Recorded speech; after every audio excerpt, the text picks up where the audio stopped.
Yes, I did do that.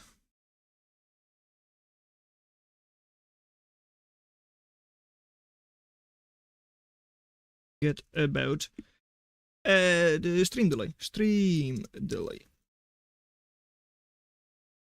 Testing, testing, 1, 2, 3.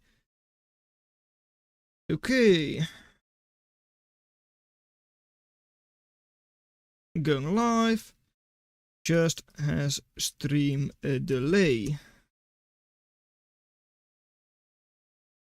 Who is messaging me now?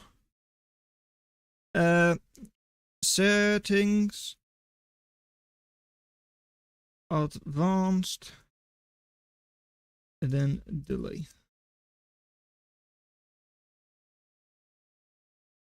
Okay. So, Stefan should be going live any second now as well. Hi there, Changus. Changus is live, okay. Let me just confirm that this is all good. Right, that's working, that's working. Looks, everyone is here? No. Hold on, that can't be true. Is Monkas here? Let's see. Monkas. Nope. They're not showing up yet. Ha! I've got one who's not here. Right, Bean is here. Saratos is here. Onsku is here. Qwerty is here. Jaybird is here. Low Taper Fade is here. Anir is here. Logix is in fact here. Steel Blue is here. Mikesy, Plot Mikesy, nope. That is a no-show for Mikesy, at least for now. They've got like a couple of minutes. HJ Kia, are they here? Yes, they are. Mach56, are they here? Answer is not yet. Coolcat, are they here? Not yet. Okay, Chudy, I have seen. Okay, Vorpal Kitty is... I don't see them. Nope. Stuart, I did see, I believe. Yes, indeed. Chungoose, Plat Chungoose is here. Sub the pew, I do not see. Currently, we are missing 1, 2, 3, 4, 5, 6. 1, 2, 3, 4, 5, 6. Yeah. What? I don't believe it. Here. Oh, Purple Kitty is here. I'm missing a couple for now. But they've got 1 minute left. Purple Kitty has shown. Okay, Mankas has shown. Plot Mikesy is here. Okay, they have shown. Mach56. Are they here? I do not have them yet. Coolcat is not here yet. Okay. And Subterpew is not yet here. Subterpew. Coolcat. Mach56 not here yet. Is that correct? I think so. Okay. Now, let me check. Is streaming working? Oh, come on. You say live, but it's also like... Oh, because of the delay. 43 seconds. 40 more seconds due to delay.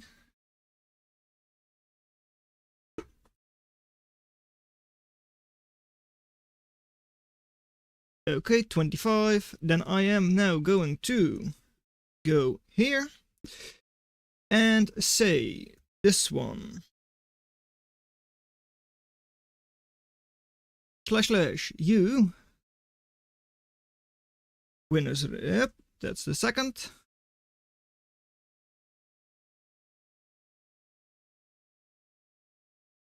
Okay, and create battles. Okay. We've got 3 battles. Manka's Bean. Is that correct for the challenge? Let me just confirm that just to be sure. Manka's Bean, Sardas Osku, and QWERTY Jaybird. This one will close. Yes. Links to them in the forums thread I said, sorry. Where is the game? They are online though. I could CC to join this chat right now. Okay. Is the chat live? Are we live? Test. Yeah, okay, right. My audio is working. Not sure if the... Sorry, the whatchamacallit. Yeah. Game audio is also going to work in a second. Right. Now, we are going to say force into pot. Yes.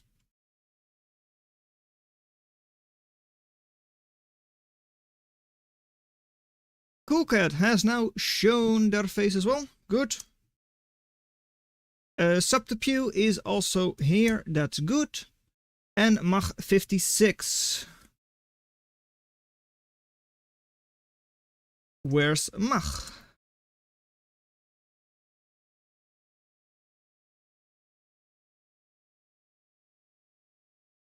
Is Mach 56 here?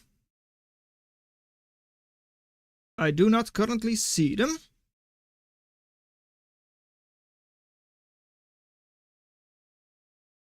Okay.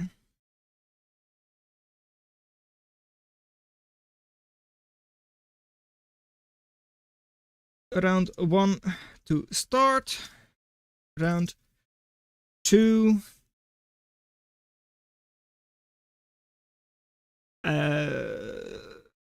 Well, half of round 2 would be starting. Start after. Otherwise, we'd have it going to be confusing for me. Delay is lame, yeah, but I don't want any accusations of stream sniping.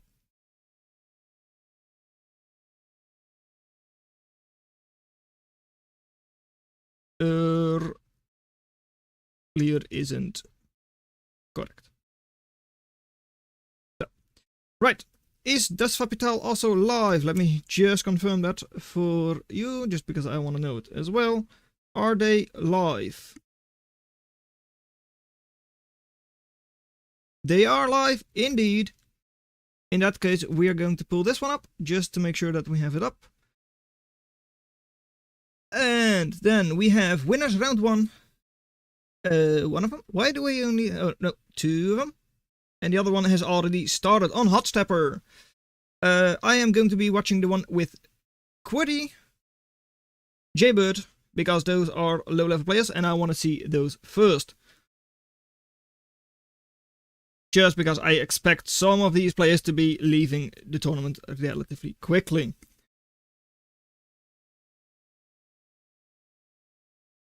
So, did you understand how map choosing choice works? Big Ups stream works. OP delay, round 1 to start. OP. I'm in. Alright, so that means everyone showed up.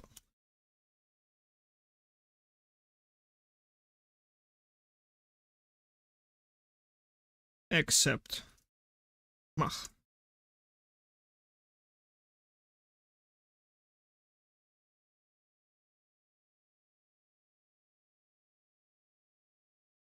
Okay, right, so QWERTY is going to be starting out by banning 2 maps. They are banning map Lake Khan as their first ban.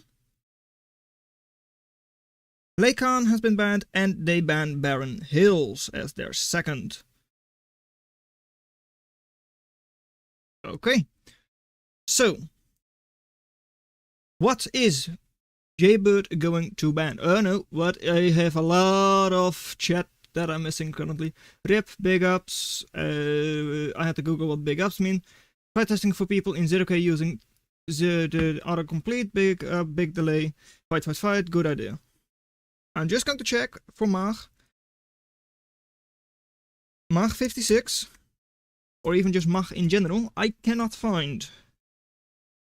They're only in round 2, so it's fine. Pinchpoint and Turnian will be the second bans.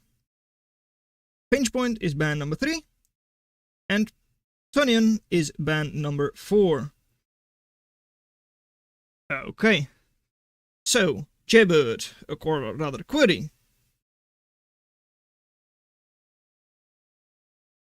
Query, what is going to be our first match of the day? Yes, we live indeed.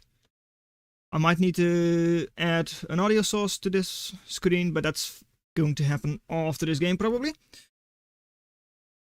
Yes, okay, I'm banning those two. Good. One match is already underway. Indeed it is, and I hope that is going to be the one that's being cast by Stefan. Or Das Capital. I'm not really sure. Look at all those watches, haha. What's going to be map 1? QWERTY. Come on. QWERTY.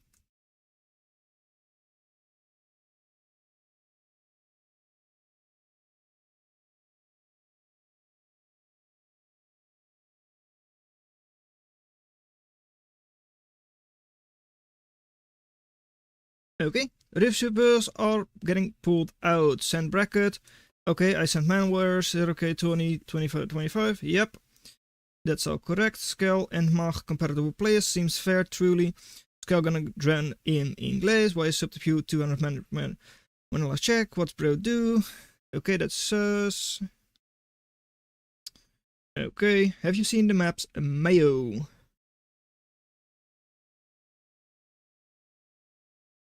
Okay, right. In the meantime, I am quickly going to change Mag for Skel. Because I do not see them. I fear they are not going to show up. And because Skel was... Oh, now I have to decide. Who is going to fill in? Is it going to be Myopic or Skel? Because Myopic, of course, originally had signed up, but then dropped out. Whereas Skel was just like, okay, hey, Volcanic Duet. Okay, good. Volcanic Duet for number 5. Who is messaging me? I use 5 minutes.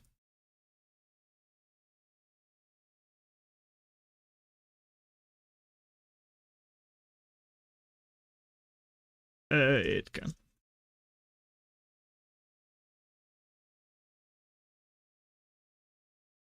Map 2 by Jaybird.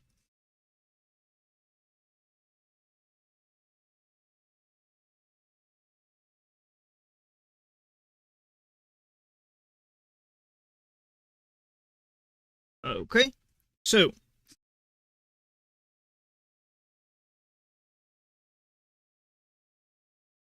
Barren Hills is going to be our second match. Oh, yeah, no, that is indeed not possible. Right, that's a ban. Too bad, no Barren Hills for you. Reading is hard, indeed it is. That's why we have this nice overlay.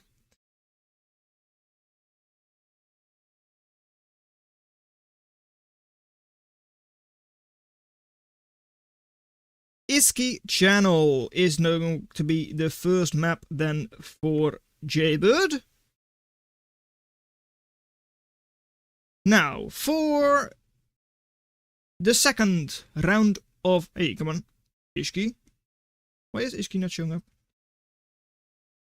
There it is. Good.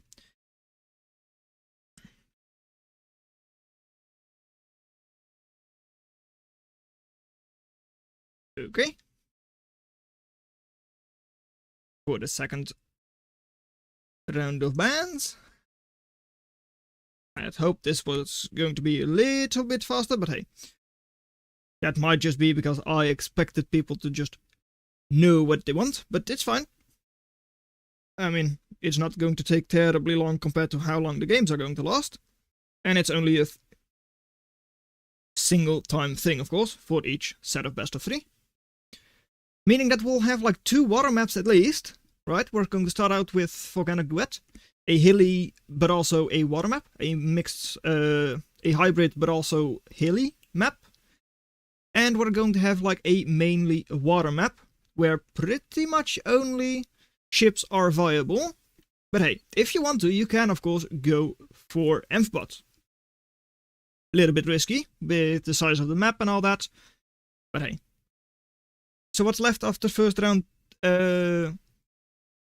Well, Hot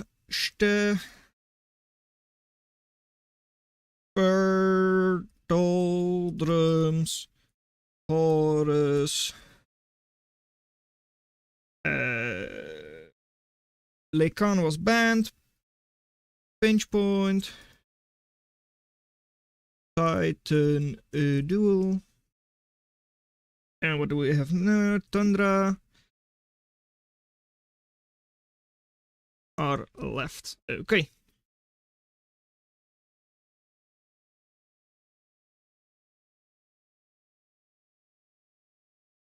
Yes, indeed.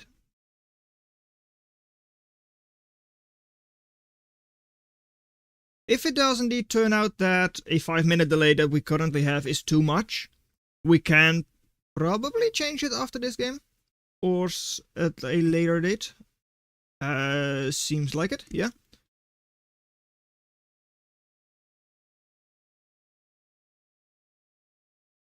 First the draft. Oh. Sorry, correct. Which one did we not have then? Tundra, Titan, Iski, Hot Stepper, what? Which one did we not have then? We have Baron, Doldrums I mentioned, Horus, indeed, Hot Stepper, yeah, Iski was picked, Lake Khan was banned, Pinch Point was banned, Turnion was banned, Titan, Duel, Tundra, what? 1, 2,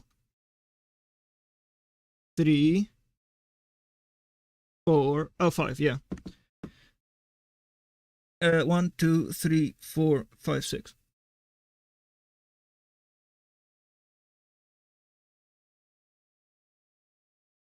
The others are still available.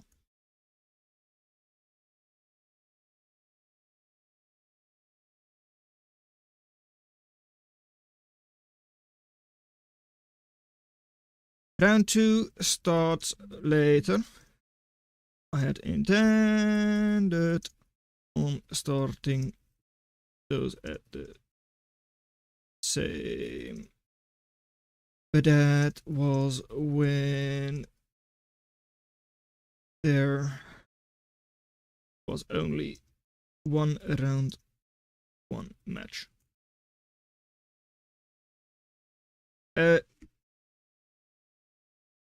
Yes, you have that. What?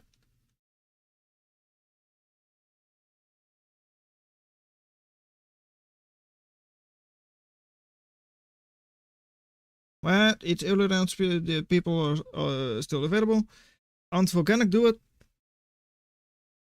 Volk was first pick for QWERTY. Jaybird picked Iski.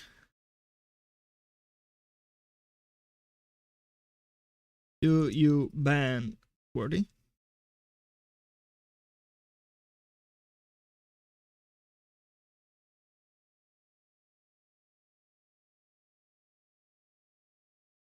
Okay.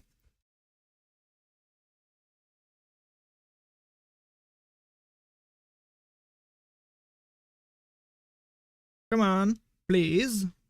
I mean, I get it. It's a bit. It's not the easiest setup. Don't get me wrong about that. But I would have liked it to be slightly faster. But hey, first round, round 1, always going to be the slowest.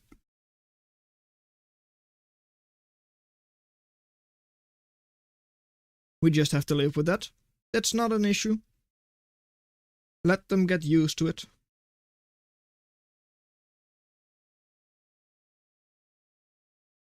I assume everyone else is going for like a different thingy already. Okay, so we've got a map on Tundra going on already. Not sure by who. That was by Mankas. Mankas against, who was it again? Against Bean. So that's the high level match that's going on right now, the highest level match. Then we also have Doldrums for Saratos versus Onsku.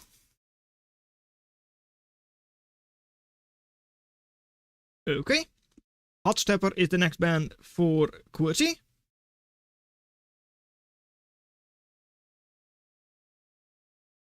There we go. Hot Stepper is banned. Titan Duels.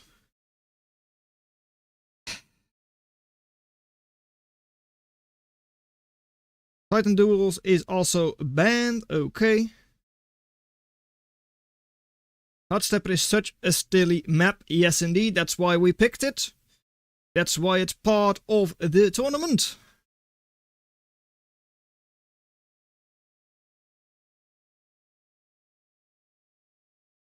You're right. Maybe a like 11 map pool was a bit too much for people. I'm starting to wonder now if they don't have a list on like which are still available. I didn't even see the other stream, but I can guess what happened. Doldrums, Horus, and Tundra are left. Pinch Point was already banned. Was already banned.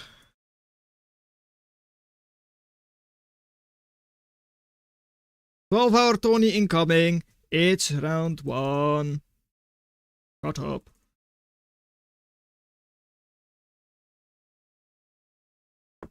It'll be fun. We've got coffee and all that.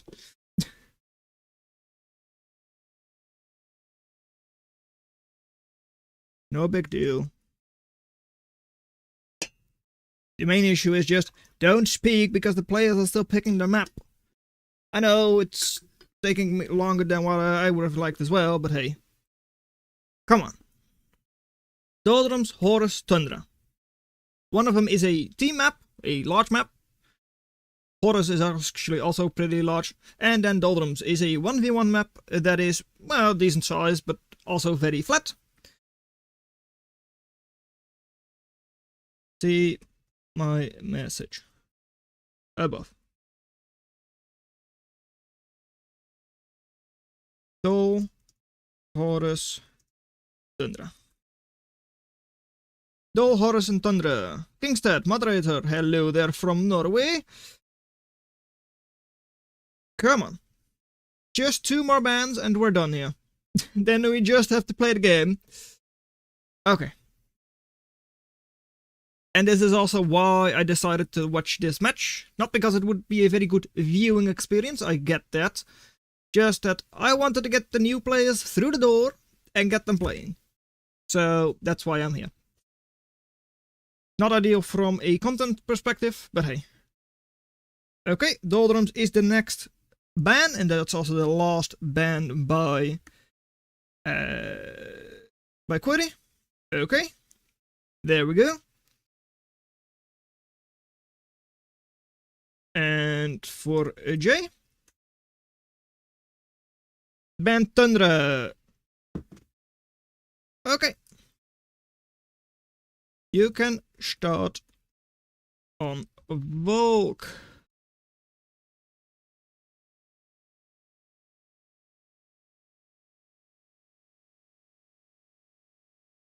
Save choosing third map until after might be good, yeah. Sorry, we banned Doldrums and you banned Tundra. That means Tundra is that one, and we end up playing the last match on... Which one did we now not have? Titan Duel was banned. Horus, that is it. Horus is indeed the last one. Good. There we go. Yeah. Okay. Fine, I'll pick it. Volcanic Duet. Start. Come on. Up. Okay. Let's go. I know it's not very kind for me to start it like that, but hey. We have to get going at some point.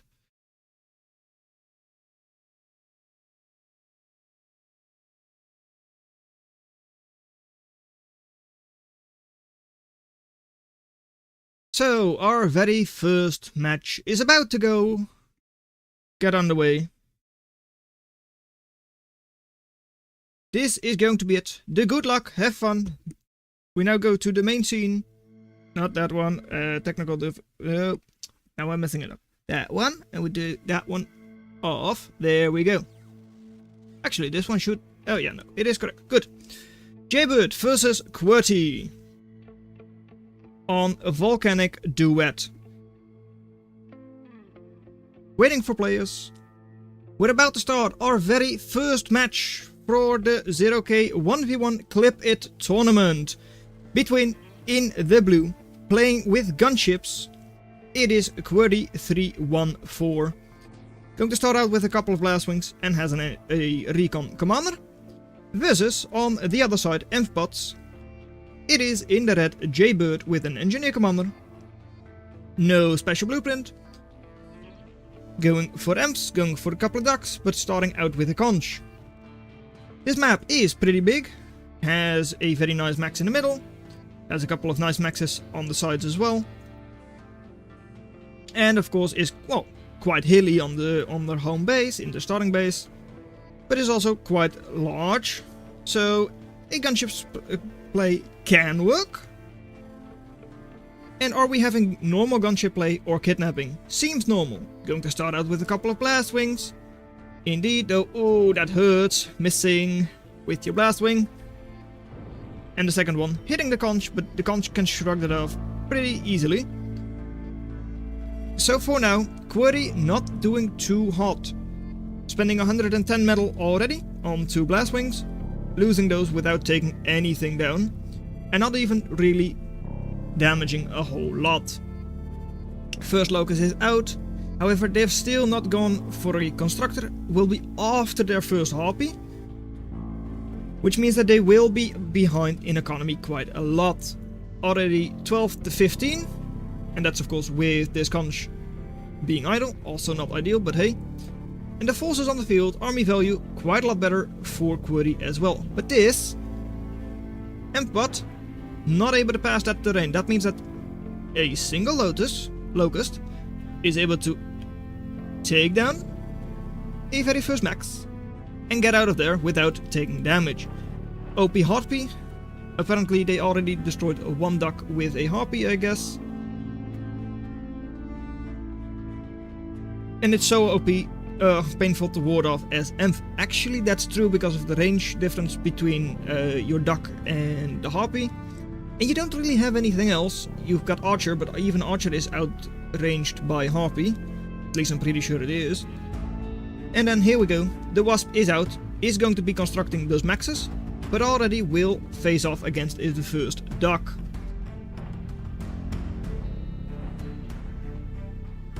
And also, actually no, because the duck is underwater, submerged, so it cannot hit the Wasp either. But it would be able to hit the Metal Extractor. Not going to do that. And over here the duck will, or at least should, face off against Commander. Commander should be able to take that without any issues, and otherwise the Harpy might do it. Harpy indeed coming in to destroy the duck. 2 shots and it's dead, I think. Yeah, it is indeed. But still, 4 ducks, 7 ducks, already first angler out as well, Angler is of course very long range, 600 burst damage as well. Takes down a Harpy in just 2 bursts. And going for plates for the Angler, that is does work. Eco, Query has caught up, and also Jaybird 15 energy only, so is struggling there. On this map, because of the hills, 1.0 wind floor wind generators, so very efficient. At their lowest efficiency, they're as good as a solar collector. And over here, the ducks are pushing up the hill, but will be facing off against the Harpy, will be facing off against the Lotus, so should not really be able to do a whole lot of damage. Over here, Angler could possibly destroy the first Harpy, but is not going to do that yet.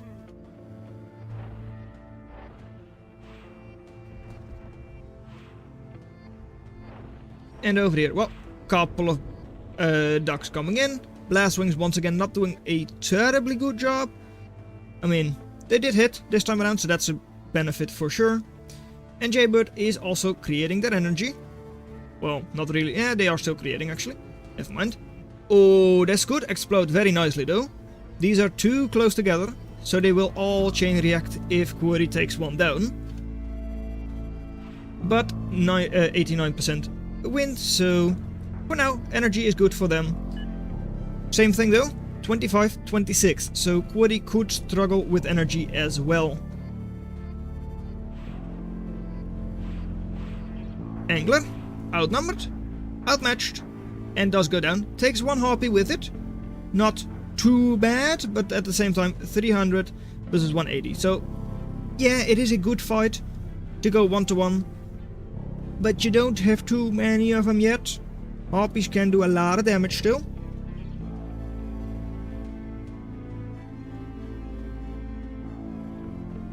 And are moving to the north. Commander, if you see this on your radar, and you can see it on your radar, please make sure that the M-bots respond, or you respond with turrets or whatever. 4 Harpies, although one of them is of course heavily damaged, could still do a lot of damage. First max is already gone. Are they going to move through and take another 4, 6, 8 maxes? Or even all of the wind? Could happen, does not seem like it will. On this side though, Charon is out, Amphipods switch as well, dropping archers in the enemy base soon. However, has been spotted. So yeah, there is a chance that it's not going to do a lot of damage. But we'll have to see about that. Not even Scallop dropping, no, and ooh, not even dropping in their base, just dropping forwards. That is a little bit strange. This as well, dropping it onto an enemy archer with more support than what you have. Also not good, standing still. Not looking terribly good for Query, more like it's looking terrible for them. Archers, enemy archers in your base.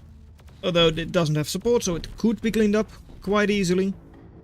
By your own archer, for instance. But you're going to be dropping it off on the other side of the map. For now, Jaybird is doing a very good job. Does struggle over here with their own economy. But hey, they've got a lot of energy. 100 more. Well, 100 plus. Has got a little bit more or equal metal income. Even though it has already gone down quite a bit. Neither player has really gone for the big maxes, but Jaybird is going for that right now. It's a nice play by Query to go ahead and, well, try for a couple of drops. But I think they would have been a lot more effective had they just build up a couple and throw them right on top of the enemy factory. But no, indeed, as they also say, Kingstead, they're just being used on ferry routes. This one, it was dropped here a long time ago, but hey, there they are. Triple Harpy, still is very dangerous, it is. And now on the wind farm, not doing as much damage as I thought they would do. Don't chain react as violently, but still. could have a lot of that energy go down very soon. Would drop their overdrive a lot. And, well, they are chain reacting a little bit. Not all of them going down, but hey, a good number are. So all of a sudden, 100 plus, now it's only 50. Of course, that's also because the wind has dropped. But still, they don't have too much in their home base to defend it. Got one angler. That should be a reward of just 2 harpies for now. And these 3 idle. They could go there and just cut them off, but that's not going to happen, at least not right now. This though. Good shot there by the player's wing, by the way. Couple of buoys. Not being moved though. It's not that effective then. But hey, Woody still technically with positive attrition. Has got a pretty decent force on this side now themselves. Is also trying to take down an angler in the middle. Does take it down as well. Gets a good shot off on the enemy archer to start. But is low on health there. Just a little bit behind. And on this side, well, buoys should be cleaned up by the raiders. Though this duck is doing a bit of a weird dance there. Not sure what it's trying to do.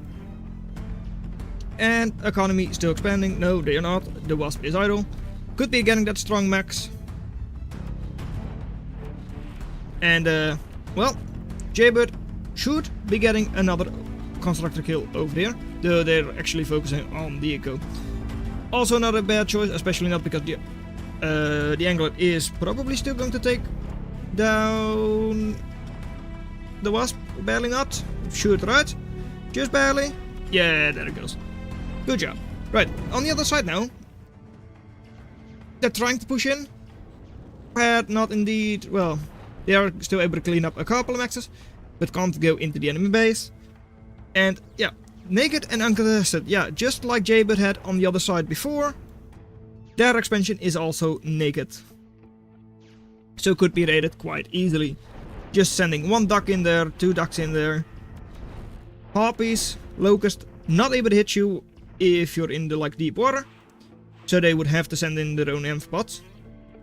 And they think Woody is still going to win this. You know, since their main eco has gone down, I haven't really seen them rebuild. If Jaybird had been doing that, I would have given them a way better chance. I mean, they certainly had a good chance before. And yeah, tunnel visioned on the base. The complete opposite of Query, because they should have tunnel visioned at least a little bit. But hey, geothermal is now going up. Are they also going to reclaim? Yes, they are reclaiming as well. Reclaiming everything, in fact. Has got the big max, 4.1. Not sure for how long, but hey, they still have it for now.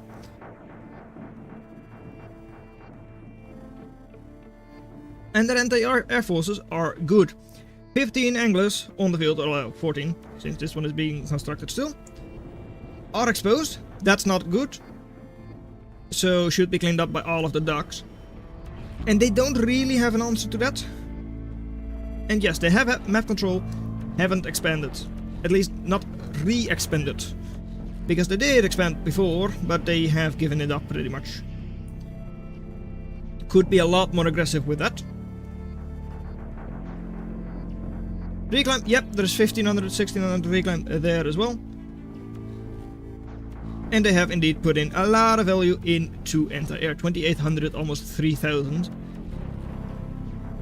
But at the same time, Query is also still pumping out gunships. So it's also not that bad that they're doing that. Query down in attrition, but now 29 to 48 eco. Not even all of that is in reclaim.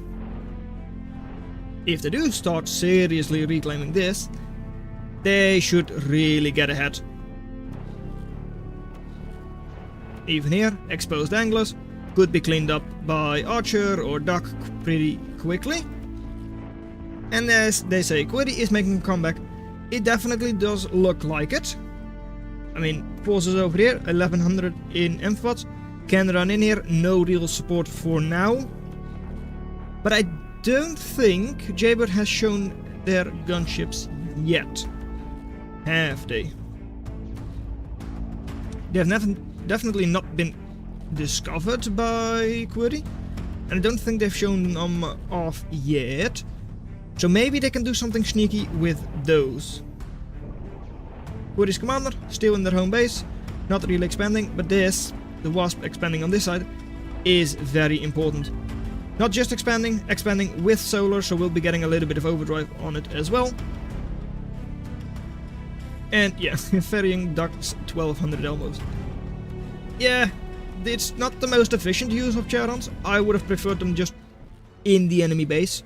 Would have been devastating. Especially with how many Charons they had. Or have. 6 of them. Yeah, that's still very dangerous. 6 scallops. Even 6 archers. Can easily take down commander. Can clean up a couple of skirmishers. And there are no ground defenses here. Yeah, there are a couple of like raises for anti-air, but nothing to take care of a couple of amphibots. So even this push over here could even end the game. Jaybird still way down in economy. QWERTY slowly climbing back up with the attrition. Over here, that Jaybird is still trying with Gnats. Maybe it's worth it, I probably don't think so. Or at least I don't think so. Probably not. Yeah. Over here though, in the middle, are reclaiming that. Have reclaimed the part in their base. So they're not doing too bad on that. When reclaiming, they don't really fall behind in eco too much. But of course, reclaim is temporary and QWERTY is still able to reclaim a lot in their home base. Here though, 1 Stardust would just be devastating. It would, but we do not see a Stardust, nor do we see it coming up. Couple of ducks, only 1 buoy to really defend, and 2 Gnats and a Locust. At the very least, when the Gnat stuns you, the buoy hits. Because it is of course highly accurate, it's just a very slow projectile. And just like that, Archer cleaned up, last duck, almost cleaned up. And all of a sudden, yeah, Jaybird, he's not dead. There is 600, 800 reclaim in their base. Geothermal, if they link it up, could provide quite a lot of overdrive as well.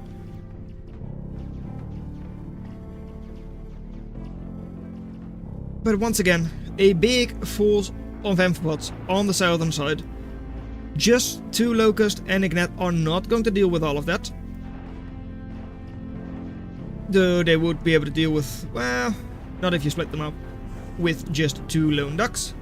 And over here, yeah, eco will at least be tried to clean up. They'll try to raid the eco from QWERTY. But slowly but surely, it definitely does look like QWERTY is going to win this. Forces from them are way better. Over here, another like 1000 in amphibots. And that eco is also just way ahead. The map control Jaybird had before, they don't really have anymore. Trident, very good anti-air as well. Burst of 600, just like Angler, but it is of course a lot faster. And now ducks going into the eco. Should be able to clean that up. If they just move a little bit further, submerged, all of a sudden these gunships are not able to hit them. And they will be able to clean up the conch, the metal extractor.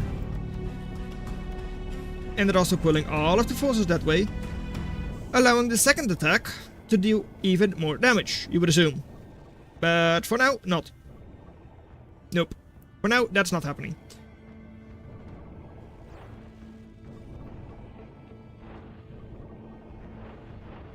$34 to $50 eco.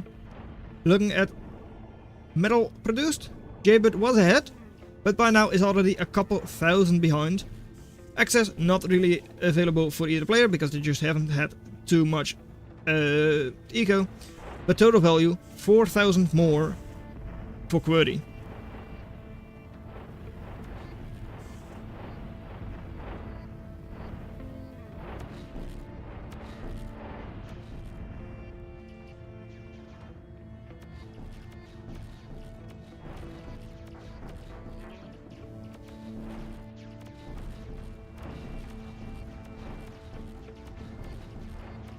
Over here. Well, fight still going on. I'm quickly going to just check what Das Capital is saying over challenge gebeuren. Would you like to have the challenge? Take some load of your back. I would like that, although I do not know how I would give that. So... settings, I would assume. Am I able to just give permissions to this tournament, specific usernames? Das Papito?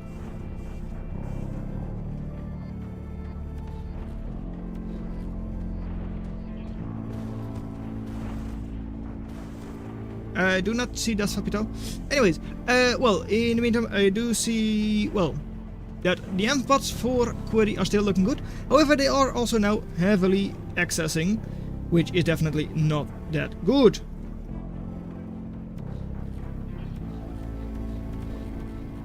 Rating still by Jaybird, so they're at least trying to hold on. And their forces are not looking as dire as they were before, though that, well, good number of gunships good there. Could do a lot of damage. There isn't that much anti-air for Jaybird available.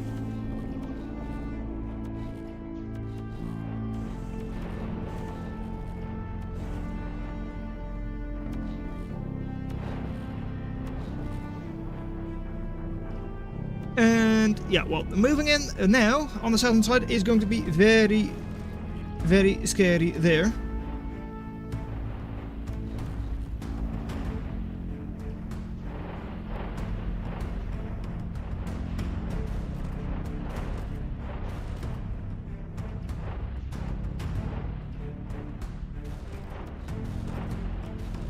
And GG is called by Jaybird, giving up round 1. Going to exit the lobby quickly. The other two are both completely done, I understand. Okay. Das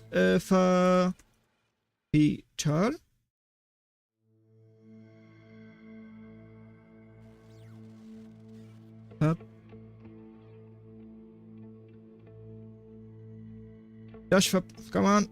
Das Capital. Save changes. You should now have access. Map is key. Is it correct that the map we're going to next is Map Iski? That definitely does sound correct. And it does indeed look like it is. First, bracket. Query Jaybird. Report scores. First one was score for Jaybird. Submit. Okay.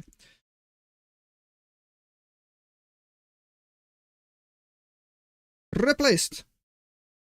So, hello, match it up. Actually prepared for playing now. Oh, well, good luck, sorry, but we don't. Good. How are we using Superintendent's soundtrack? Yes, of course, because that is a lot better for, well, copyright.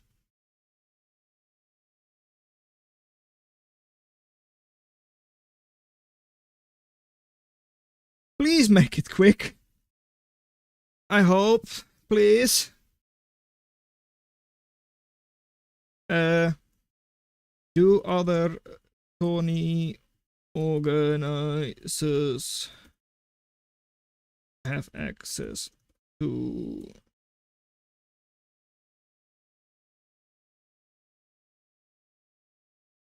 means This is not supposed to do that. Why are you showing this? I'm leaking the... No. Why did I do that? It's on specifically... Did I go? Oh, I switched the scene, didn't I? Yeah, I did. Oops. Because, okay, well, right. Can other tiny admins make rooms?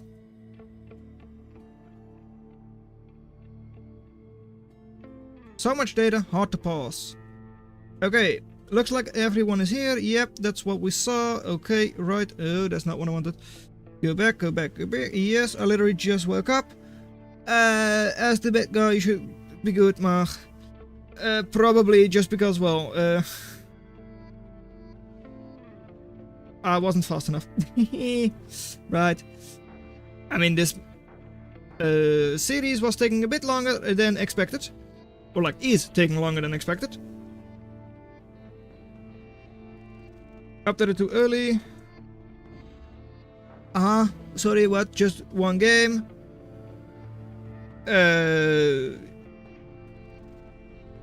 Yeah, that is not what I wanted, but it for some reason already says, well, oh, match details. Yeah, 1-0. But apparently it also, like, finalized it as a thing. Oh well. We've got the match 2 between Quiddy with ships in the blue and an engineer commander versus in the red it is ships for Jaybird, also engineer commander. Neither has chosen their own blueprint, so don't expect to see that really, but it's fine. Doing the classic commander, already semi-idle, not exactly idle, but close enough. And there is a lot of reclaim on this map. 600 for each of those spires, each of those clusters. So you can really get a good eco quickly. Corsair already as well. Well, is a raider riot technically, but is pretty good against Hunter. Does need the broadside to get the most effect out of it.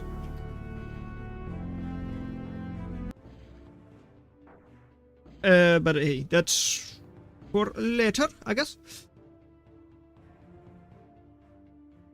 I mean, for now, they're just sitting idle. Picket. No, not Picket. Cutter. And all that also there. Eco completely exposed. Hunters having to run into Corsair. Not what you want to see. Corsair already getting one shot off. Hunter getting the last. And now you do have Cutter, but Cutter is cleaned up by enemy Cutter. And now it is Cutter and Corsair versus just double Hunter. Should be an easy victory for the Corsair. In the back of the eco, still facing with good HP on them. So does clean up another little Hunter. And 300% attrition for Query. Corsair still not dead. And OP indeed. Disarmed though, so that's not ideal. And should slowly go down to those enemy Cutters. Still, Mariner will be cleaned up by Hunters shortly.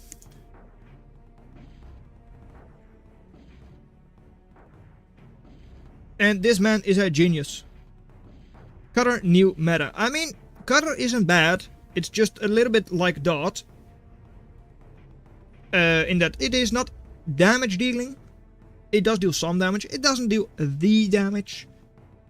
But it can be good enough in some cases. Rooms in game, not sure, I have no experience doing it.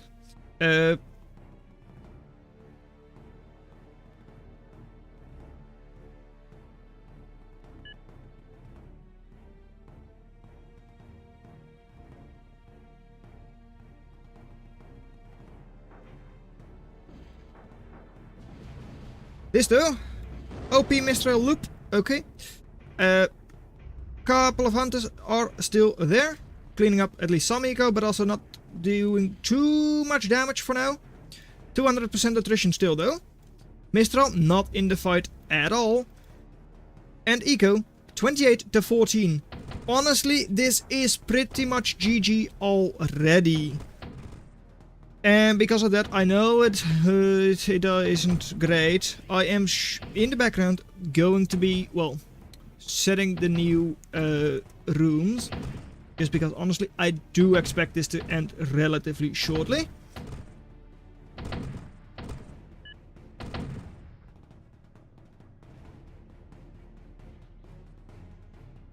Let's see. This one was done. So we can delete that one. Okay. We can delete that one. Okay. That means that that's going to be our first. Anir versus Logix is going to be this second. Third match for round 2 is going to be them. Then Ichtikia Mag. So that turns out, Mag, yes, you are allowed to play.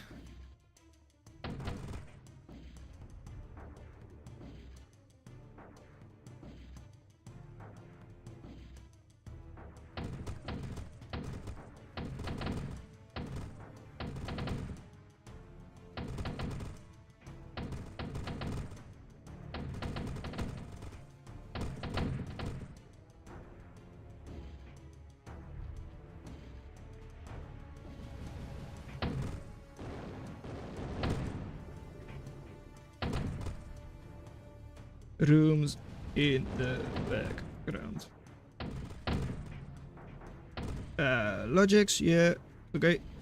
And no, that's not what I wanted. What did I do? Oops. Not what I wanted.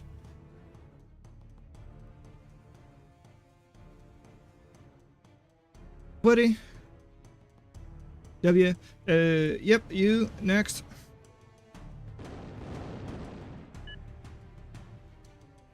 And that should technically be it then, I hope.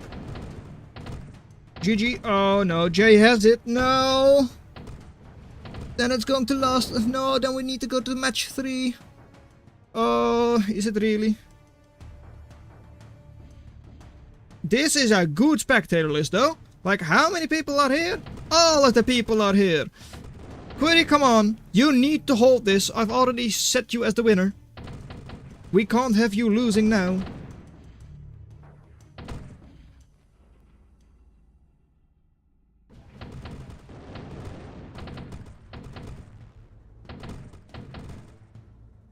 Also, after this match is done, I am going to change the delay. At least I'm hoping that works. That should all work, yeah. Okay. I will now say create battles. Yes, I will. It's an okay for me. We've got a lot of battles now.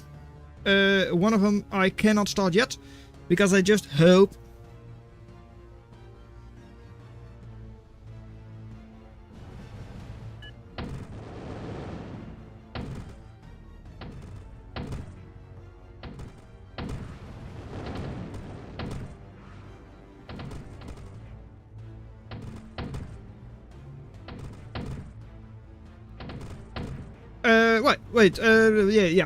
Query, still moving forward with Corsair and Hunter. Enemy engineer moving forward. He's getting our eco now, but still 22 to like 30, 40 eco. Positive attrition for Query as well. Look at the reclaim, 2000 reclaim that they are the only ones getting. Move into the enemy base and you do win. Please. We need this. Everyone needs this. It hurts, but hey.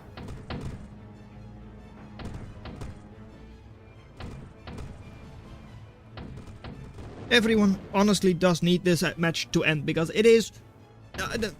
yeah, I just need a break just so that I can fill in everything and all that. But it's fine. You know, let's continue. Caretaker is going up, meaning that the eco for Query is going to be insane. GG is called by Jaybird, and that means 2-0. Query wins this match.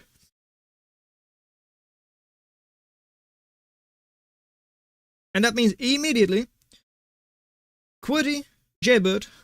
Hey, come on, match. will be deleted. There we go. And force into pot. Okay. The only thing I don't have now is set with score to submit. So, okay. The only thing I don't have yet is the rooms for losers bracket. Losers bracket I'm probably not going to be casting today, like at all. Yeah. Why are you in there? Oh, that's why you're in there. Right.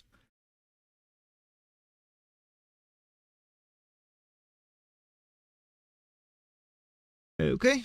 That.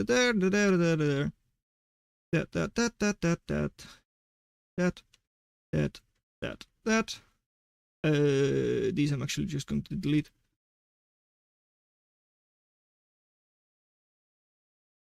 I'll take a 1.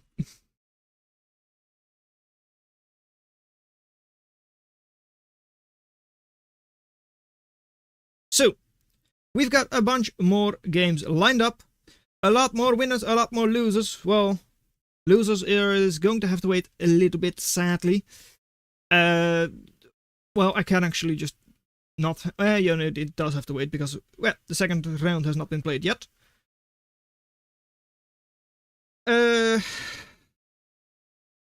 Yeah, okay. Right, in that case, we are going to 0k map.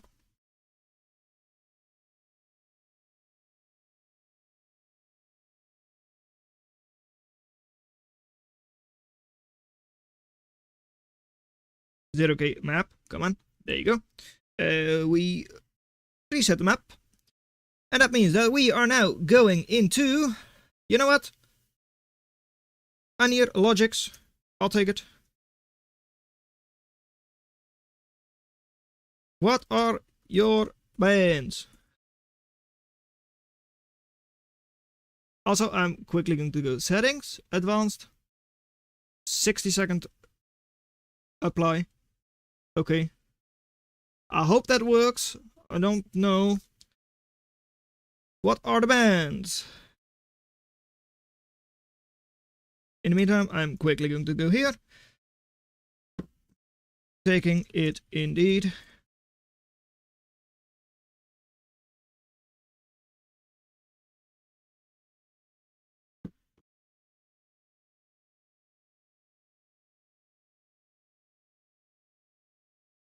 Update. Second set of bands after choosing. I mean, we discussed on Discord. Then. Oh, right. Oh. Right. Because logics. I need to cast this one in that case, actually. Right. Right here. There. Where do you choose? Shuri is here. What do you want to ban? Okay, okay, I got start. What do you gonna ban? Aside is correct. What that advantage? Is it best of 3, first of 3? I got to start. I burn Tunyon. Tunyon has been banned by Anir and Tundra as well. Tundra and are the bands for Anir, at least the starting bands. It's here. Yes, I'm here. Why do you ban Vantage when it isn't even on the list? Where is list? Okay, there. Also Hot Stepper. Vantage? Vantage? Vantage isn't on the list either. Come on now, guys.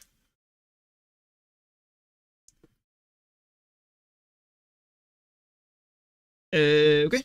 So Hot Stepper and what? Logics? Let's see. Hot Stepper is number 3. That one has been banned. What? The bans are a little bit messed up. Asidus crack, it's not here. That's not part. Asidus crack is not part of the map pool. Come on.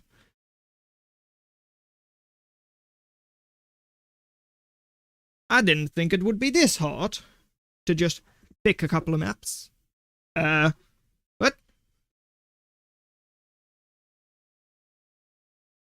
So? Huh? What is second map? I am confused. What is second map? What? Iski channel. Ah, okay, right. There we go. So, next up, banned Biologics. Map is Iski correct? I don't want to step on your toes. Round 2, game 5 does not appear to be created.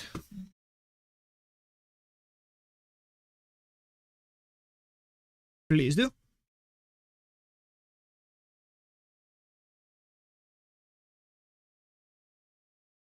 I'm not sure which one is number 5 though. 1, 2, 3, 4, 5. Is that Kukat Saratos? Could be. Kukat Saratos is actually... Which one has not been created then? Is that Steel Blue himself? Okay, so 1, 2, 3, 4, 5, 6, 7. 7 out of 8. That does sound 2, 4, 6, 8. Yeah. Okay, we play Eye of Horus. Okay, check mark. Okay. Hello, Zeroke Nerds. Hello there, Gino Garcia. Sorry, I have not been paying attention to chat all that much. Also, it seems like I can't change the stream delay. At least not while working. Ah, new version. 1 sec. That's fine. Logics. What'll be match 2?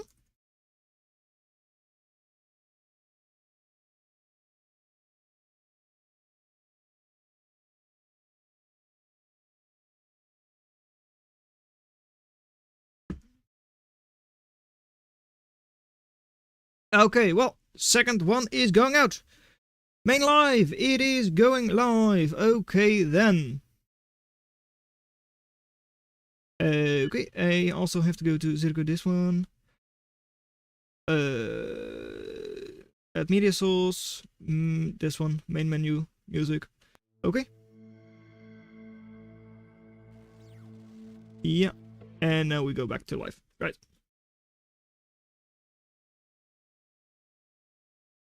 So, this time around we should have a higher level match for sure. Good luck, have fun has been called by Anir. On Eye of Horus. Not a Sidus Crack, but it is the Eye of Horus. So that's also a Greek or Egyptian god, I believe, right? It is between in the red Logics with Spider Factory. Engineer Commander as well for Widow Blueprint. A very fun blueprint for sure. Going for a couple of fleas already. Versus in the blue with Rovers and an Engineer Commander. It is Anir, who has Fencer as their blueprint. Also a custom one, so we can definitely see it from both players. From Logics, mainly to take down enemy commander and such. To stun it and then move in to kill it. Whereas the choice from Anir is mostly going to be to take down pickets, loaders, that kind of thing. Most likely. As Eye of Horus, pretty large map. It is a 1v1 map, but it is pretty large. 2.9 metal maxes, so also high eco just because of that. And also, you've got the terrain, the hills, nice for spiders. But at the same time, the things that are not hills are pretty much perfectly flat. So, nice for rovers or tanks, vehicles as well. First engagement here, well, it is Scorcher versus Venom. Venom should 1v1 easily, even if it is a little bit closer than it would like to be. Low HP, but could be healed up. And second Venom is unlikely to be there in time, I would say. But the Lotus is up, so yeah, no real damage to be dealt by those Scorchers. And if it is in range of a Lotus, then Venom can definitely clean it up as well. Or at least stun it good enough. Titan Duel is the next one. Okay, I'll add that one in the background. Though you don't need to see that, but it's fine. Titan Duel, a very classic, is going to be map number 2.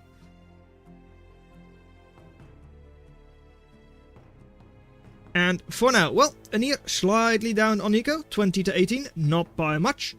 And also, of course, losing that Scorcher early does set them back in attrition, though, of course, it is not much. Reclaim has not been taken by Logix either. And over here, well, double Scorcher and the Dart, normally a good combination, can do a lot of damage, but against double Venom, it's unlikely to work. And because of that, Anir, of course, smartly is going back, going to link up with Scorcher number 3, and is already pushing out a couple of fences, not from their commander, but just from their factory. Going to be pressuring the enemy commander, going to be taking down a little bit of eco already. But still, 24, 23, versus 17. Now, next max is up for Anir, so does of course pull that back a little bit. And Scorcher, it is not in a great position. Double Venom coming in. Scorcher and Fencer are both getting stunned a little bit. Scorcher going down, 19% attrition. I mean, it's still not much in the grand scheme of things, right? You're 300 metal down. Not too bad, but not great either. Picket coming out now for Logix. Will be facing off against those fences. Does outrange them as well, of course. And Commander pulling back. On the tech move, so they will be moving quite a lot. Could allow Venoms or other units to move in relatively easily. When they're still staggered, stair-stepping, and like not able to shoot because they have to stop the fire. And of course, deploying, it takes a bit of time. Nice to have your Scorcher with your Mason. Does allow them to just, well, not be vulnerable to fleas, at least not nearly as vulnerable. And over here, a big fight happening in the middle. Fences being cleaned up, Venoms not really. Yeah, there are 3 loaders, but the Venoms are able to retreat. And look at that fight, 1100 to 380. Logic still a lot better off in attrition, 1000 metal.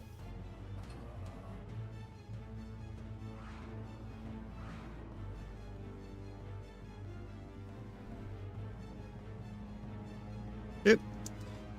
He is also healing up a couple of units. That's for Pitado, immediately on the reclaim. Still, even with reclaim, they're not that far ahead of Logix. They of course already have this side, they're already working on this side as well. Whereas Anir on the top side only has the eastern side in terms of those maxes. Next force from Logix moving in, couple of Hermits, couple of Venoms, taking down the commander immediately. Good night, commander. And we could have a relatively quick game 1. On IF Horus, it is definitely a quick game if it's only 5 minutes. At the same time though, how is Anir going to stop this? Ripper, it's nice, but against, well, 5 Hermits, it's not strong enough. Badger is not going to solve your problems either. But they are doing some nice damage here, though. AoE from the Venom cleans up 2 Scorchers just like that. And all of a sudden, yeah, no real threat there from Anir either. In the middle, Logix will be reclaiming for 1100, and indeed, GG, Anir wins. Logix the entire time ahead in eco. And well, because of that, total value as well, because they also were good in their attrition.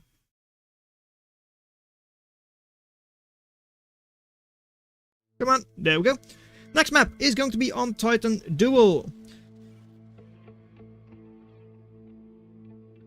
So, well, Titan Duel, a very classic map, a very flat map, but at the same time, not that big. And a lot of different factories are possible there. HJ Kia Mach has already finished. 2-0 for HJ Kia. Let's see, where are they at? HJ Kia Mach, over here. That is HJ Kia 2. Submit. Why are you saying 1? It is 2. Come on now. Set 2? Okay, sure. Just like, I guess it is, yeah, okay. Fine. Works. GG, Hermit's too OP. Well, Emmy, pretty stupid. I'm on a suicide run today, so now I ban. Just play second map first. Do second ban round only if needed. Okay, thank you Steel Blue for the maps, because that is probably needed, since we've already had people, well, struggle with which maps we're going to play. Okay. And now start, because Logics can't do it themselves. Because Logics is muted.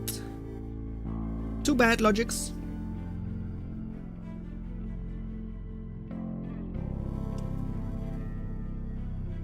That was a quick loading screen. Going into the live already. So, Anir versus Logics. Going to be happening soonish. Engineer Commander for Anir. And in the meantime, what? What was that pop? I don't know. In the meantime, I'm also going to just quickly run over and check some couple of things. This is still going on. Alright, that's good. Okay, yep, didn't miss anything there. Okay. Echekia has finished. Okay. Let's see, has anything else finished? Nope, that's the only one that has finished thus far.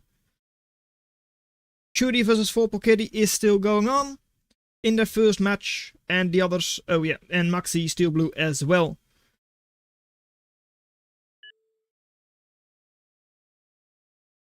The others have all finished one map. Couple of them, one of them was on Turnian, Iski Channel, Eye of Horus, Pinch Point. We've had the first Pinch Point map as well. Only 10 minutes, not too long. And we have closest to ships, that's why. What? And I choose ships. I don't know what you're talking about. And Emfbots. It is in the blue Anir with Emfbots and an Engineer Commander for the Bulkhead Printer. Versus in the red, it is also the closest thing to ships. It is Logics with Emfbots and a Bulkhead Printer as well.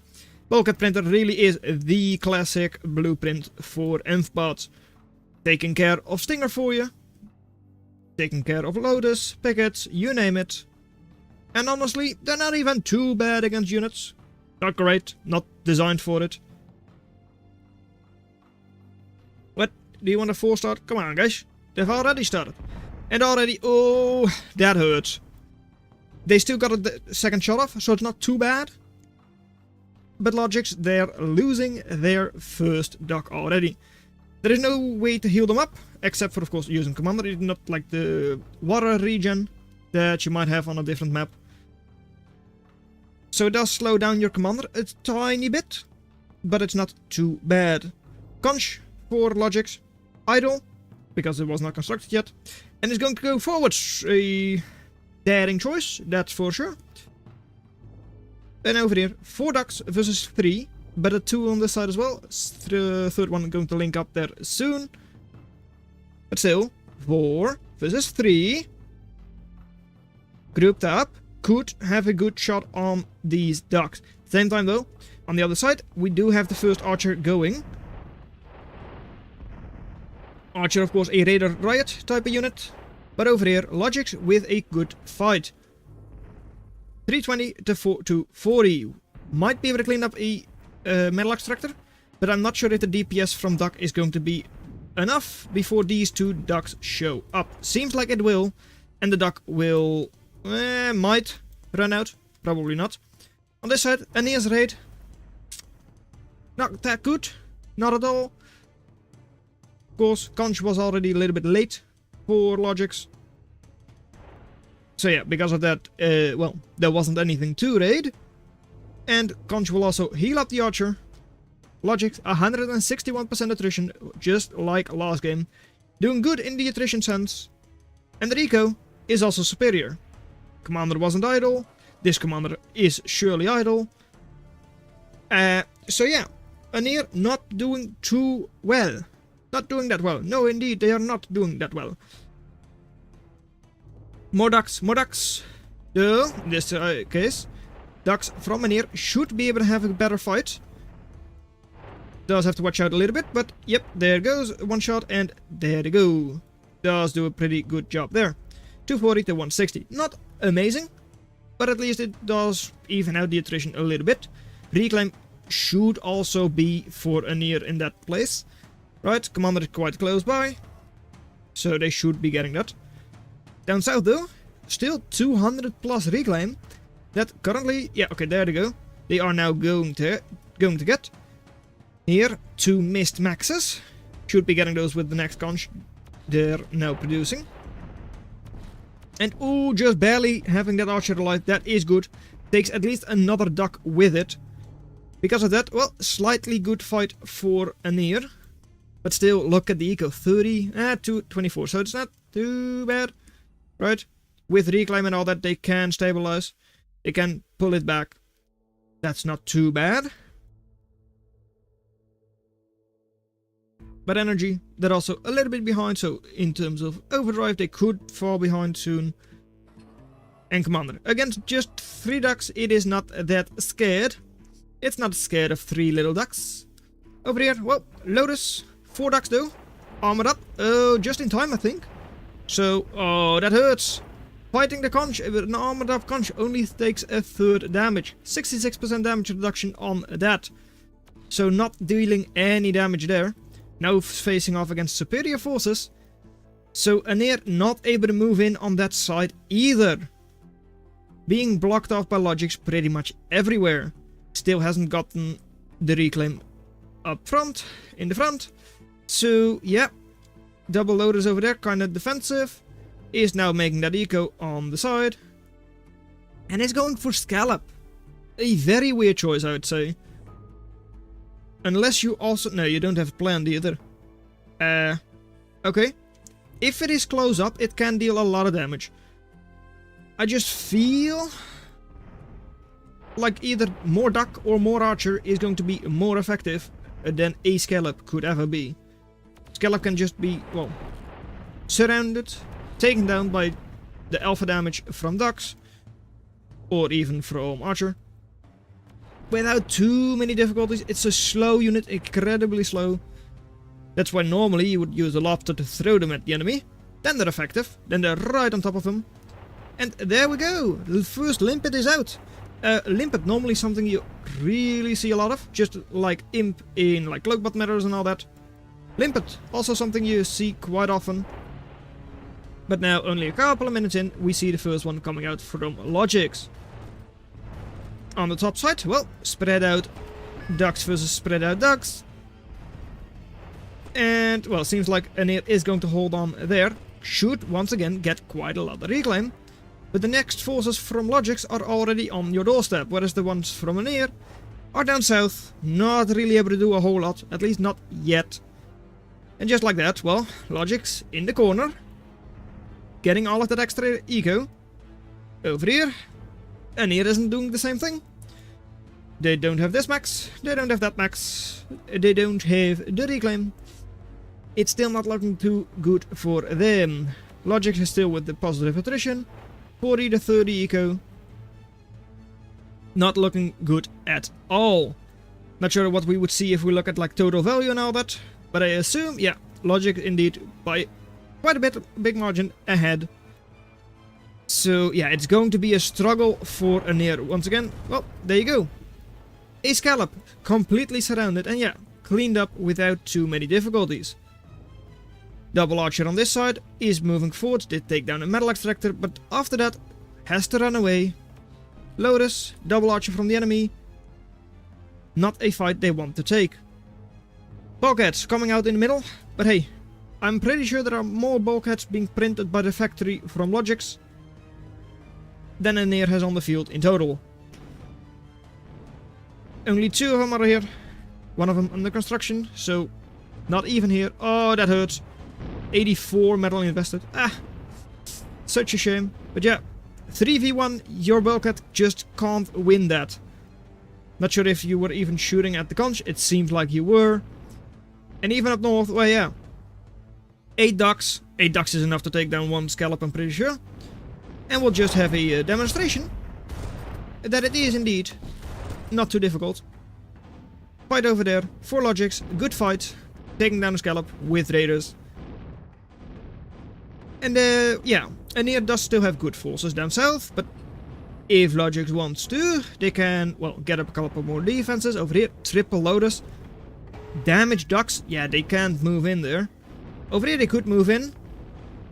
And duck numbers from logics not amazing. Does still have limpet in there, so could slow down quite a lot. Indeed does slow down most of those units, except for the commander, all of the units.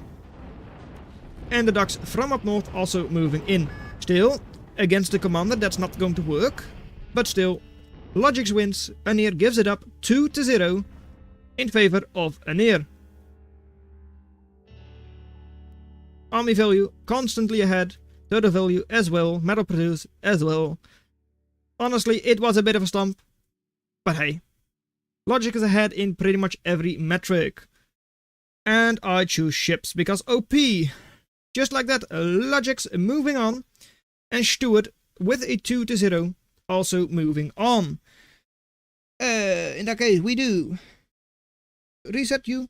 We go there. And I'm going to quickly do all of the things I need to do.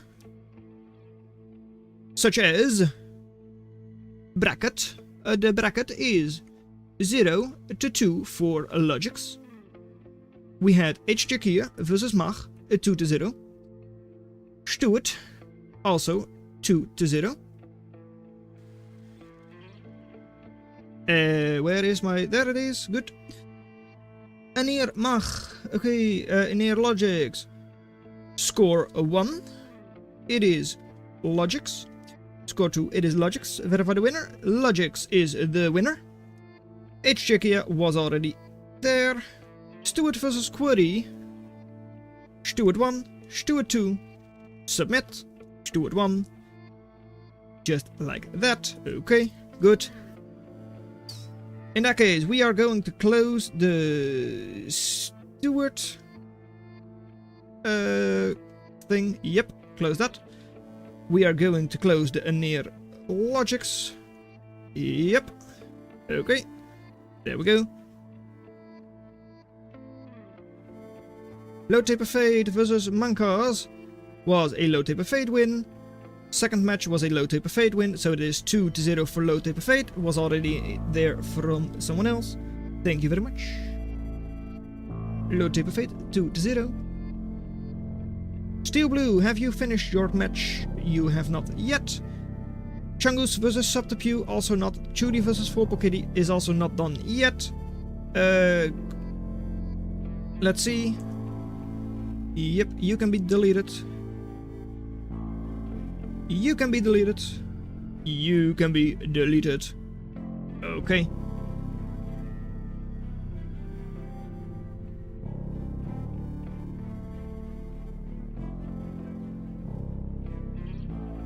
Just like that, okay. Vorpal Chudi is being cast by Stefan Das Capital. Okay. And I'm getting pinged by... Can you start the Lucas's brackets, please? On it. Okay. So, Lucas's bracket should now be lined up, all of it. Who is fighting Bean? Bean is not yet decided, okay.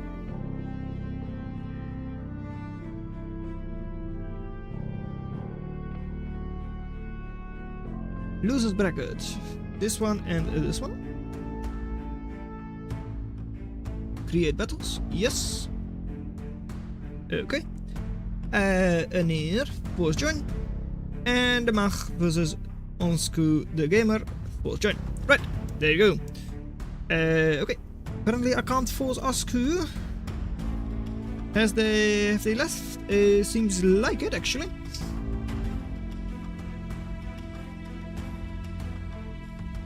I'm getting pinged by someone somewhere, somehow. Here.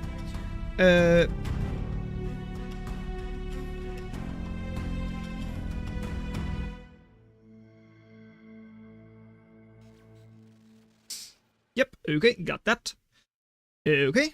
Jaybird has joined a near. Okay, that is good. But Ansku does not seem to be here anymore. Ans, Good the gamer. They are here. Why are they not showing? Where are you?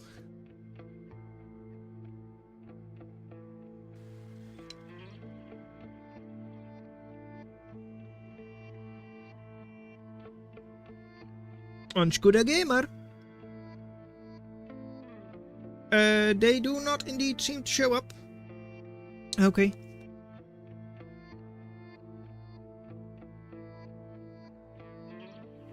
Yeah.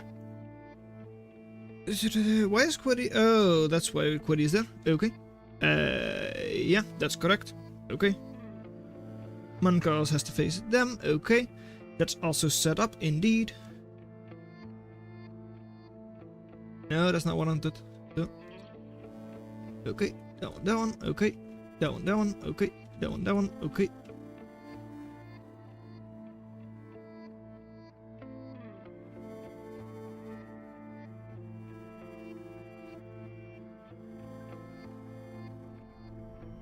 Okay, and this one, and this one. The losers bracket is still a little bit broken, I see that. Okay, that's not right, but it's fine. Okay, so, these matches have still been going on. Okay, in that case, I think we're actually in the clear. For once. Anair almost cooked me though. Easy, so many M's. Okay, right. Well. That's good. Okay. I'm not going to be able to cast a full series right now, of course. Chungus vs Subterfuge has a lot of spectators in it. I am going to be watching Steel Blue Maxi.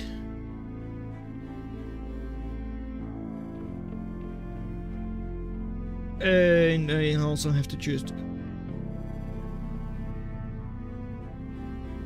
thing now. We'll see how things line up.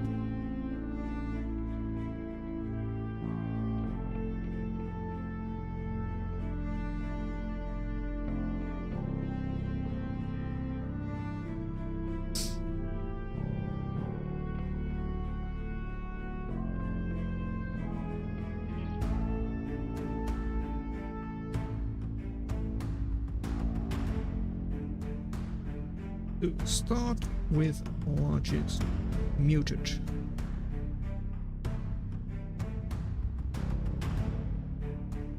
Okay. No. Okay. Reflex. Right. Steel Blue, GG. Okay. Chungus vs Subterfuge and for Kitty Churi have also been good. Okay. Is Amsku here, by the way, now? Doesn't seem like it.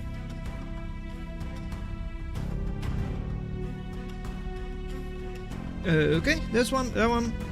What was it? Churi versus 4-Paw Kitty was 2-0 for 4-Paw Kitty. That makes it a win for them. We also had Chungus versus Subterfuge. Subterfuge Chungus has already been filled in. Okay, and we still have the other two still running. It seems like it, yes. Chungus Subterfuge has been done. Yep. That one is done. Okay. And Churi for Kitty is also done. In that case, everyone is going to fly into this map, I think. Unless people are going to watch the losers round. No, please. Let's see, Cool Cat is here. So the Cool Cat, yeah. Okay.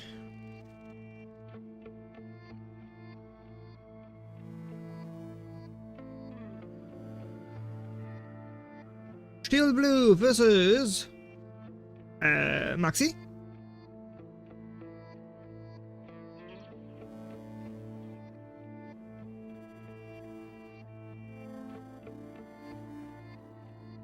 What are they going to do? That is the question.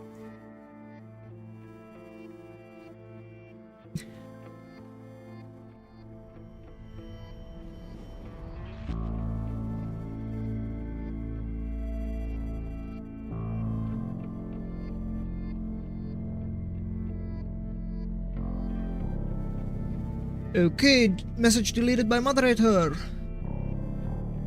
Where even is that? Is that on the... What? Is that my stream? No, that's the stream by thingy, by Dasvapito. Yeah. Okay. Oh, Steel Blue Maxi was 2-0 Steel Blue. Oh. Okay. In that case, we are done, right? Steel Blue, yeah, okay, so that means I have to just fill them in here. Steel Blue versus Maxi was 2-0 Steel Blue. Cool Cat Saratosh was 2-0. Churi for Kitty was 0-2. And Chungus Subterpew was 2-0. Okay, in that case, we are now going to start out with the next round. Honestly, if it is actually already next round, it's not going too slowly. Also, I'm missing... This is going to be round 3, and now I have to replace all of that. 1 second while I fix all of this. Purple Kitty. Okay, right, this is round 3. Yeah, okay, slash that. Create rooms, yes. Okay. We've got 1, 2. Only 2 rounds, that is not correct. We've got Chungus.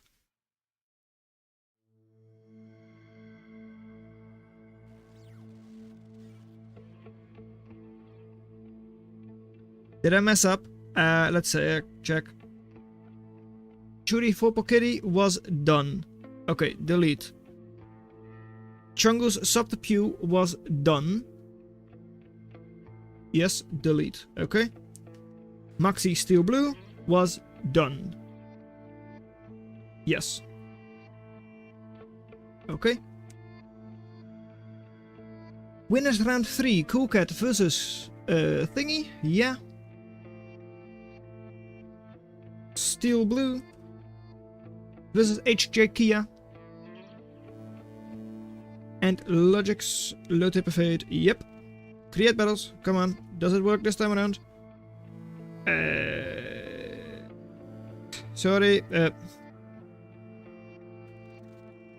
I think it's taking time to make the rooms. I don't know. You force join. You force join. Force join. And force join.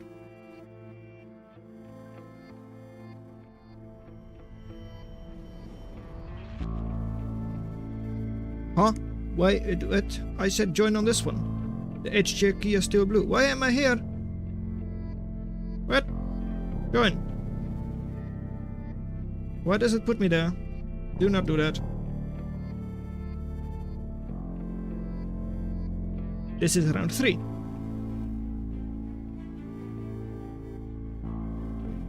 Okay. Maxi Steel Blue, delete. So, Osku were they back?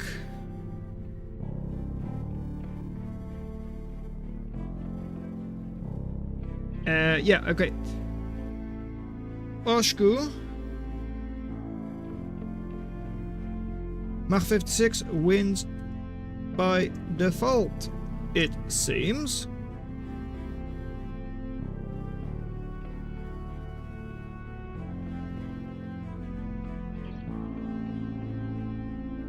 Okay, Anir is fighting doldrums. Okay, so they can...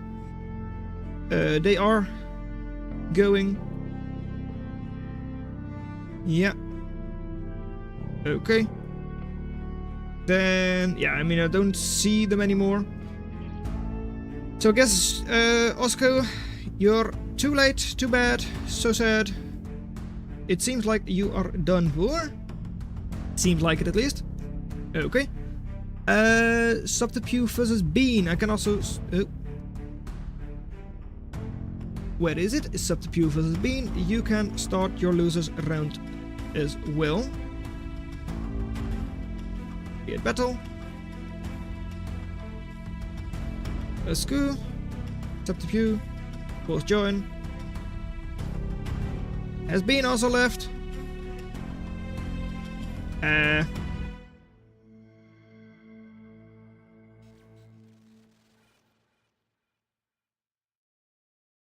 Okay, let me check. For Bokadi, you require every player higher rated than me to drop out, which is most of them. I believe in you. To Pew. Also, win by default.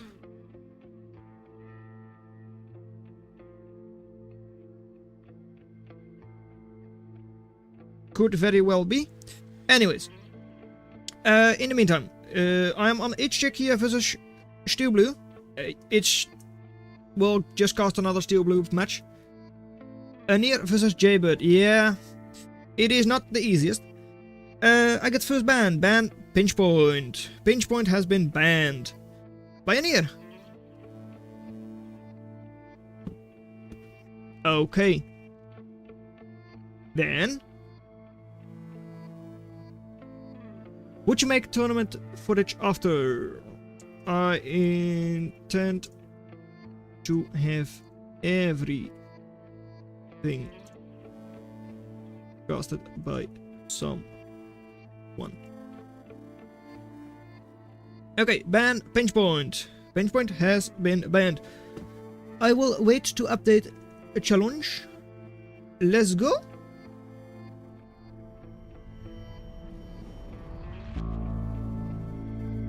Let's see. Bean. Is Bean going to show up? I do not see Bean. Bean.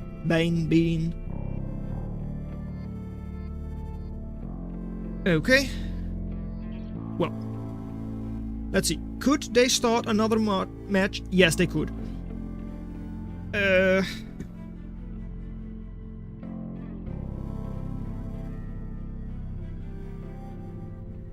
Okay. All of the round 3s are starting. Or at least could start. Chungus, round 3 is going. Cool Cat, round 3 is going. Steelfan is in the Cool Cat match.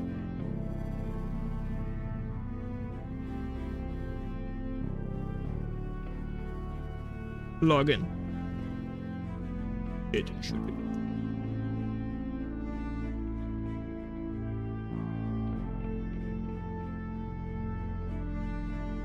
Okay. We need a mod in here to force pick and start. Oh.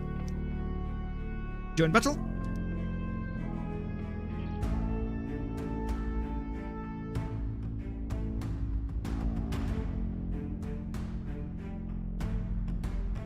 Map Baron.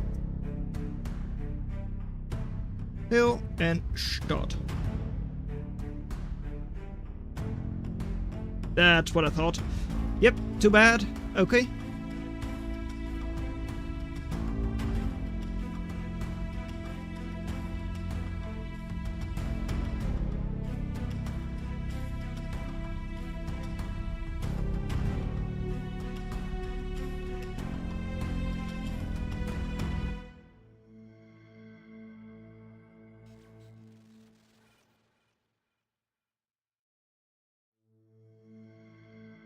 Okay. There. Yeah. Okay, let's see. What is going to go through? Okay, those are all going. Yep, I'm leaving that one. I'm here. Ban Pinch Point and Doldrums. Okay, HJ Kia, the Pinch Point Doldrums. Doldrum has also been banned. There we go. Doldrums has been banned. Come on, leave battle. Yes, thank you.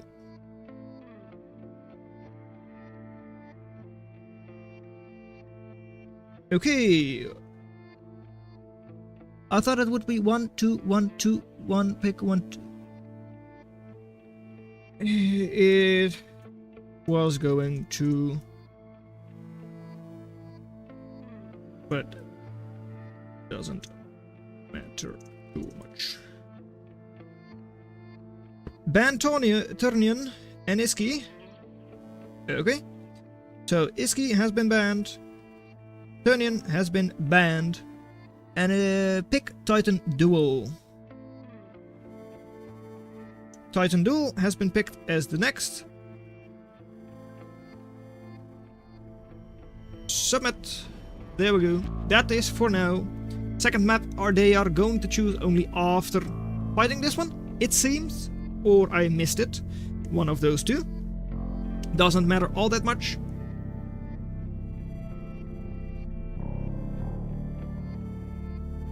But hey, it's fine.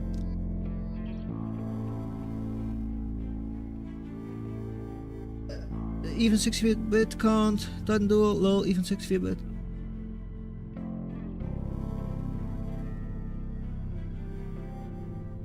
Yeah. Okay, right. So, in the game, we go back to the live scene. And we've got HJ Kia in the blue and Steel Blue in the red.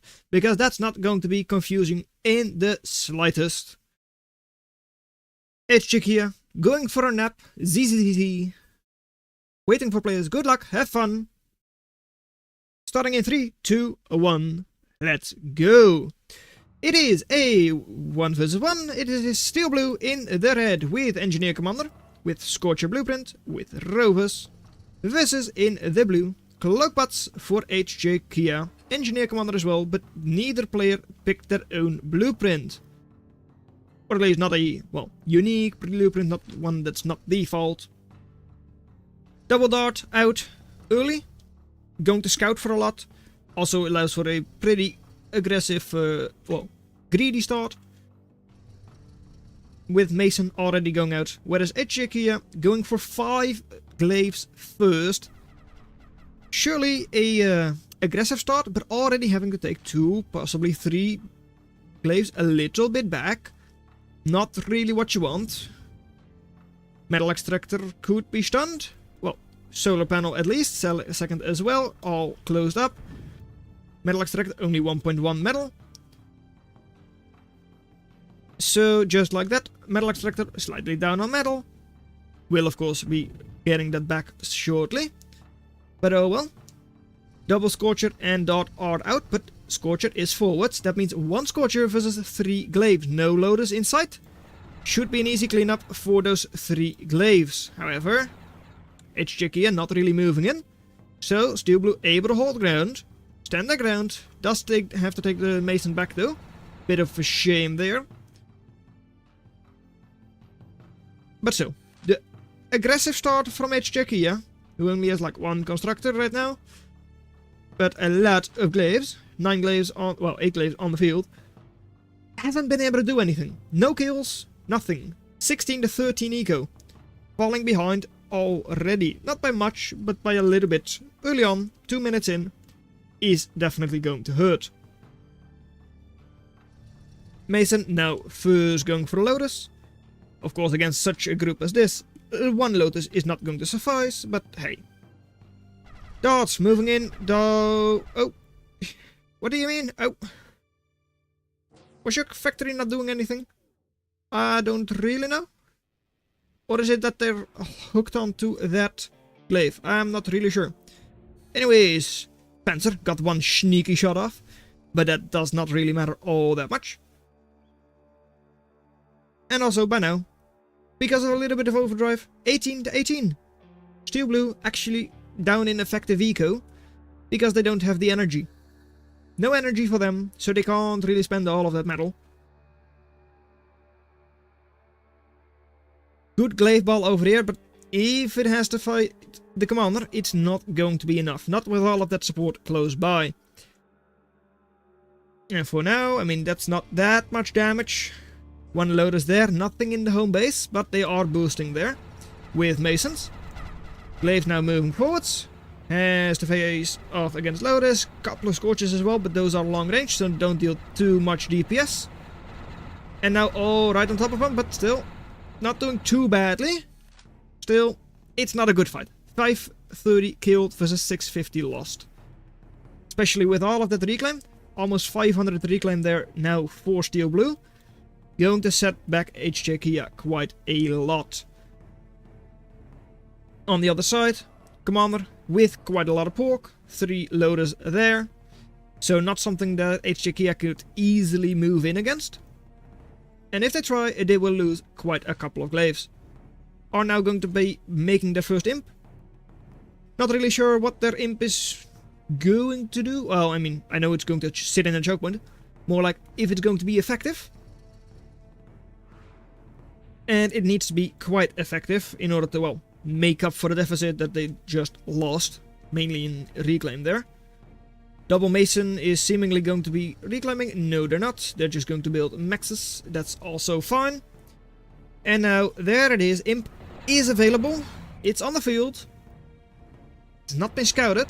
But also, yeah, defenses and Scorchers not really engaging. HJ Kia not really able to bait them into the Imp. Still though, good Imp anyways. 2 fences, 3 Scorchers, 1 dart. All of it cleaned up.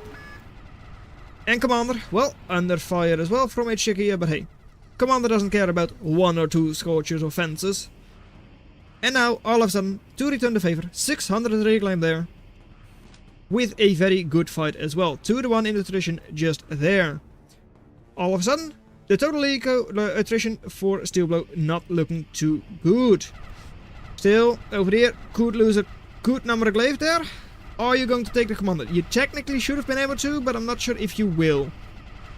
You do take down the commander just in time. Still, good fight there because you took down the commander. Taking down 4 eco as well. Don't know how much metal they had in reserve. But I expect it to be quite a lot because of all of the reclaim they could have been getting there. And they don't really have that much energy eco.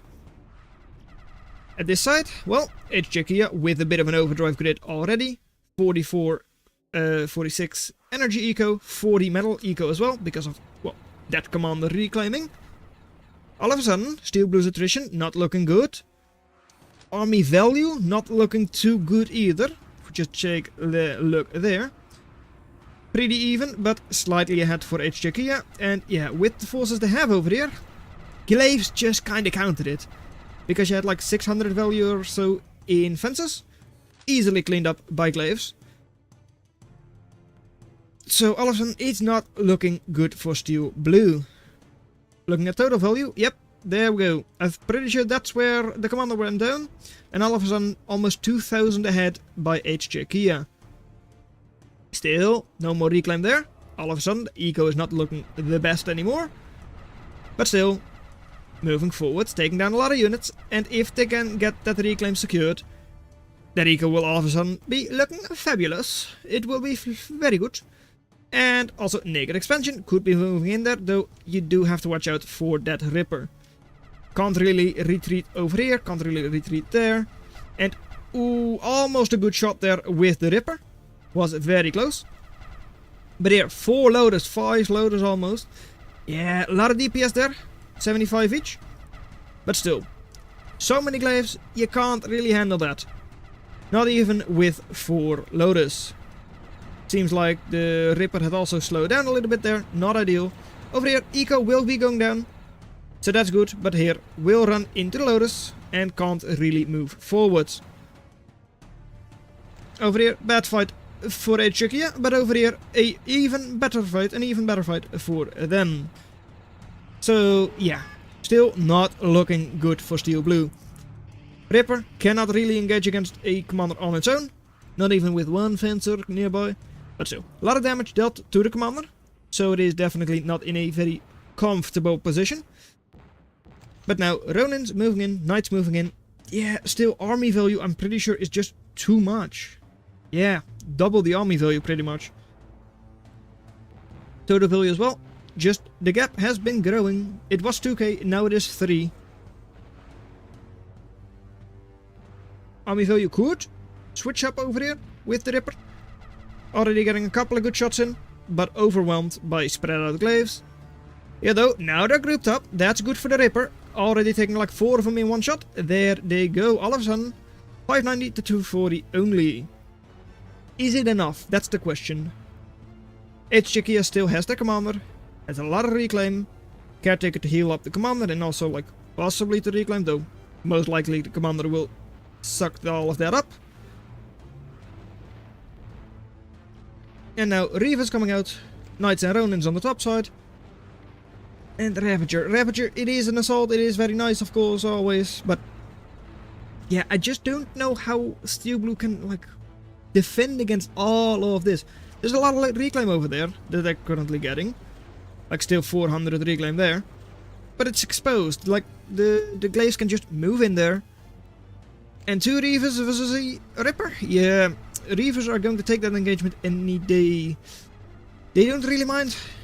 Like yeah, it's an AoE riot versus one that's focused on DPS. Not a good fight for the Ripper. Especially not 2-1, by the way. That's the main thing. Over here, still getting a lot of reclaim, but meh. Even with the reclaim, 5 reclaim only, sure. They're behind in eco because of the reclaim from HJK as well. But also just map control. They've got way more of it, so their base eco is already a lot higher as well. And over here, well, cleaning up another Ripper. Triple Reaver over there. Are now in range. Are not actually taking it down, because they're retreating, not amazing. But still creating more eco. Whereas Steel Blue is in a very defensive position. A Stardust behind eco. That's not where you want it to be. It's not a cheap turret, and especially on the bit of Terraform, doesn't make it any cheaper. And Triple Ravager without the Ripper support, at least in the first part of the fight, doesn't do too well. Knights now moving in, stunning pretty much everything they come across. And I think it's just going to be a matter of time until HJK takes at least game number 1. Scythe coming in, not sure what its purpose is going to be. Is it going to be sneaking and taking the factory? Could very well be. Maybe they expect Steel Blue to have like a fusion by now. They don't, but maybe they expect that. And over here, well, the Cloakbot army, slowly but surely, still moving forwards. And there is not really all that much that Steel Blue can do. They can just stream in forces one by one. Because if they group them up, yeah, they've already lost the terrain. It's a losing fight. They can't win. I don't think so. Dominatrix, it doesn't do too well. You're facing off against assaults, things that kind of counter Dominatrix. Since, of course, the, well, capture is based on your current HP. So units that have a lot of HP to begin with are pretty good. Still, does capture 1 Reaver, but 1 Reaver is only half the cost of the Dominatrix itself. Dominatrix does not get stunned, a bit lucky there maybe, because of the inaccuracy on the Knight. And there, well, goodbye Stardust, has been cleaned up, seemingly, by glaives and scythes, so raiders. 1 heavily damaged Knight has been captured. Reaver as well, of course. Reaver is healing up way faster than the Knight is, because it has like the advanced regen. But also, like, scythes could be an amazing counter to Dominatrix. Maybe not even a counter they intended on using. But hey, that doesn't really matter. It is still going to be very strong if the Dominatrix doesn't have support. Over here, well, scythes moving in, taking down Caretaker. Cannot really take down the Ripper, so do have to watch out there. But the Ripper has to go all the way around, it's not amazingly fast. Dominatrix almost cleaned up.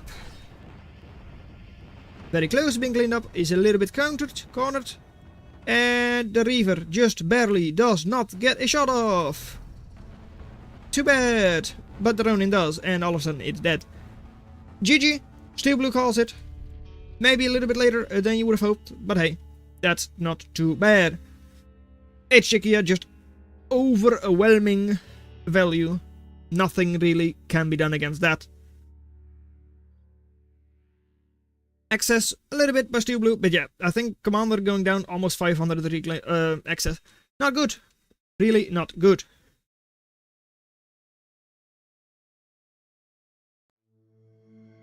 Now, your pick for HJ Kia. Freaking Baron Hill, man.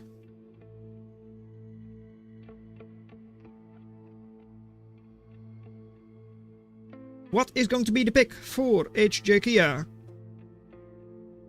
Anir, what is it? I won 2-1, 2-0 versus Jaybird. I honestly did not expect anything else. Anir Jaybird has already been called. That's good. Yeah. Subtipu versus Bean 2-0. Mark was 2-0 and Anir was 2-0. Okay. We're also starting with the next one. Jaybird Anir, we delete you. We delete you. Yes. Anir Jaybird, we delete you. Okay. And we handle another losers bracket here. Yep, we delete you. Subtipu versus you. Okay. Losers bracket, is that correct? I don't think it is. Maybe it says it is correct, so I'm going to assume it is. Churi versus Sartos. Okay, next up is Mach versus Maxi.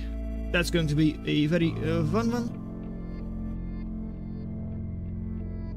And last but not least, it is Mankas Anir. Oh, that's not what I wanted. Oops, my bad. Mankas Anir indeed. There we go, there we go, there we go. Do we want to do that? Yes, I do. Okay, right. Mankas Anir, force that fight. Qwerty Subtipu, force that fight. Churi versus Saratos, force that fight. And last but not least, it is Maxi versus Mach, force that fight. In the meantime, we... No, that's not what I wanted. Are going back to the live scene. There we go. Sorry for delaying the start. No issues there, Jaybird. It happens. I probably should have made like a bit of an example on how choosing would work and all that. And you weren't the only one. We've had other players also struggle a bit with it, not knowing which maps were in the map pool and all that. Anyways, we've got a 1 versus 1. It is Steel Blue, once again in the red. Oh, so nice. With tanks and an engineer commander. Versus in the blue, once again as Cloakbots, it is HJ Kia with an engineer commander as well. Going for wind on the little bit of a hill, but only 0.3 wind floor. Still 1.2 right now, so more efficient than solar.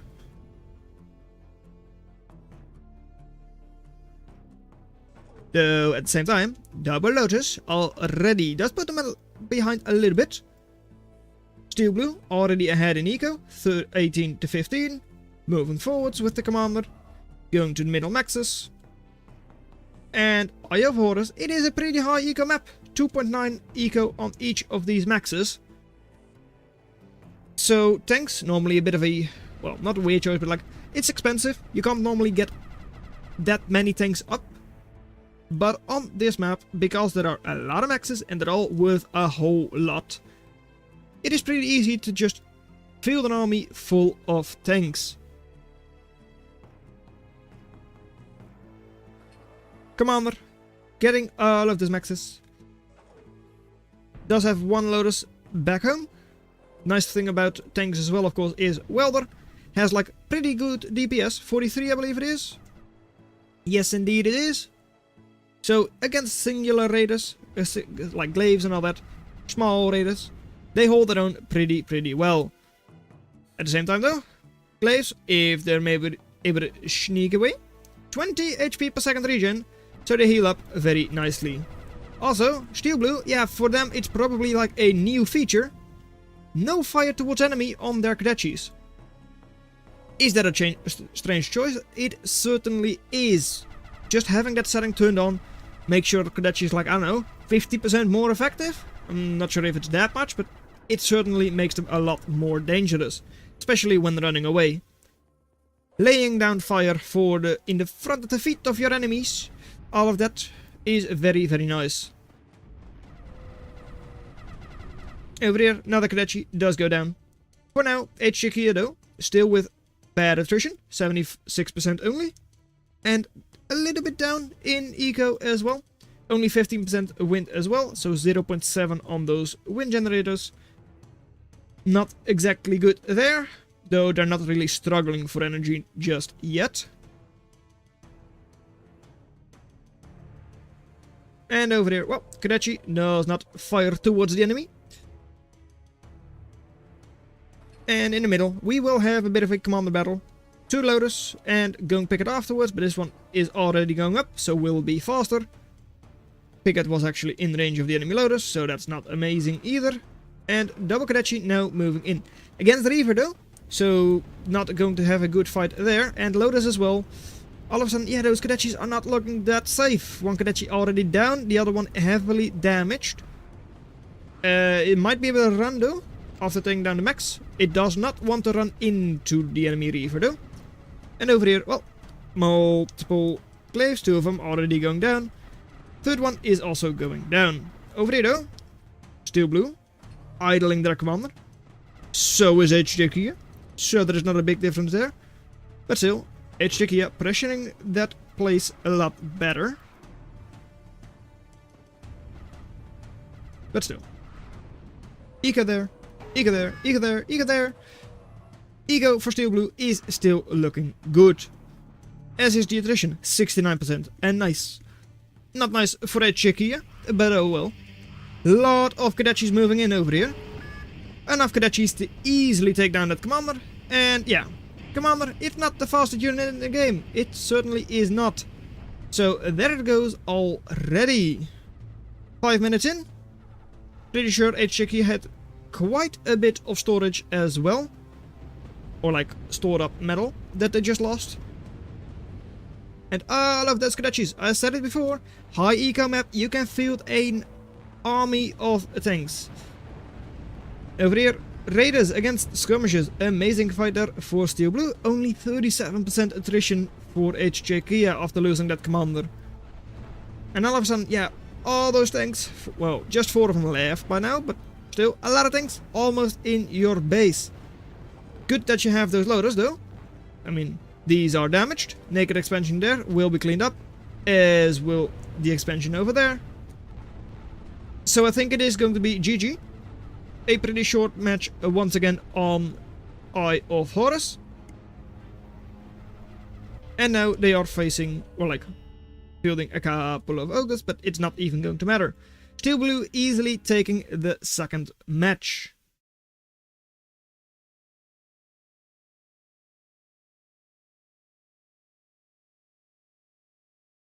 That means we are now once again going back to the Zero-K map stream. And what is 2 more bans per piece? Yes indeed. What are we banning today? Also, I should have Eye of Horus as number 6. Forgot to do that. There we go. Do you still know what is left? Hello there, Logics. Do you need assistance? The map pool is Volcanic Duet, Tundra, Barren Hills, Hot Stepper and Lake Khan, right? Yes. Yes, that seems to be left. Seems like it. Volcanic Duet, yep, that one's not banned. Tundra has not been banned. Hot Stepper, Lake Khan have not been banned, and Barren Hills has not either. Right, yeah, no, that is correct. 2 more bans apiece. Indeed.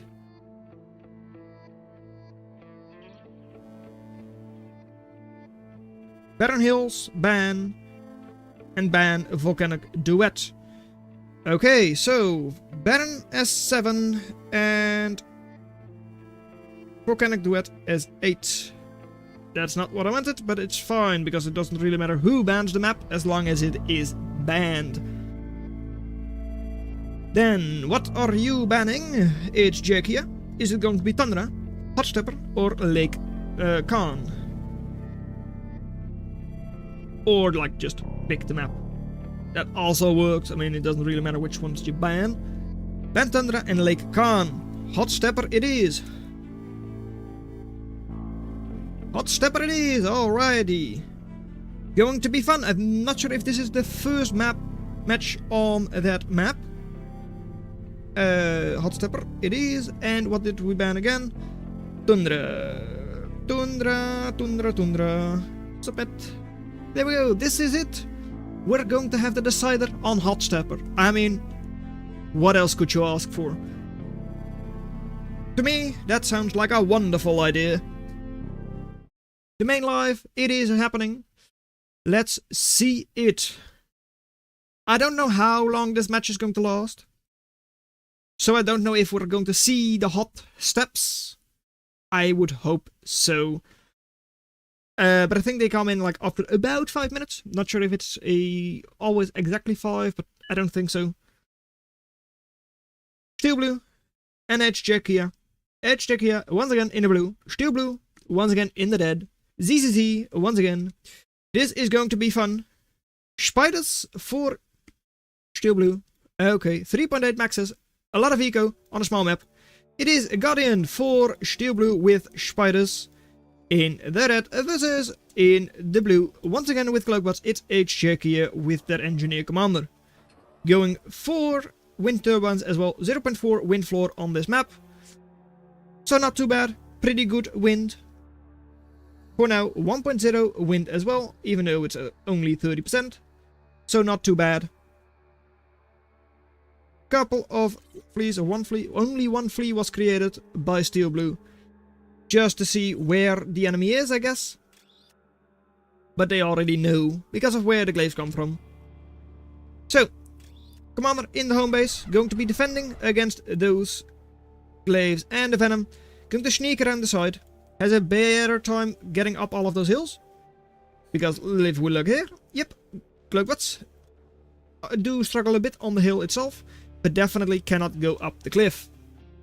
Whereas fighters, of course, can do that. On this map, do you want to go for the low ground maxes? They are going to be put in the lava and they will instantly die. It's not like other maps where you take damage. No, this is instant death. Even a detriment, it's just gone once you touch it. But you can terraform them up. Then you don't lose them, but it's more expensive. Or is the game just going to end before that point? 3.8 metal maxes, 7.0 because of overdrive. Very good eco, just like that. 20 to 17, just like that. HJ with good overdrive. Whereas Steel Blue doesn't really have that. Still, Steel Blue in the middle earlier. In the middle first, so we'll be able to get up their loaders there and all that. And should then be able to secure the max as well.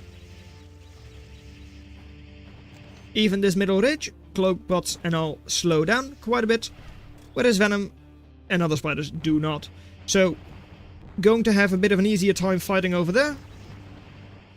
And Guardian Commander, of course, also a better commander to fight with. Level 2 versus a level 1.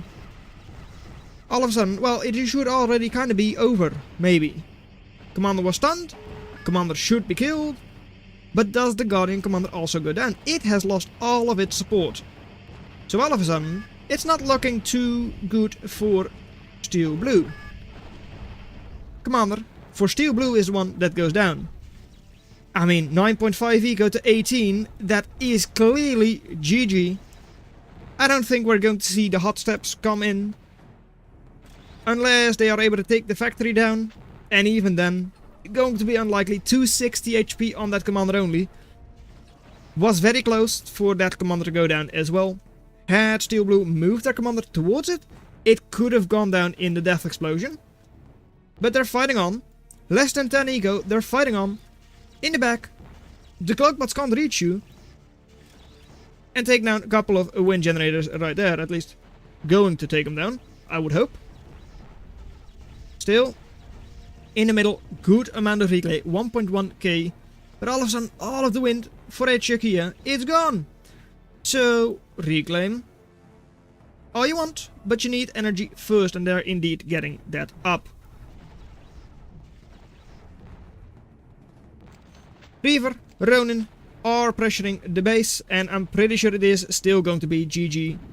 Because you don't have any units, no value for Steel Blue, and that pretty much just means Czechia is going to take game number 3. GG. Steel Blue has been destroyed. Better eco, and that's mostly this stat. Overdrive. A very good one to have. No reclaim, nothing, nope. Purely overdrive that won them the eco match. Wind came in strong, it really did. GG. Okay, that means that we do the refresh there. It's Czechia. It was 2-1. First match was won by Czechia. Yep. 1-1-1. Let's see that. Steel Blue Czechia. 1. No, 1. 0. 1. 1. Czechia. A 1. There we go. Next up, well, what do we have left in round 3? Round 3 is still going on, or is it not? Low Taper Fade versus Logics. Was that finished or not? I'm not really sure. Let's check. The casters prefer high elo players. Bruh, what is this? They are still going. No, that's actually Stuart, so they are done, it seems. Let me just confirm. A win for Low Taper Fade, and a win for Low Taper Fade. That means it's Low Taper Fade 2-0. Was already put in by Das Capital. Okay, good. For Kitty versus Cool Cat is still going on. And Stuart versus Chungus. Is it also still going on? It is indeed. Then I'm going to just quickly check where thingy is. Stefan and all are in the Stuart match. That means I am going to the 4 Kitty.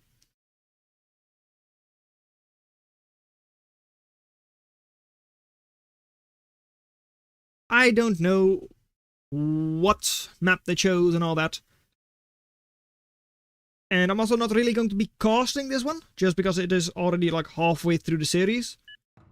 Series is currently ahead for Coolcat. Coolcat won match 1 on pinch point.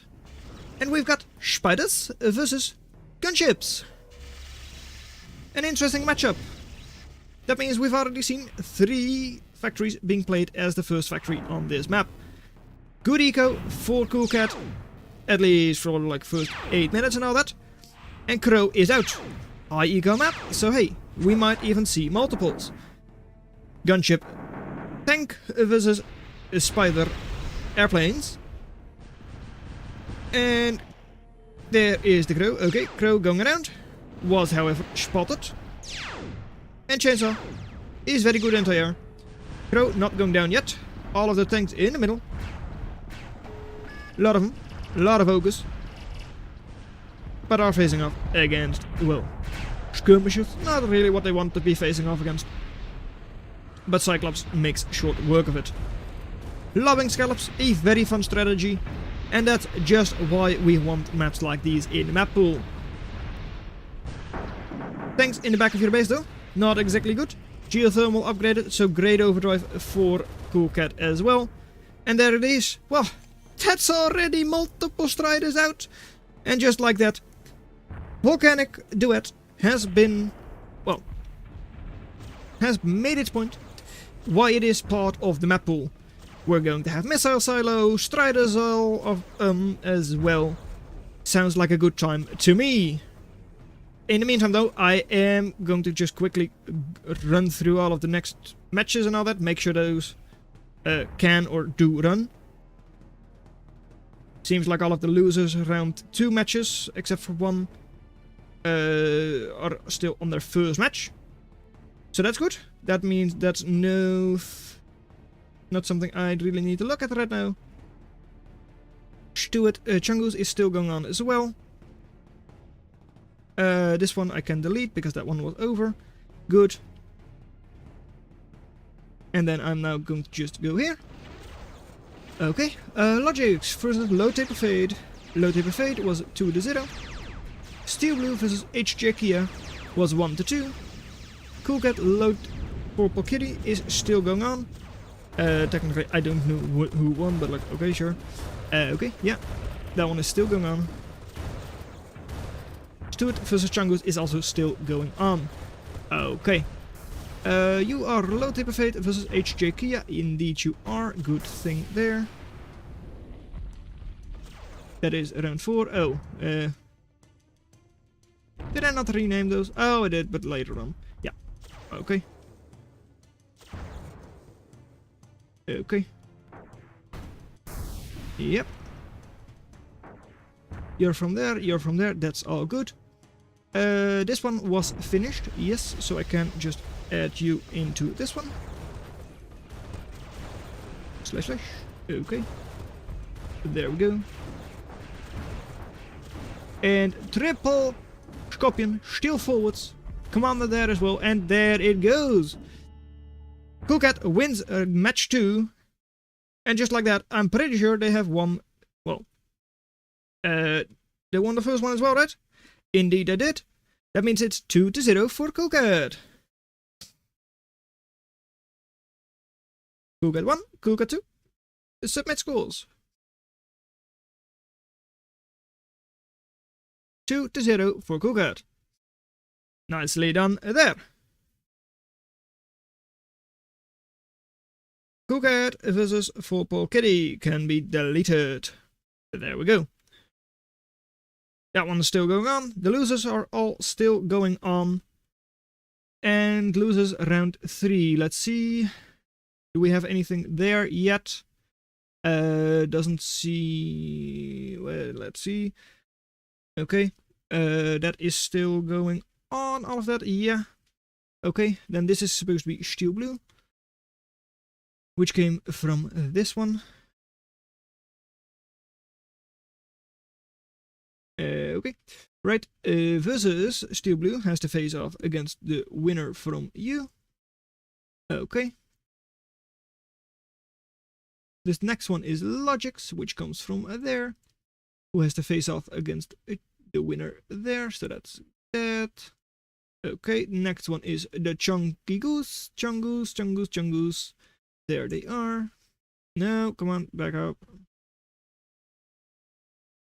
Yeah. Chunky Goose. Okay, Tony map. Okay, just have that up for now. Okay, just so that I'm pretty sure that I don't share anything I shouldn't. Okay, and then it is Chungus versus the winner there between Maxi and Mach.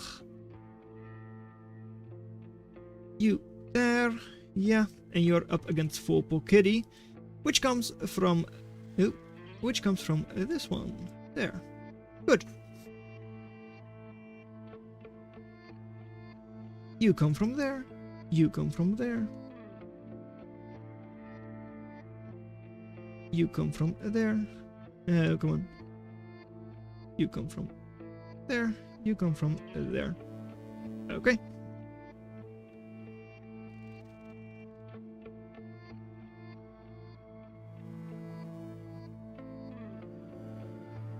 Okay, right. You from there. You from there. And you know what? This tournament has not been lasting as long as I thought. Chungus versus Stuart was already done. Me for 2-0. I'm not sure if I knew that it was done already actually. A bunch of 2-0s. Me versus that one was done. Yeah, indeed. Okay. Stuart Chungus was put in indeed. That means that it is all done for that round. Yes, okay. In that case, I can now say round 4 between H-Cherkia and Low Tip of Fate. There we go. And Coolcat versus Stuart.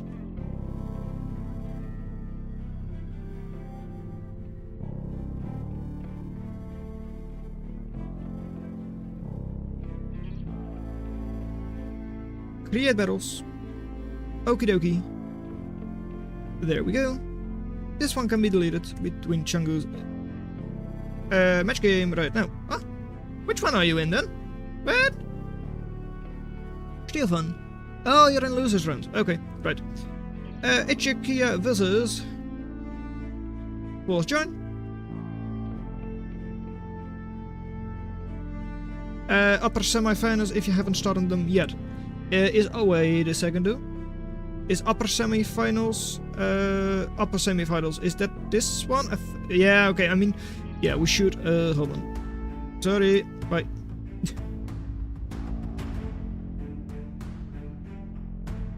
Round 4 will be a bit later.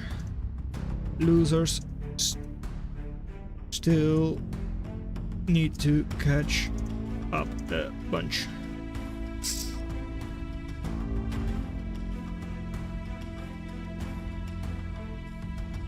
Okay, right. Losers bracket though. Those are still going. Quitty versus Sharp the Pew. That's that one. That's the one I will join. Assuming that no one else is. Yeah, okay, good. Because it is still just the very first match for them. However, I am quickly going to run away and get something to drink, because I feel my voice is not really liking this.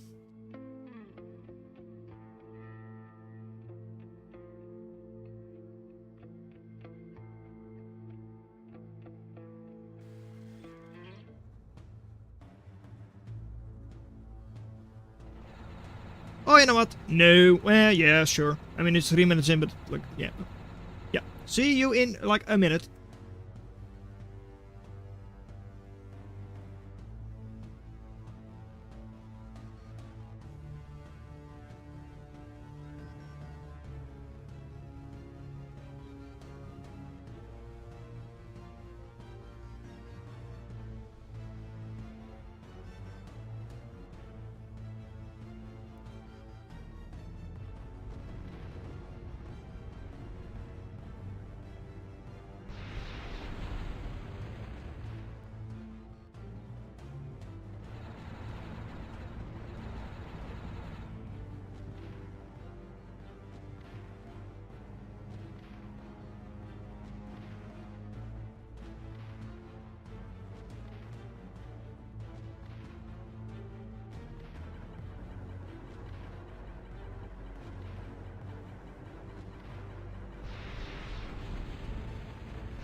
There we are again.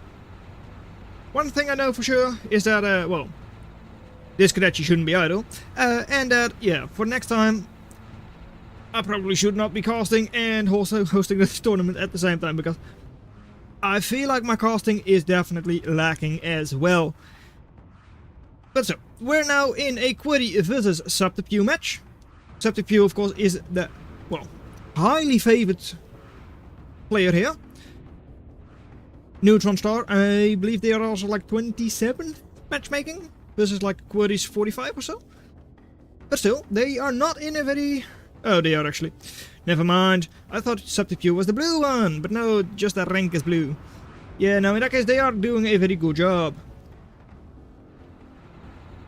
Over 200% attrition, and Query gives it up. So Doldrums was match number 1 for them. Of course, we kinda missed most of it.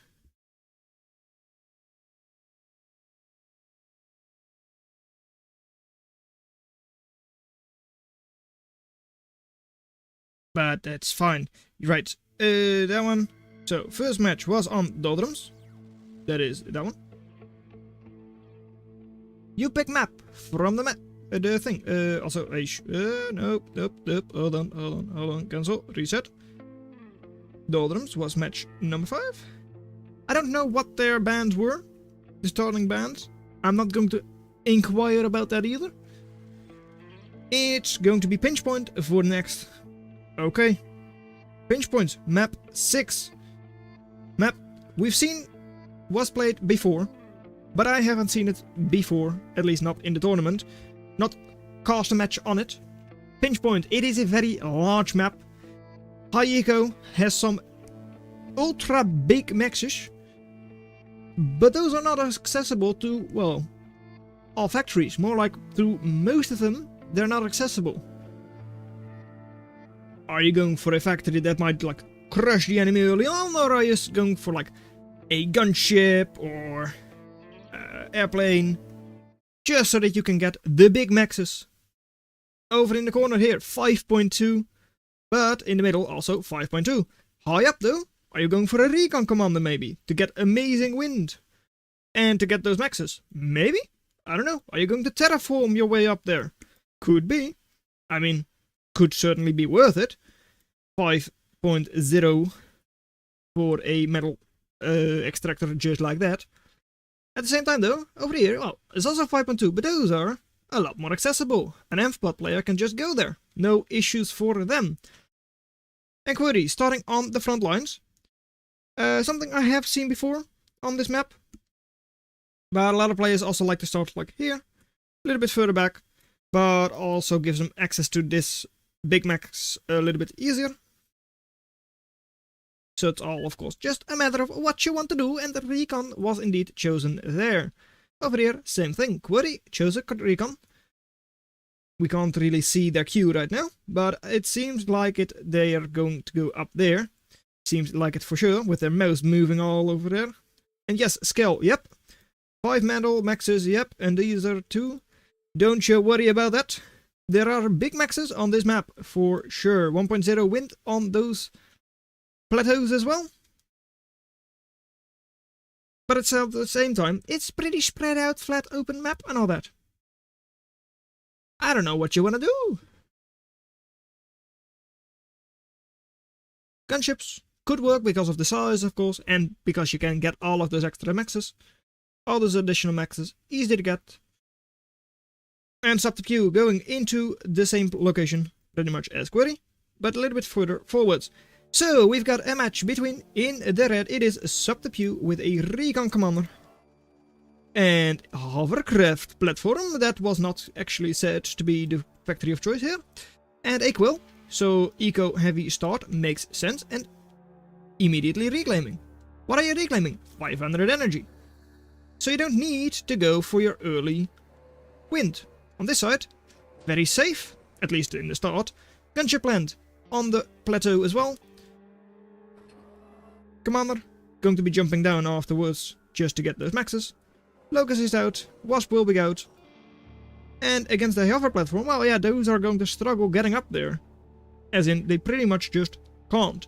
These maxes, pretty safe for a gunship player as well, especially against hovercraft. So yeah, we'll have to see what happens. Locust to scout, going to the standard location immediately. And yeah, look, there they go. onto the big max with hovers. Not that difficult to get for them either. This side going to be reclaiming, could get stuck with pathing, that could be a little bit awful. Yeah, there it goes. Trying to get this reclaim, but it can't.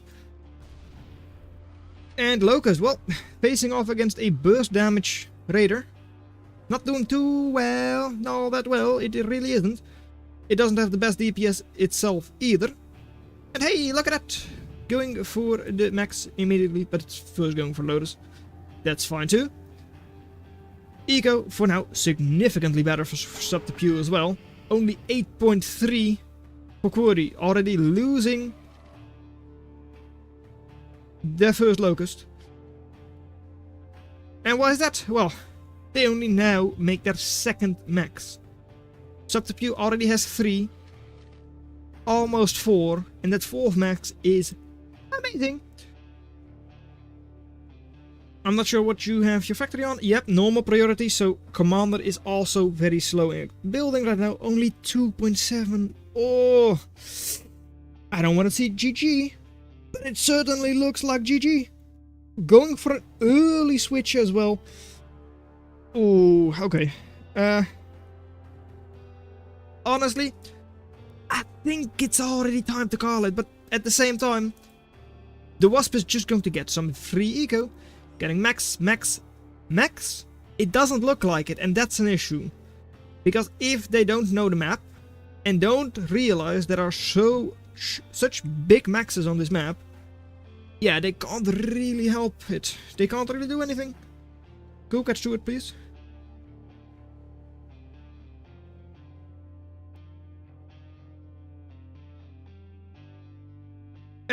Yeah, right. Hoppy is going to go around. Dagger can't really do anything against Hoppy. Outranged by quite a bit. Hoppy as well. Burst damage, 220. Very nice as well. 2-shotting daggers. And it's now 19 to 16. They're not that far behind in eco. And there is the second Wasp. Going for maxes that, well, yes, Subterfuge really can't get.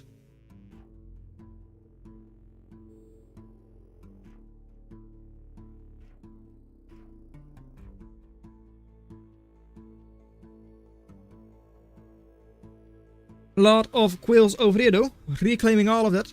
But it's all energy reclaim. It's not... Yeah, there's a little bit of metal reclaim of course, but there's not a lot of it. Mostly it's just energy, but hey, they don't have, because of the idle commander, don't have any wind generators, so they do need it.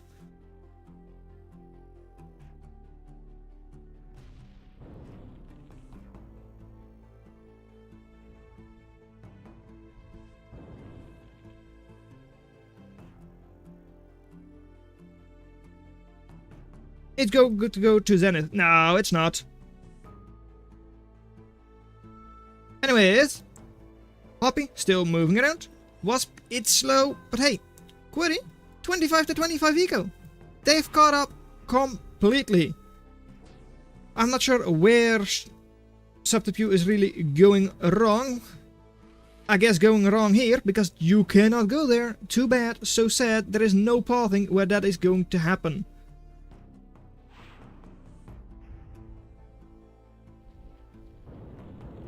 Over here, Blast Wings going on to the tidal generators. We'll be taking them down, but yeah, look, it's not a great fight. Only taking down 70 value just there. At the same time though, 63 energy going to go into that overdrive very nicely as well. And the hover platform is almost up. It's still taking a bit, because of, well, first guy taking and all that. Because that accessing, not exactly what you should be doing. But Wasp will soon be taking 10 build power. And over here, well, Quill apparently is able to reach through the terrain. But hey, that metal extractor is going to be got. Should also mean that they could get all of these as well. If that's true, that eco will be amazing, especially because Quiddy, for now, does not have vision on it. A radar tower only covers up to the edge of the island. It sees nothing. And over here, once again, a bit of a Blastwing bomb. Not doing too much. And there it is. The first couple of hovercrafts from Query coming out. Subterfuge now also accessing a little bit at least 7. And over here, well, they're still going on with that sneaky economy on the enemy side. And here, that's triple quill stuck. Not going to construct anything because of pathing. And not that it's like bad pathing, you just shouldn't be creating those maxes. Are they going to have more of them stuck? I don't know. Maybe they are, maybe they aren't. But at the same time, it is 1-0 right now for Subterfuge, indeed. But look at all of that. The daggers are doing a good job. Only 130% attrition for Subterfuge. Factory switch is out for Query. Army value looks pretty good. And they could also start raiding quite a lot because this is exposed, that's exposed, this is almost exposed, double quill exposed. So yeah, they know about this, but they really should be going after things like that as well. There is a lot of naked expansion from Subterfuge that they can easily get. This is technically naked expansion, but because the gunship land isn't up, Subterfuge just can't get to it.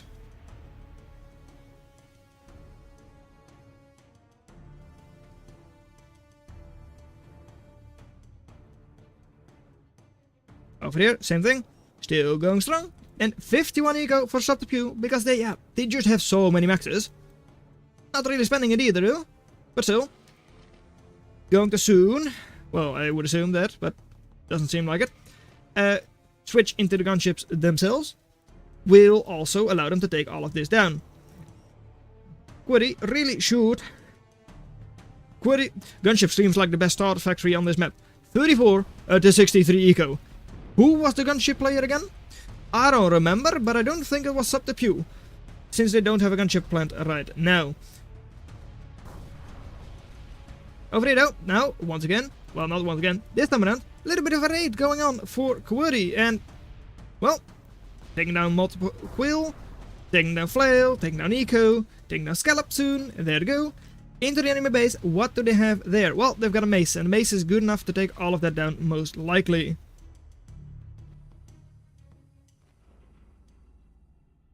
Now, over here, well, one picket could take down one little dagger, but no more. And now, there they go.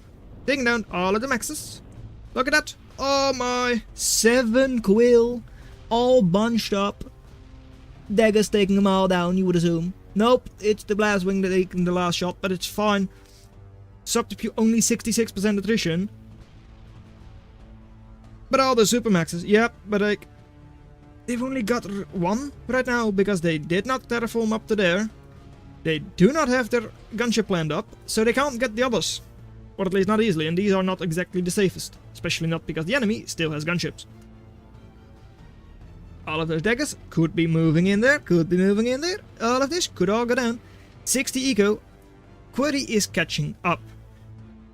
They still don't have all of those maxes that Subterfuge has, but 200 energy because of all of those insane wind generators. 1.0 wind floor, highest wind floor in the game. There. No anti-air available yet. Harpy going to be doing some raiding. Geothermal is up, but is not going to be taken down. I find it a little bit curious, especially with Chainsaw now being up in a second as well. Harpy can't do any more damage. I'm not sure if it would have taken it down by now. 5 shots? I think it would have.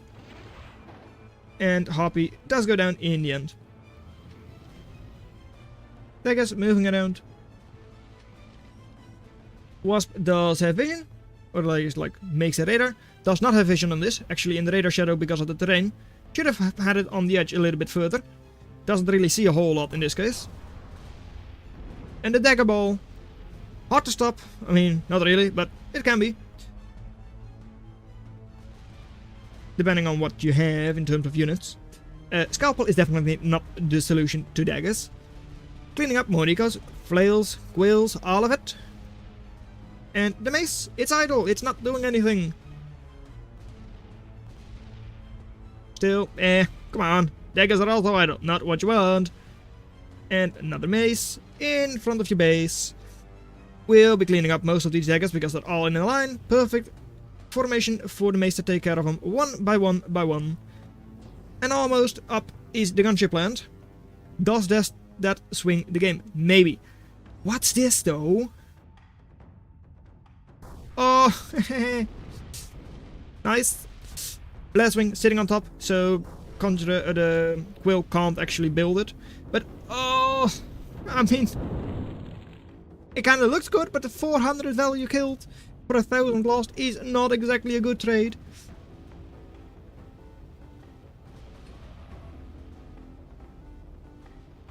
Subterfuge, what do you do? Gunship plant is up. We now take care of all of the eco, because 25 overdrive is what's equalizing the eco for now. Woody has good eco through overdrive. They don't have the geothermal, which do you do? You're upgrading it as well. So you will have, well, we'll catch up in energy eco soon, but look at the stall, energy stalling there. And now this should all be taken down. And the only way I can win. You do now have loaders on most of your maxes, but still, these three are exposed, can be taken down. And now in the south, Woody also with a super max. The one up north had been taken down. And these maxes can all go down as well. No defenses around those. Attrition has now swung in favor of Woody as well. Was good before, of course, but not anymore for Subterfuge. And over here, yep, losing a couple more quills. 4 more quills going down at least. Watch out with your blastwings though, that you don't take down your own daggers.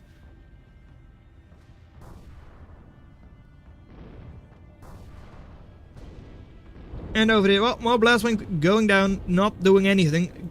Pretty much all going down in their own death explosion, I'm pretty sure.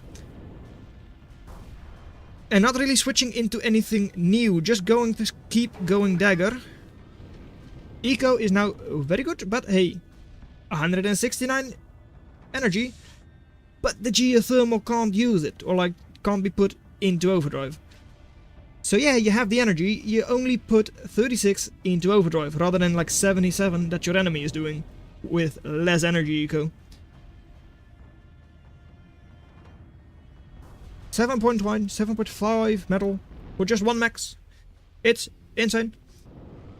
Good forces still on the field for Quirdy, and they are still behind because of the earlier part, but are catching up in metal produced and have also surpassed Subterfuge in total value and army value, although they have been ahead for quite a while in that case. It's all in squishy little daggers, so maybe a couple of blastwings can do damage there. And Trident, I mean, can take down the Wasp. That's already a good trade for it, but doesn't do a whole lot for you. And Blastwings, I mean, Blastwings. Daggers moving in. Good alpha damage on them, but don't have a good HP. And oh, couple of Claymores. And groups of them all disappear. Though they don't actually deal as much damage as I would have expected from Claymore. I mean, still a technically good fight for Subterfuge there. Who is now going into Nimbus. Also, against Dagger, it's good enough. Their inaccuracy doesn't really matter as much then. And hey, there you go. Trident taking down one Wasp at least. So I'm still a little bit surprised that, well, Subterfuge is letting the enemy have all of this. That's the main thing. They're letting, well, Quiddy have like, how much? Like 100, 200 energy eco. Well, not that much, but like almost. Pretty much for free. This really should just be Subterfuge eco, but it's not. Even though they now have the units to counter it, without Terraform.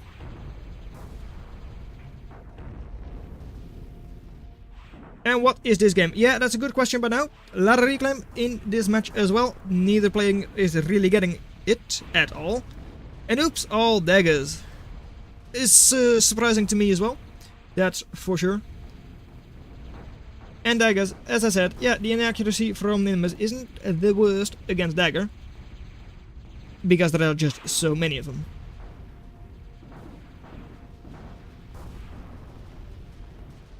Mace gets cleaned up, Scalpel as well. And Claymore. Not even Claymore is going to do enough, especially not because it's targeting, well, a different unit. Not really focusing the center mass.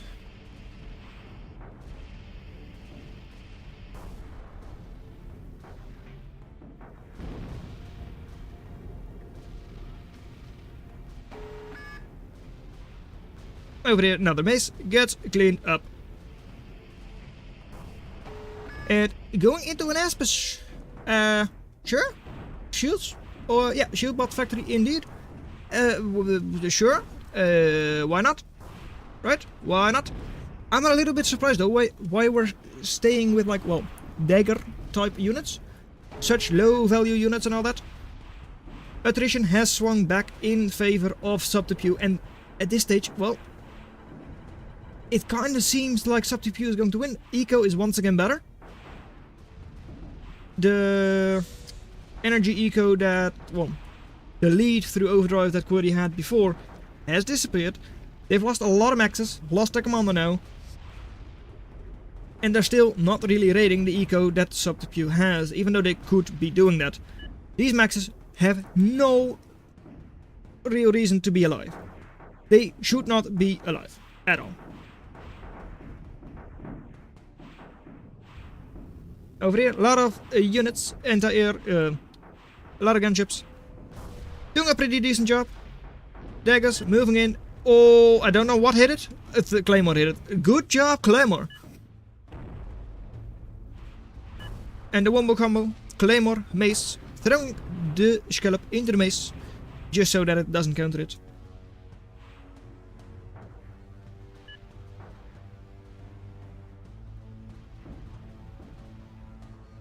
What? I don't know what you mean.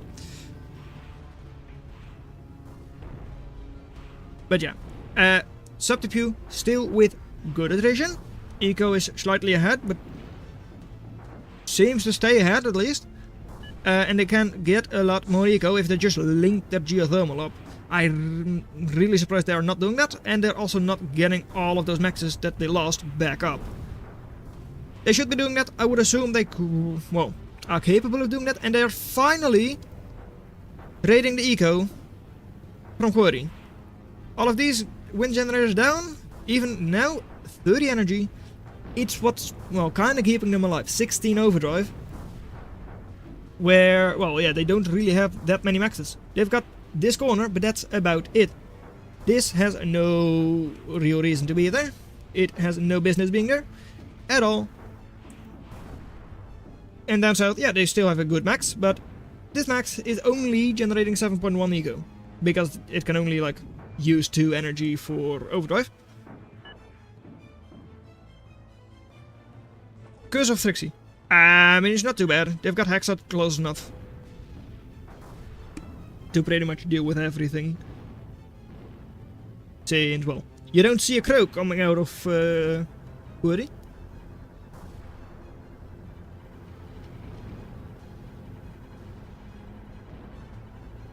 And yeah, that too. The Thrixie curse is like 95 or 99% done. Like we saw earlier with the match on Titan Duel, with like 84 out of 85 invested into your metal extractor. You know, I'm really surprised Query is still able to put up such a good fight. I'm of the opinion they shouldn't be able to do that. But if they get all of this reclaim, all of a sudden their eco will be amazing. And they could really start pushing back. Thing is, they haven't really been reclaiming. How much have they reclaimed? Effectively 0. Versus the 4,000 from Subterfuge. Yeah.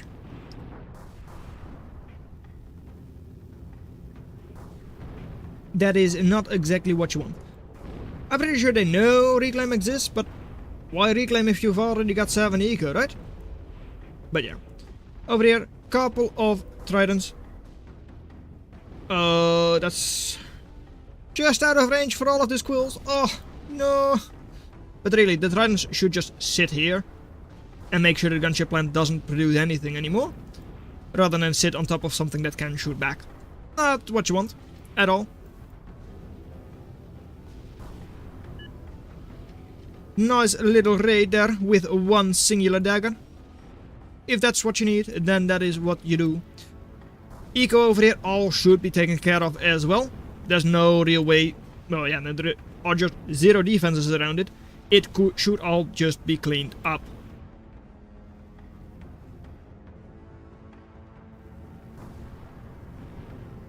Still, Eco, 78, 75, Overdrive, it's still there, and they've still got all those maxes. For now, that Eco is better than that of Subterfuge, because they've lost all of these maxes and haven't rebuilt.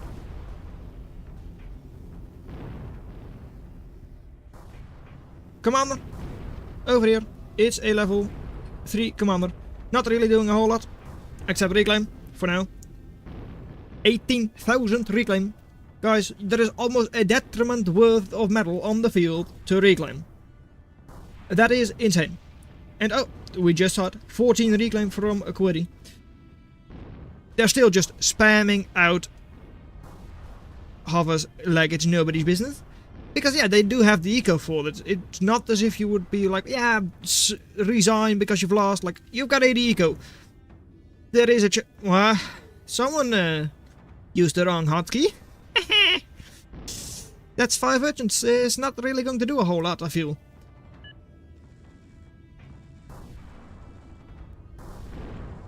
And over here, Felon, on its own, no support. That means it is effectively dead in the water. Literally in this case. But it seems to be surviving at least a little bit longer. Until the scouts move in. And oh, there it is, Caretaker. If it is going to survive, and I don't think it should, it could make amazing cost. I don't know how much is in range of it, but like, yeah, 1500 at least. Making value 10 times over. And these convicts as well. Reclaiming all of that metal, but still, eco from Subterfuge is not actually that good. Whereas over here, well, those urchins are defending those maxes. And they're doing a great job at it because they haven't gone down the entire game. Geothermal has still not been linked. This is all like not linked to maxes either. Subterfuge, you seem to have forgotten that eco is important. This might be a war game, but it's a war game where eco is something you need. Not something you just, I would like to have some eco every once in a while. No. Just build something bigger. The idea with a map like this, where you have like 21,000 reclaim on the field, is that you can build something bigger. Big as yeah. Build like 10 crows or like 3 scorpions, like we saw Coolcat do. But oh well. I mean, for now, Query still fighting on. Commander could easily go down over here. Though, with Caretaker there, and it's like somewhat out of vision for most of the units, it will survive at least a little bit longer. What does Subterfuge have to like try and help out its commander? Not a whole lot actually.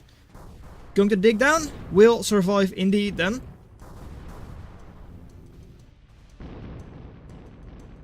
And Changus resigns. Okay, that is fine, Changus.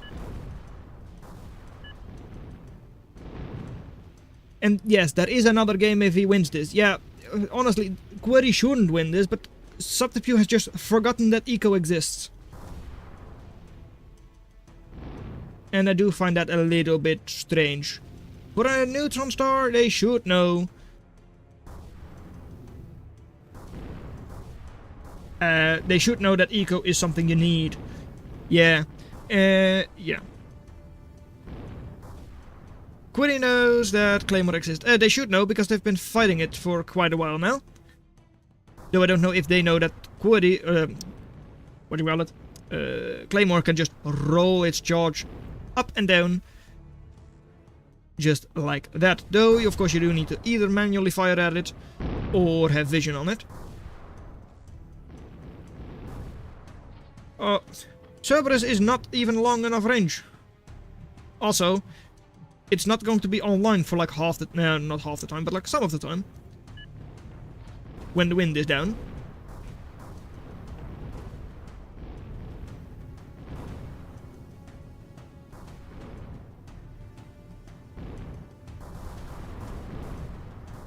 And Query, on the doorstep of Sub to Pew, who is making a crow, but it's very slowly going up. Because, well, yeah, no caretaker is boosting it. So it's taking another 5 minutes. I don't think Sub to Pew has that time. Eco, now 99 versus 57. Way in favor of Query, who has also clawed their way back in the attrition. And I think it is going to be a GG. Unless Sub to Pew is going to try and hold on with a caretaker, or like a quill or something.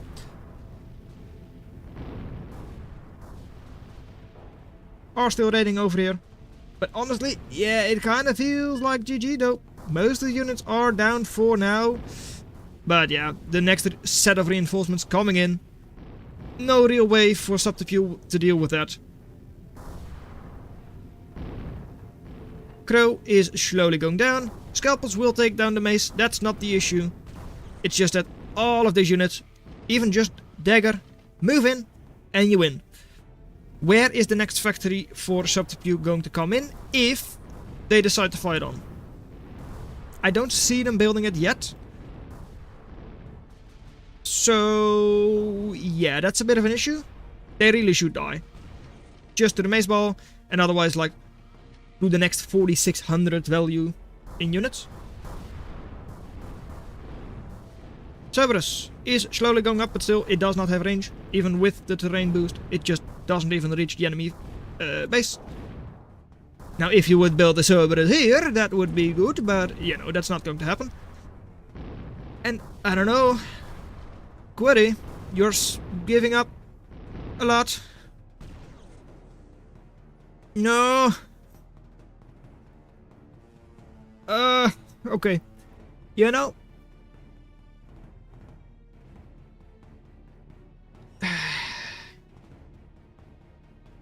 this match could have been good, right? I mean, it's high eco, like people have at some point tried going crow, but like, yeah, 22,000 reclaim, 5,000 in the base of Sub to Pew, all of a sudden eco is good for them, and yeah.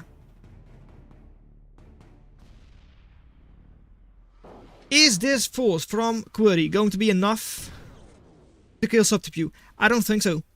With all of these scallops coming in as well,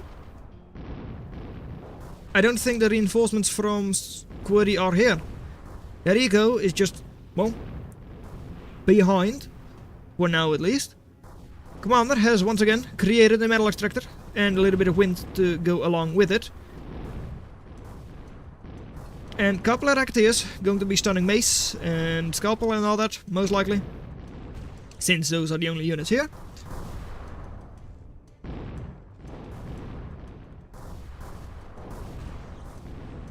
And oh no, it is up. Who would have thought it? How is this thing up? I don't get it. Is Crow GG? Normally in a 1v1, Crow means GG. Well, often.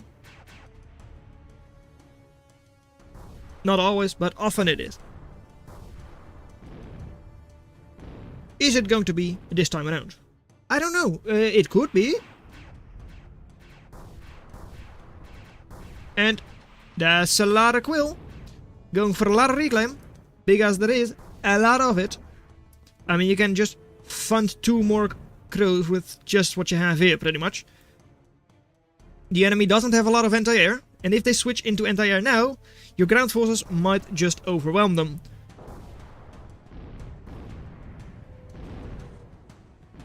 Harpies and all that, not going to focus the commander. Did take down the eco, but not the commander. So it will live on for now. 120 eco. I mean, next crow already like a quarter of the way done. And the Cerberus, yes, it is up. it's not really doing a whole lot. It's going to shoot at a razor that's armored up. I feel like this would be, well, better spent as like, I don't know, an ultimatum strider, like Dante, something like that. But not as a Cerberus. Unless Subterfuge is going to feed, but Missile Silo, that's also a good option. Napalm this, take down the geothermal, do something. Cerberus is just not really the one to make cost there. Crow is going after the enemy eco, and it will do that. But also, it's only 5000 HP left, being hunted by like 7 tridents, which is like 4200 burst. The crow is dead. Multiple razors, one of them is still in range, the other one isn't, but still. It's Crover for the crow, except it isn't because they're not moving after the crow anymore. Subterfuge now, once again, with positive attrition.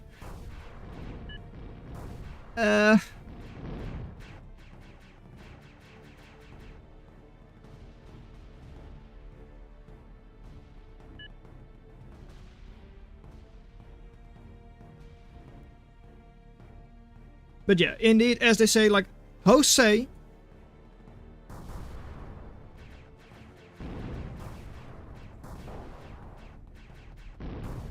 otherwise admin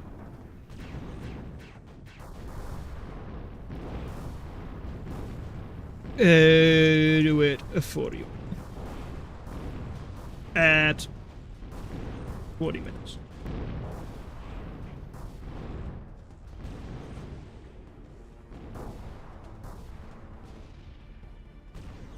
And they say on total value, I mean, they have clawed their way back. They should be the one to win this.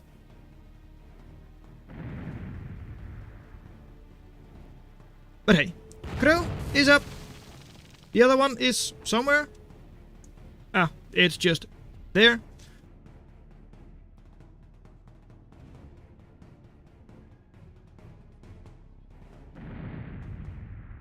And hey, the Cerberus, I mean, it is actually still doing its job. It's trying to kill Scalpel and all that.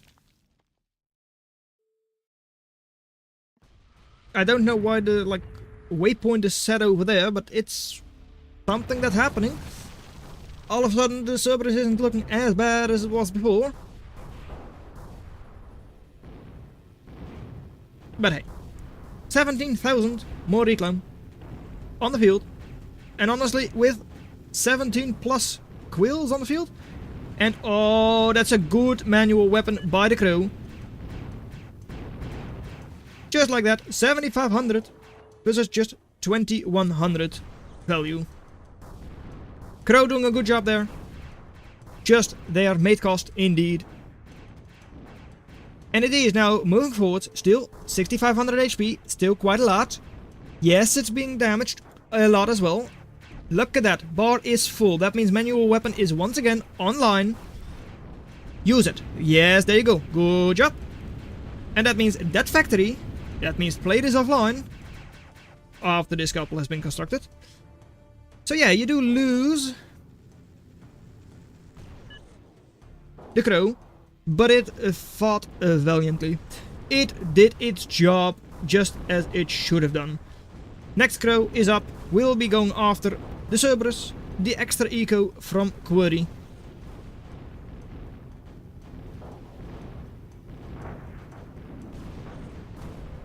And Query, they do have good trident numbers, they've got good anti-air, but what else do they have left? Well, the answer is pretty much nothing. Crow is up, going to move in. Yeah, there is quite a lot of anti-air, but because of the urchins, not that much. I mean, it is still too much for, well, one Crow to handle, especially because it's not going after the anti-air.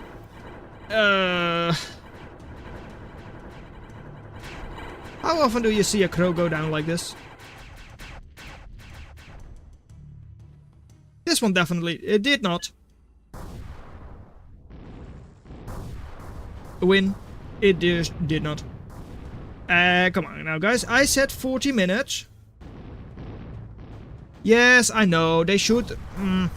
Okay, there they go. Good. I didn't even have to do it. 2-0 for Query. That really should have...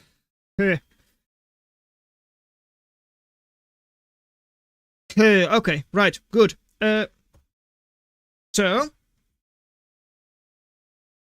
delete that one. Subterfuge won it easily. Well, not that easily, but still. Right? Okay, they're on it. Okay, good. Okay, yeah, that means that is Steel Blue versus Subterfuge. We've got losers right here. It is 0-2. Churi versus Thingy was 2-0. Maxi was 0-2. And Anir Mankas was 0-2. And this is now round number 4 for losers.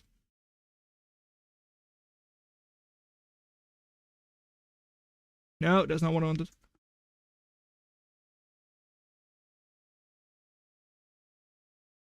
Okay, right.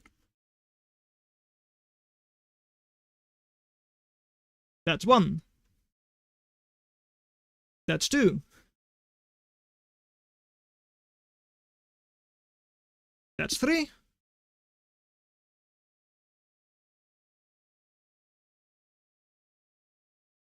And that is a 4. Okay, right. Churi versus Thingy was done. Maxi versus Mag was done. Okay. Mankas Anir was done.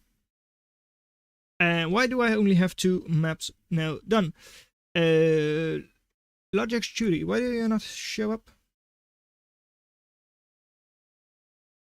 And we've got Mag versus this one. Do it. Create rooms. Okay. There we go. Falls into pot, all of them. There. Right. Actually, I see I got the so, okay. Right. Which ones did you want to cast again? Was it? That's fine. Cool Cat Stewart, please. Cool Cat Stewart. Cool Cat Stewart? Stewart is... What? Did I mess up the... Oh, hold on. I think I messed that one up. Chungus versus... Stewart? What? Why did I... What? That one is not correct. Stewart is not there. This should be... Losers.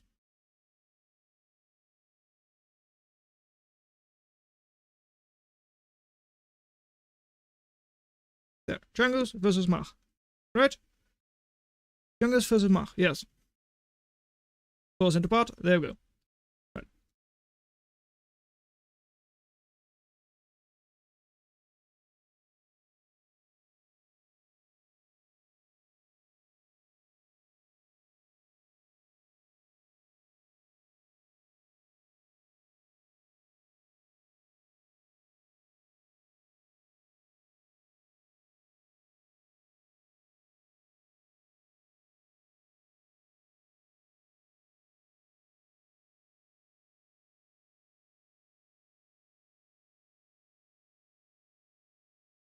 Okay, and now we just have 2 more HJ Kia Low Taper Fade. That is this one.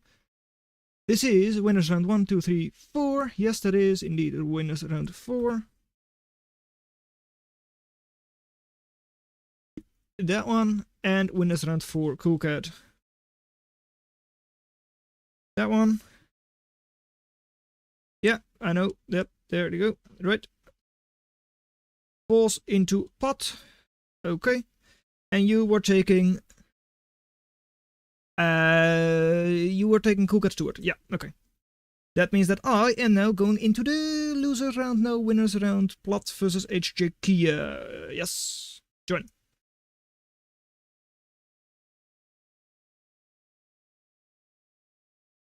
Okay, right. Let's just say I banned Doldrums, you banned Pinch.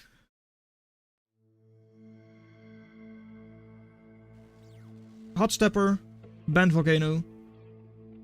Lol. What? Why am I in losers round? No, I don't want to be in losers round. I said winners round, low tip of fate, this one. Oh. Custom game. Winners round 4, that one, I want this one. What were we saying here? By the way, Logix has to go. So if you put it, you can make Logix. Okay.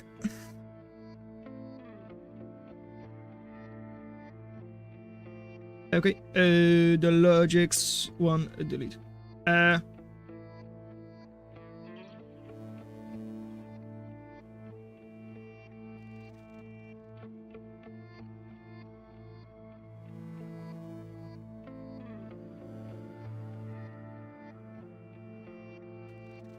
Let me just confirm it quickly.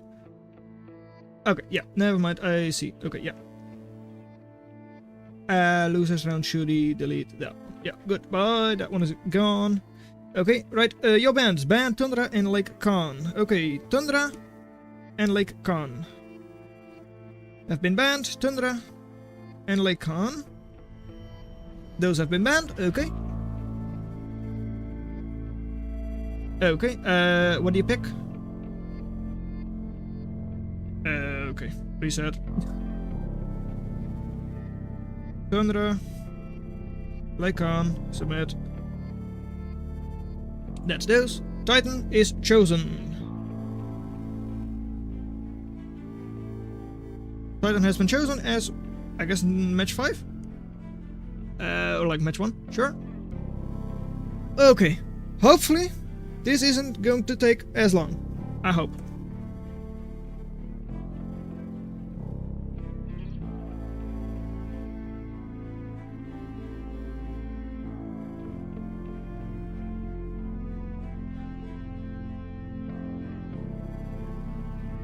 Okay, right, so we've got a classic match. It is on the, well, one of the most classic maps ever. It is on a Titan duel.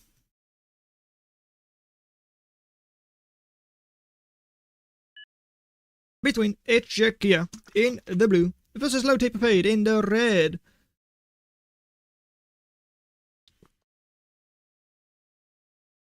And HJ Kia actually going for a different commander this time around. Wow! In the red, we've got Low Taper Fade with a rover assembly and my sloppy sausage, okay, as an engineer commander with fencer blueprint, with a very long queue already. They intend to expand a lot. This is in the blue HJ Kia with their classic cloak bots and also high aggression glaive spam with a, well, strike commander. Right? Yeah, strike commander. That's something you don't really see all that often, and they have a, well, way shorter queue.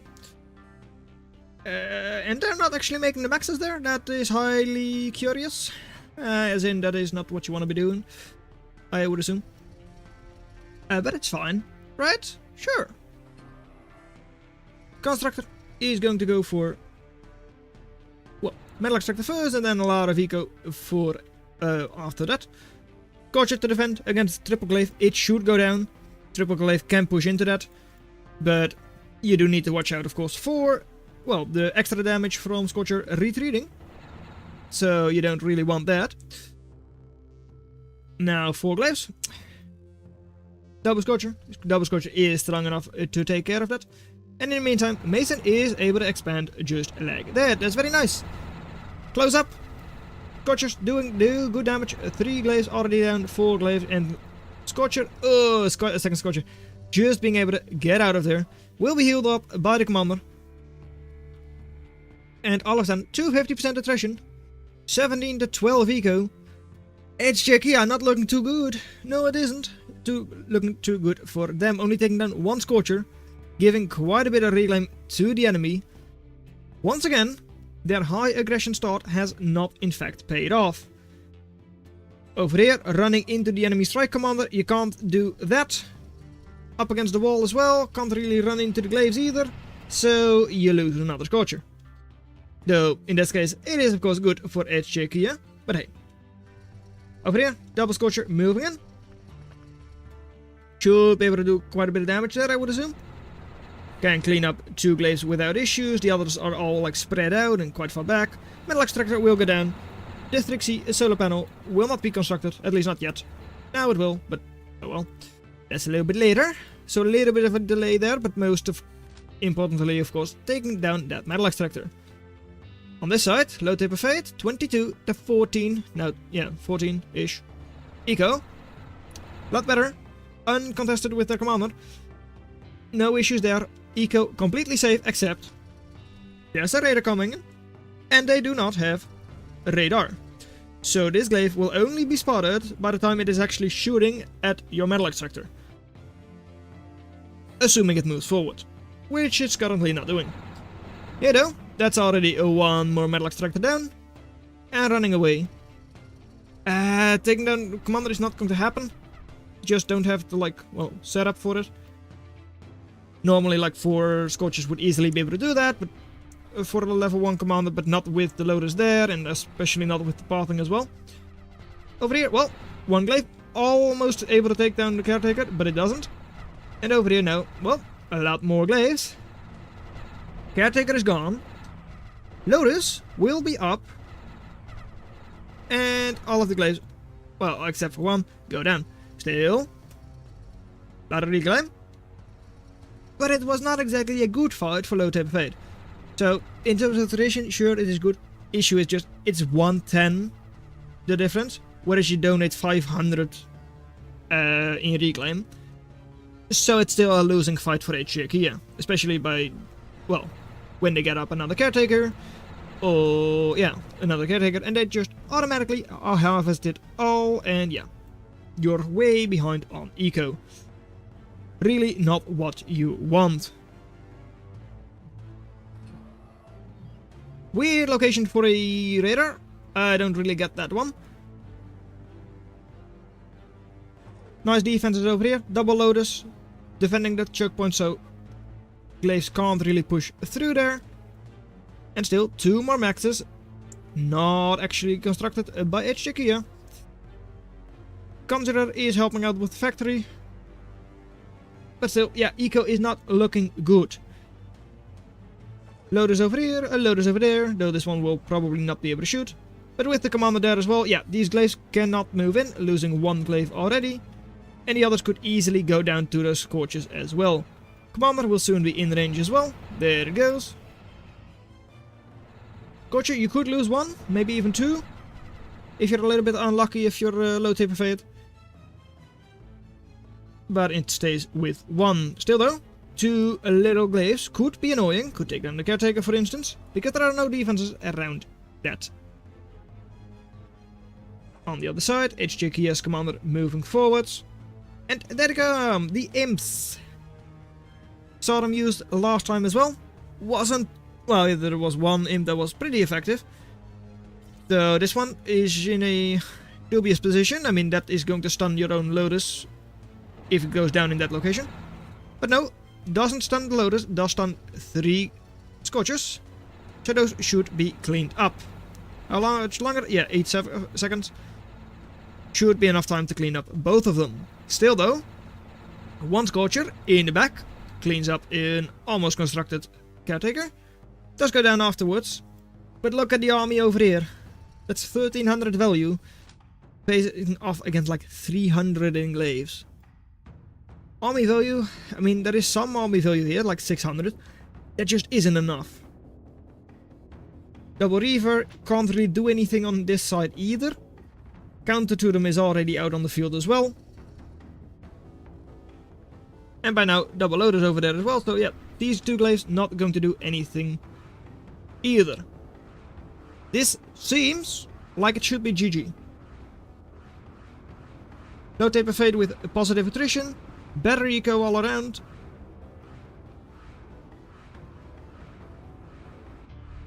And indeed, HJ Kia gives up. Way better eco from low taper fade the entire game. And total value also just good.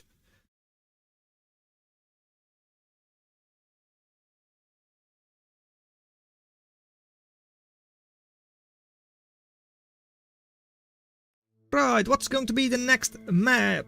It is going to be Baron. Baron is going to be map number 6. Or like map number 2, which I fill in as number 6.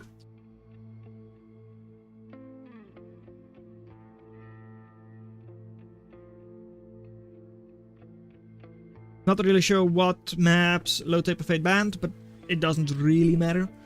As long as we just know what maps they're going to play on. So, low taper fade versus HJ Kia on Baron. A map with 3.8 metal extractor. Right in your home base. Good metal extractor in the middle as well. Is often a highly contested metal extractor. And as you can see here, wind generators going up already. Going for Spider Factory. Wind in this location is also really good. I mean, you can't really see it right here, but we'll see that soon enough, once we're in the game. And starting in 3, 2, 1.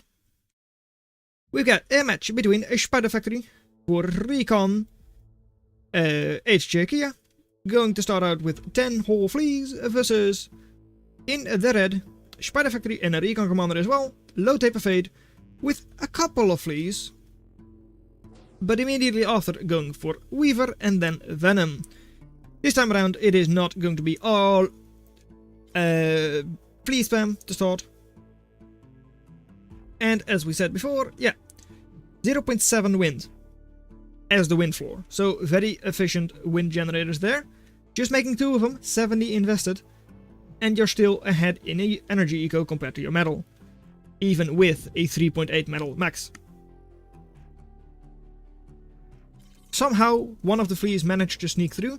Shouldn't be able to do anything, especially not because HJ Kia is still going for more fleas. But still, it tries its best, but it doesn't really succeed. On the other side, well, 7 fleas you would assume is going to do a lot of damage, but yeah, the enemy already has like 5 fleas in response. Not actually going for the Venoms they were like showing before. So we will have a bit of a mirror match to start in fleas. And over here, well, seems like one more wind generator for HJ Kia. Not a huge investment, just 35 metal of course. But it does allow, well, the commander for low taper fade to be slightly faster in expanding.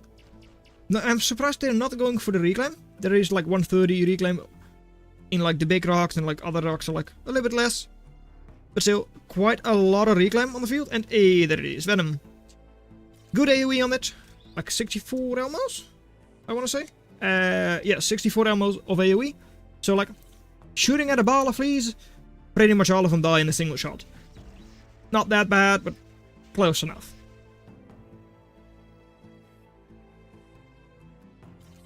Fleas on this side, moving in. Okay, Venom will be up in time, but it's not going the correct direction. Will HJ Kia notice it? Yes, they do. Still though, DPS on fleas is good, so the first max is already gone. Wind generators going down as well. Venom, not in range at all. Now they do shoot the first bullet, like lightning bolt, but the damage has already been dealt. 200 killed, 390 lost. Yeah, the fleas actually just made cost. Almost twice over.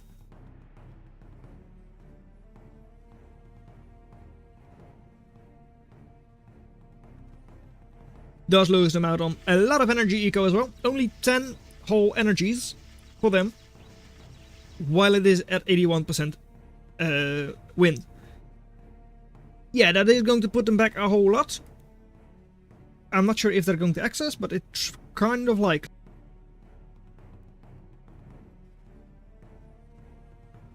getting close to it. Whereas on the other side, 28 eco for low taper fade. A lot better, of course, than what HJ Kia has. These fleets not able to accomplish nearly as much as those from Low Taper Fate were able to do, and indeed now 15 energy but still accessing 10 per second. Over here are the Venoms then going to do it for you. Well, 3 versus 2, that should be a good engagement for you, but yeah, with the others close by as well, all of a sudden it kinda isn't. Also, grouped together, so the AoE from Venom is going to stun yours more than it is going to stun those from Low Taper Fade, and all of a sudden you lose a 1, a 2, and 3 Venoms, while taking down nothing. Again, you don't want to call it too early, but 172% attrition, only 16 effective eco, and way down in army. Oof. It is going to be comeback of the century if HJ Kia is going to win this.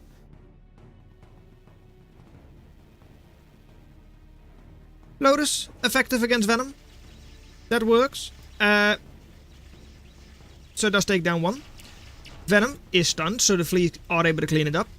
But like another 4 Venoms are in your base. Yeah, there's 1 Lotus, but it's stunned now. So it doesn't do anything anymore, at least hardly anything. And your Venoms are still outnumbered by those of the enemy. So you have 1 of them stunned, but it is not going to be enough. Weaver was being constructed, and it is GG already. 5 minutes in, and Baron Hills goes to Low Taper Fate as well. Better eco all around. And they just managed to keep their units alive when it mattered. With a devastating raid to help out. Okay, that means it is a 2-0 for Low Taper Fate. That means that I go here. Low Taper Fate here. 1-1. Submit. That was a quick one.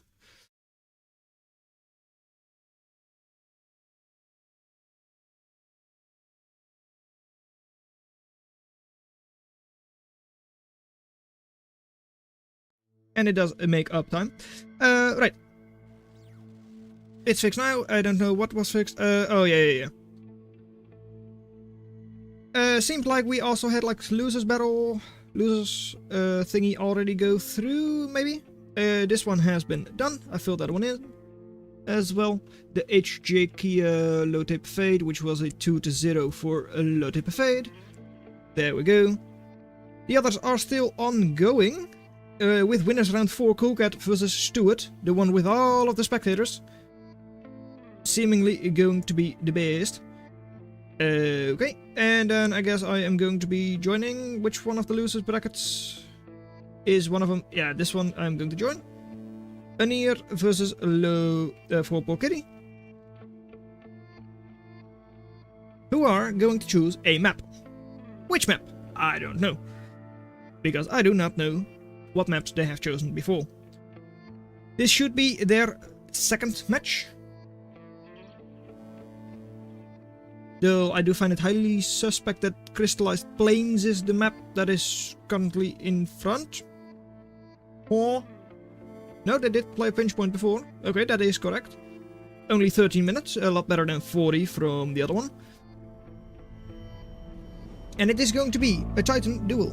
It is their second game, by the way. Titan duel. Game 6.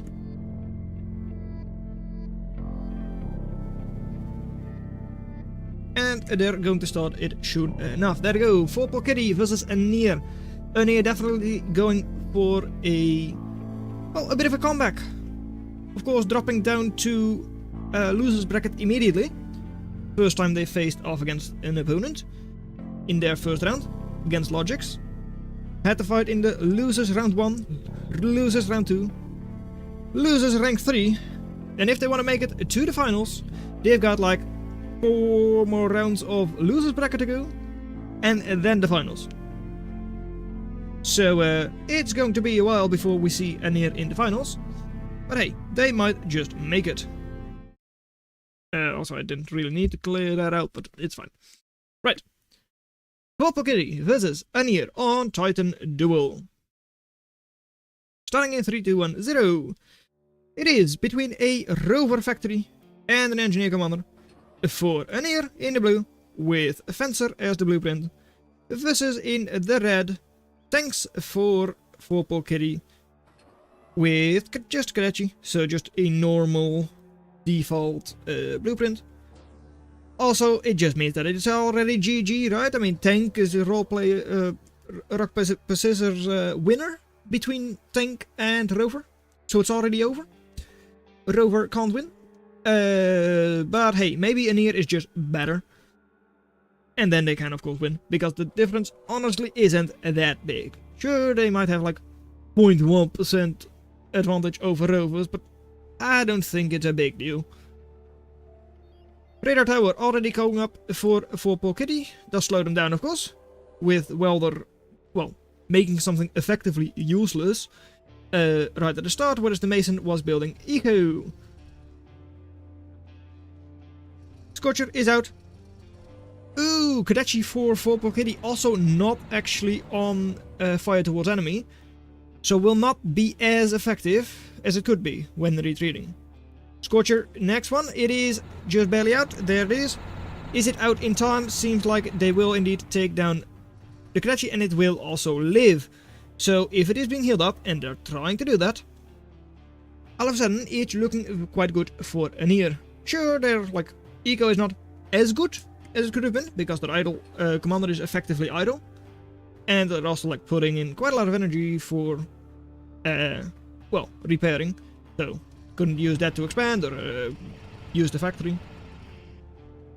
And over there losing one little Scorcher already. Not a big deal. Commander from Pole Kitty wasn't really slowed down either, so it will be expanding a bit faster than Anir was able to do. Though Anir does have, well, good army on the field. 2 Scorchers here, 2 Scorchers there. But here, yeah, 1v1 Scorcher, but it does once again survive. Thing is, Kadachi will be healing up. Not by a whole lot, if you compare it to like a glaive healing up, but still, it's by 5 per second after 10 seconds, whereas the Scorcher will have to be healed up by the commander, which is more idle time, or it has to wait like a minute, so a lot longer before it starts healing up by 5 per second. Ripper coming out already. Ripper, of course, is an AoE riot, so it does struggle against, well, tanks a little bit more than other riots might do. Just because you don't often fight against a ball of tanks. And if you do, it is probably like Ogre or Minotaur. And even though it is not on fire towards enemy, in range it will still fire towards the enemy, of course, and deal a lot of damage. Over 100 DPS on it. In effective DPS at least, because you've got like 80 for the flame bomb, and then another 43 for the ground burn itself. Whereas a Scorcher, because it was on relatively long range, didn't do all that much DPS, even though it is technically 300 DPS at most. But that of course depends on the distance from you, well, like travel time from the bullets.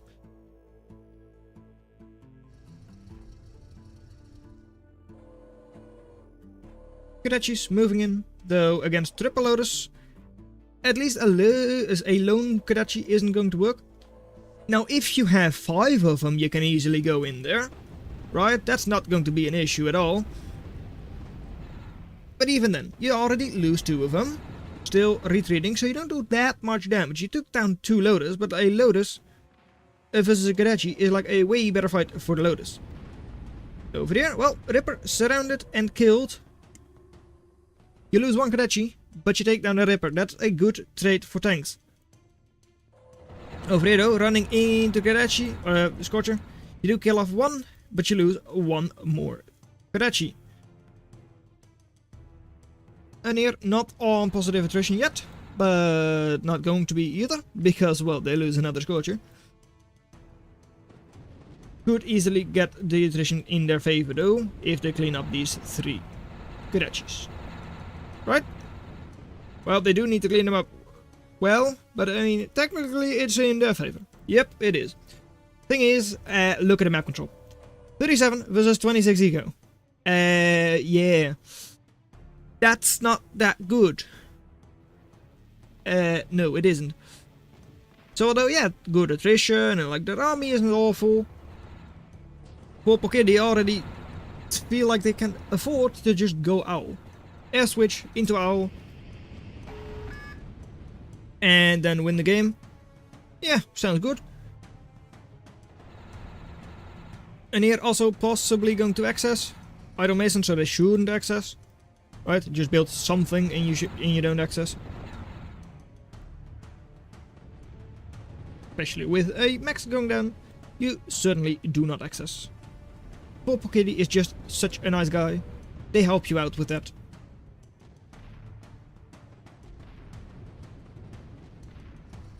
Ripper does take down the last couple of scratches there. Kadechis. And now Blitz coming out from Purple Kitty. Assault Raiders, a lot of HP, are really strong in a ball. Like, if you have a critical mass, they are insanely strong, soaking a lot of damage, 1300 each. And of course are also able to stun the enemy units, while also having like pretty good range, almost equal range to a Scorcher. Owl is out, 340 cost, so it's not exactly cheap, especially not because for now it is the only thing you bought with your airplane factory. And a semi-anti-air weapon is coming out. Still, moving forward with the commander, building the Stinger, which is effectively a counter to a Fencer as well. And over here, well, Scorcher's trying to run through, but right into Kadechi. Doesn't look like a good trade to me. And indeed, it isn't. 520 lost over there. For Anir, not taking anything back. And over here, because Stinger outranges Fencer and Fencer doesn't have DPS, it just, well, that's why it effectively counters it. Can easily take down a couple of fences in order to make cost. Ego is still good for Purple Kitty, though they can of course still expand down south, which they're doing with 4 of their welders. Going to get up to 3 more maxes. And next Stinger is going up. Turret creeping slowly but surely. Over here, Ripper's trying to go into static defenses, not exactly their speciality. And one Ripper going down, second Ripper go down, and Anir calls the GG. Metal produced, better for Purple Kitty, and this time around they kept up all of the units. Well, not really all of the units, but at least kept up with Anir and just had way better value.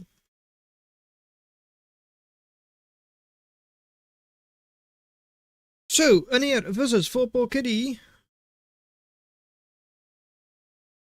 was match number 2. And that means it's 1-1, which means that we are going to a final game.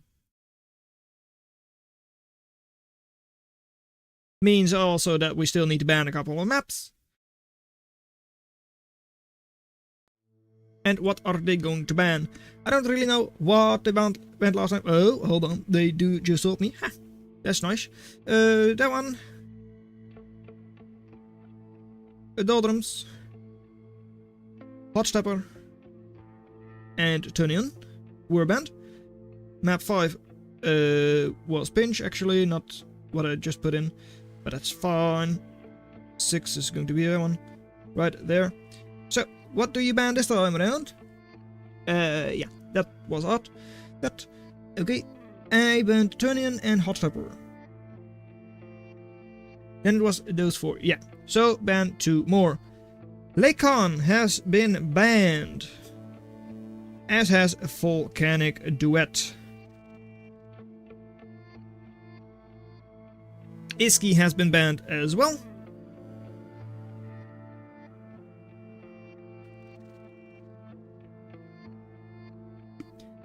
And Baron as well. That means we are going for, well, Is it the first time? Yeah. Well, at least first time I cast one. It is Tundra. Tundra is going to be the deciding map.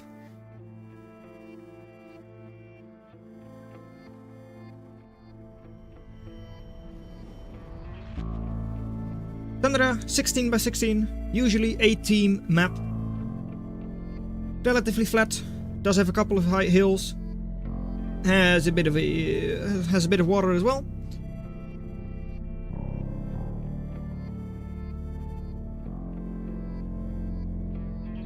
One minute AFK.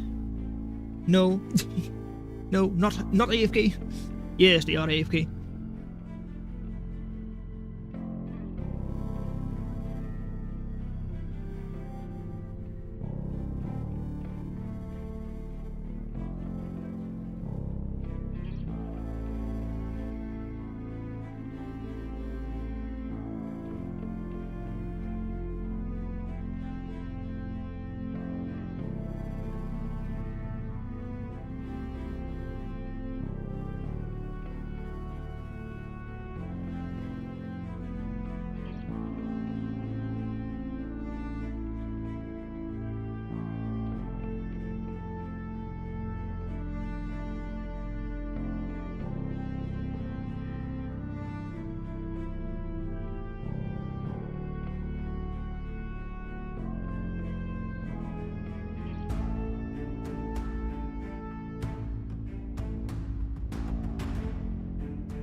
So, okay.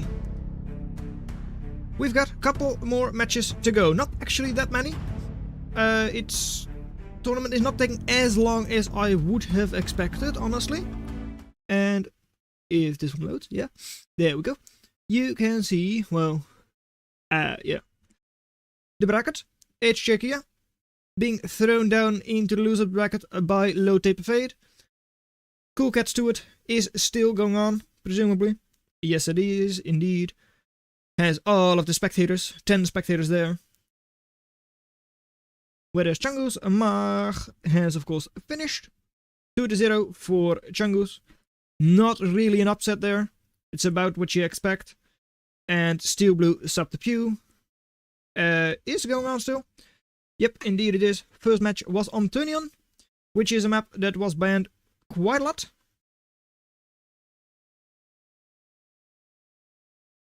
And let's see. Well, we've got Cool Cat Stewart still going on in the winners bracket. Winner of that match is going to face off against Low Taper Fade in order to well, get to the effective finals. The not grand final yet, but the final. Well, first semi-final and then has to face off against Low Taper Fade in order to get to the final. Whereas on the other side, it is going to be Judy, because they of course had a, well, win against Logix, because Logix forfeit, because they were out of time. And will have to face off against the winner between Steel Blue and Sub to Pew. I personally expect Steel Blue to win that, without too many difficulties. Yeah, Matchmaker also says like 92% chance for Steel Blue. So that does indeed make sense. In that case, we would have Steel Blue versus Judy. It should be a very even match. Since, well, you've got like number 11 and number 14 on the ladder. And then the other match is going to be Changus versus the winner between Vorpal and Nier. For now, Vorpal 1-0 is ahead. But Nier is not exactly... sorry, no, they're 1-1. So, could still go either way. Tundra is, of course, the decider.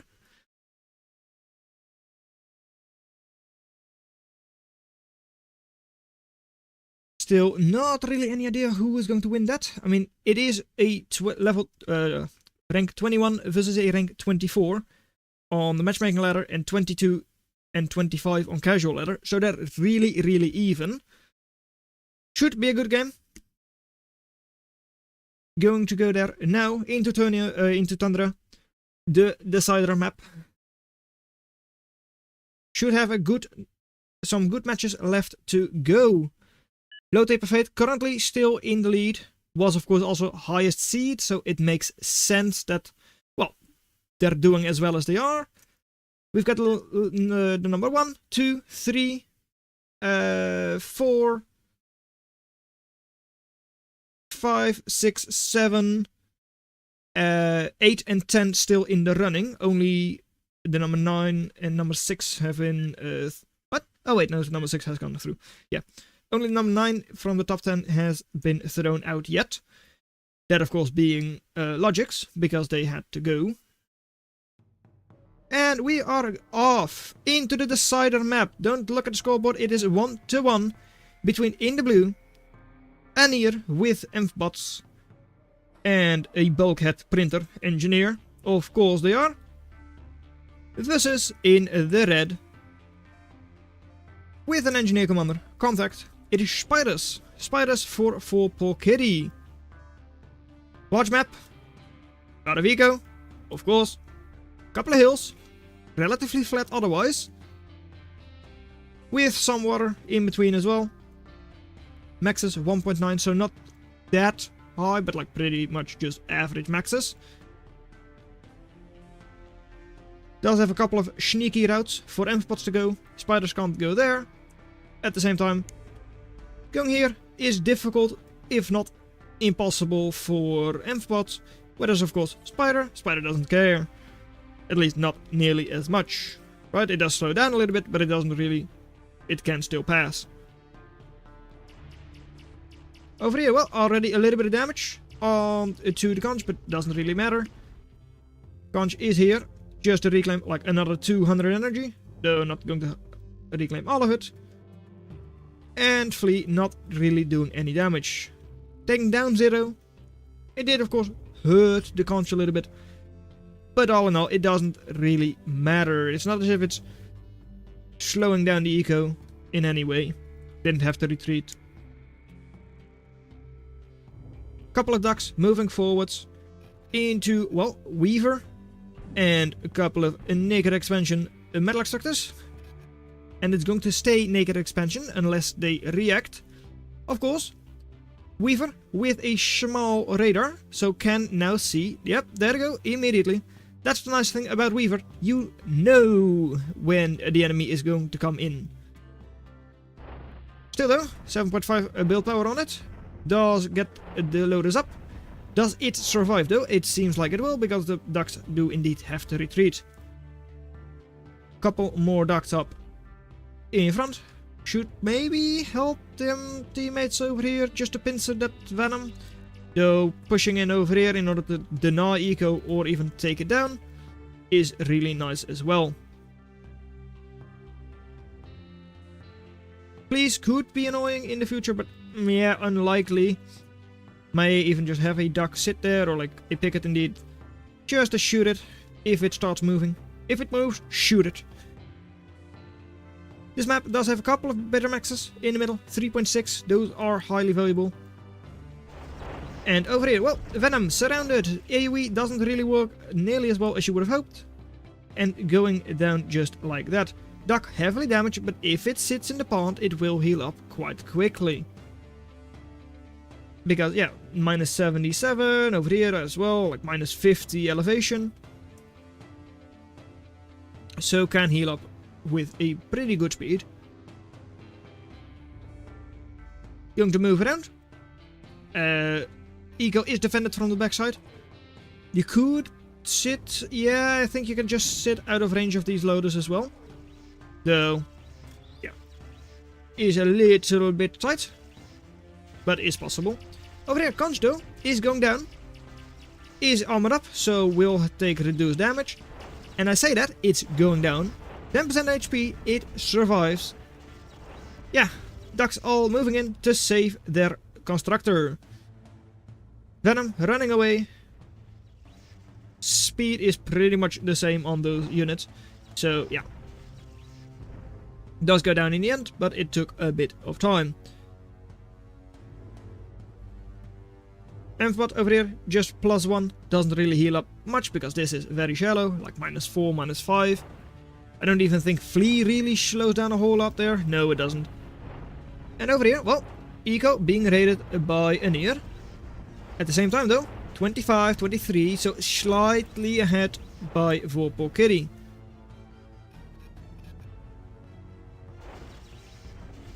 Over here as well. Well, ducks in a line. All of your ducks in a line. Yep, indeed. Easy pickings for the Venoms. Engaging with all of your ducks at the same time is a lot more effective. Over here, well, that's a lot of ducks. 16 units, 15 ducks, 1 archer. That's a lot of value. Can do a lot of damage. But will it? That's the question. Is it going to do all that damage that it could do? Or is it just sitting idle, being distracted, being stunned? But they will clean up all of this venom. I mean, it's just a matter of like, well, how much more metal do you spend? Right? I mean, it's only 600-ish for all of these venoms, whereas yeah, there was like 1600 for those bots. So it only makes sense, right? Especially because it's not a pure counter. Over here, nice little pick off on the duck. But now engaging it against a double lotus. And units, of course, coming in to help out. Are not really going to cut you off. Nope, they're not. Going to run back over here. I find that a little bit strange. I mean, you can easily take that commander down. It's a level 2, so it's not as easy as a level 1 commander would be. Still, it shouldn't be too hard to take it down. Ducks on this side, engaging it against triple loaders, not going to happen. Here though, yeah, the double weaver in eco, completely exposed. How much value? Almost 500 value there, that you can just take for free. Taking the maxes here, almost impossible.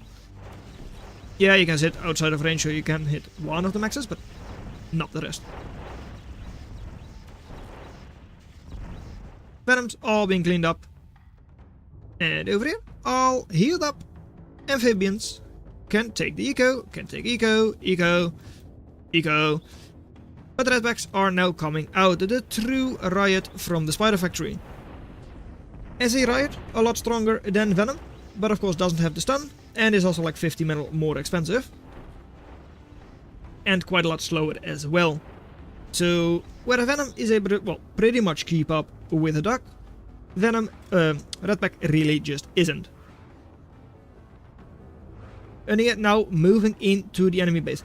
How well do we do against double Redback? I think the answer is going to be you don't do very well. And yeah, most of your ducks are out of line and cleaned up. These ducks not healing up. I mean, they can't really heal up because the water is just too shallow for that to effectively heal up. And they're going to Terramax. Yep, the correct type of Terramax as well.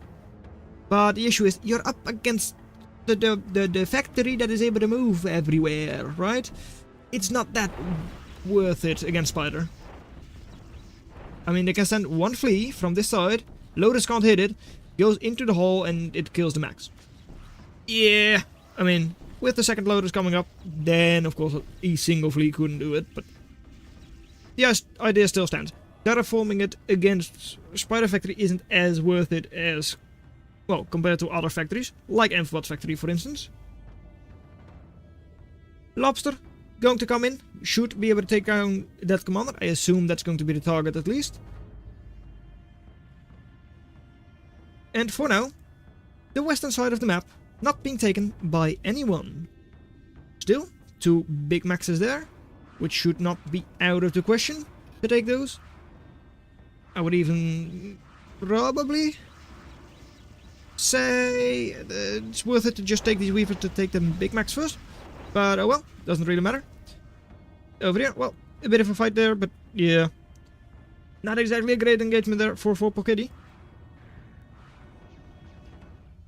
Eco is also not exactly the best for them right now. And in the go. Lobstered, Scallop, Lobstered, Buoy. Slow down that commander completely. Down it goes. And yeah, and now, well, Buoy, they countered the Redback.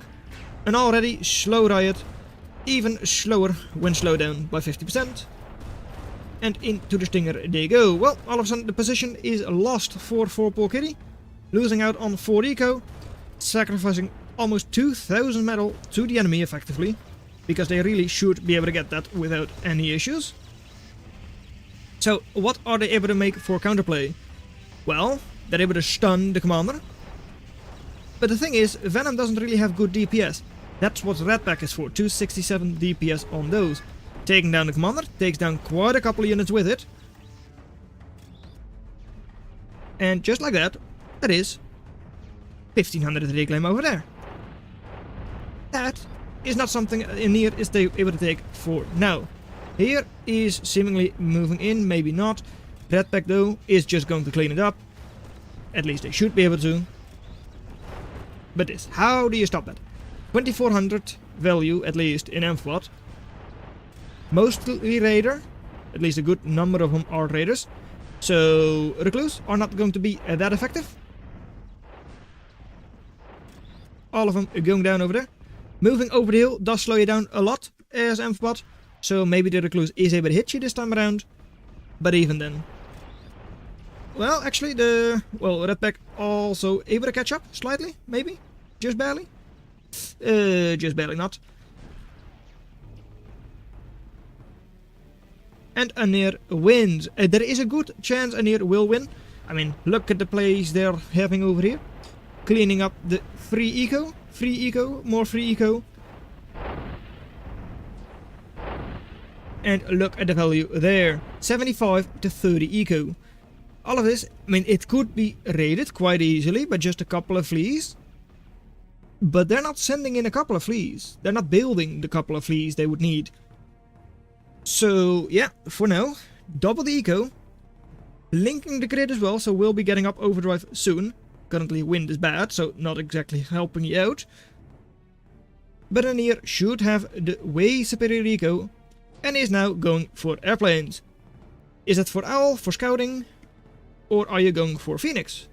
One of the best counters to, Spider Factory because they're slow.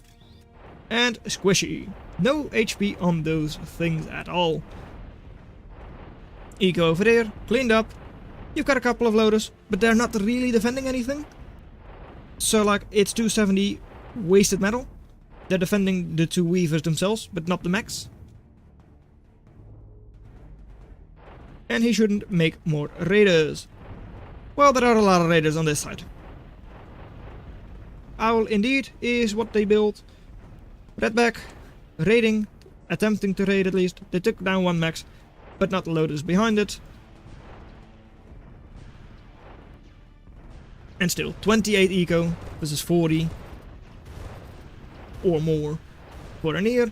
It should not really be something cool for Pokedi is able to come back from. Couples, wow. Recluse, going down. Redbacks are now following up. Not that many skirmishes for Anir there.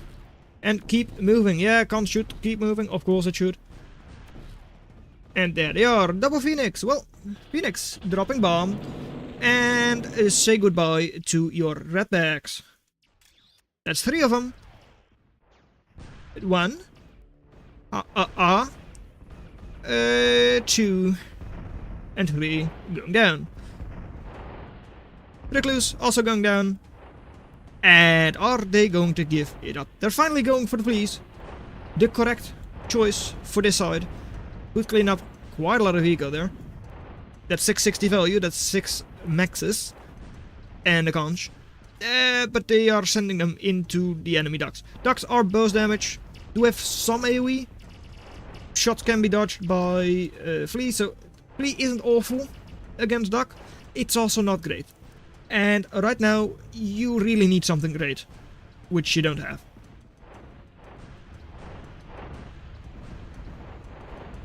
Couple more Redbacks going to raid, but run into the first loaders. Clean that up, sure, but then run into another 3, if they even make it that far. With, well, Bulkhead and all of those other units nearby. Phoenix going into the factory, cleaning up 2 caretakers. At least they should, unless they heal each other up, which they are doing. And Bowie, in range of Redback, but still manages to clean it up just barely. And 120% attrition with double the eco should be a victory for Anir. No real way for, well, for Polkiri to come back, I would say. Even building an Odin, which, well, honestly, doesn't really have a good target. There are no geothermals on this map, so you can't target those. There is no fusion in the enemy base, can't target that. And factory, it's a good target, don't get me wrong. I don't know if you needed a 1500 worth metal to take that down. Couple more fleas, trying the best. One Lotus, also trying its best. But one Lotus, yeah, no, that's just not going to suffice against, like, this many forces. So all cleaned up. Still doesn't have all that eco. Anir should really keep it going, but there. Anir wins. Wolpokitty throws in the towel. And with that, they are out of the tournament. Anir going through. Match report scores. Wolpokitty not taking it. It is going to Anir. Just like that. Who won between Steel Blue and Subterpew? That is also a 1-to-1 now, I guess. Yep, it is indeed. So, okay.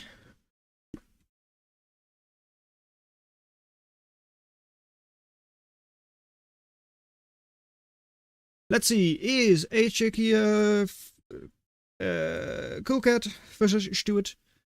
Where yet? Here yet. Okay. Stuart going against Cool Cat.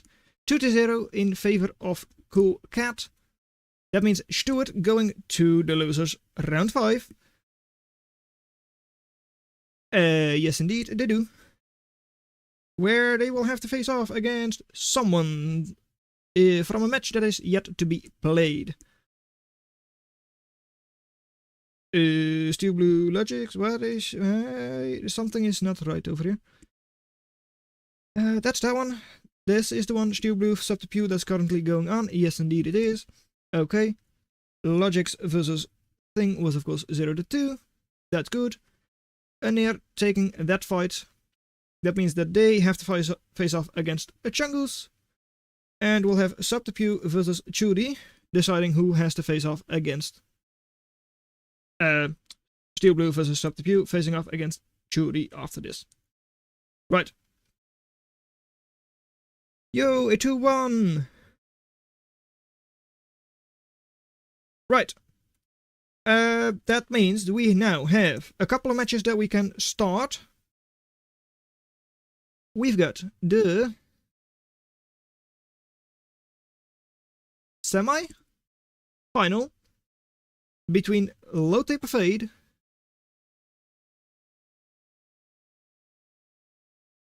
and Cool Cat 1, 2, 3, 9 for the winners bracket. And I don't know how far along Steel Blue Subterpew is.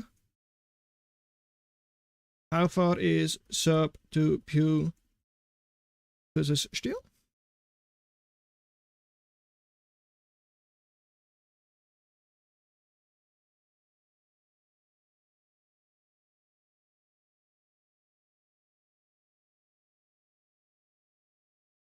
Round 5. Round 6.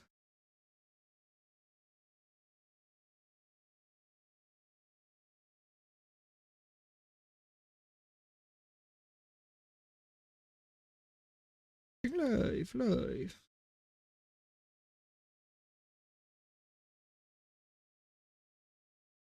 This is funny. Okay. Let's see how far along is it. Has been running for 15 minutes. I think it's going to be fine if we're going to just wait a minute or two, right? Because I don't think it's going to last too much longer. That match. Who is speccing that match? It is the...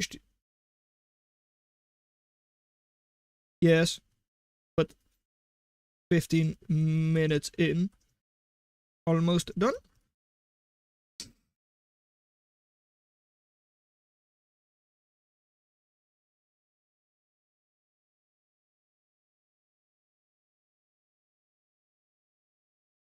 Okay.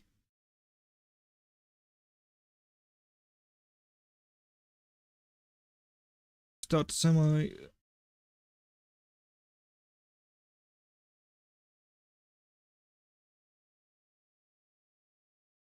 That's losers. Round 4. What? I think I have. What? What is going on? 1, 2, 3. 1, 2, 3. I can't count. Wow. This is 4, not 5. My bad. This is 5. This is 5.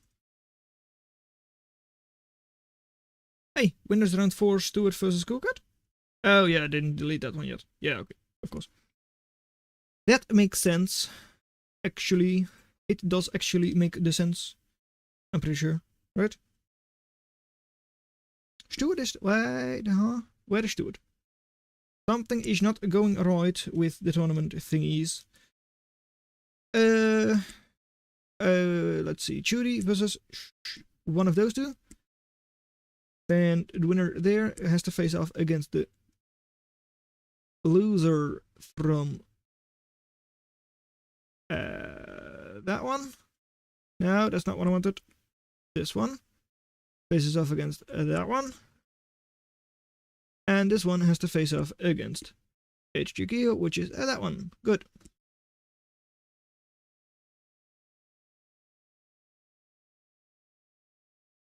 And then this becomes you versus you.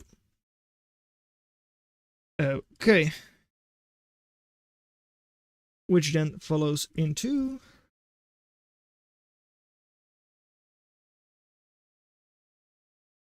Come on. The winner from you versus the loser there. Should be. Right. Look here. Look here. Look, listen. Sorry. Look where? Oh. Subterfuge is done. It is done. At least seems like it is done. Subterfuge versus Steel Blue has gone in favor of Subterfuge. Actually, that is definitely a surprising match to me. Okay, it was already voted in there. Round 4.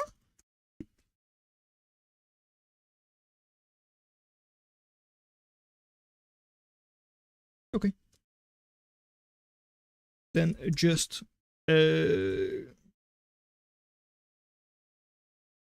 Sherma versus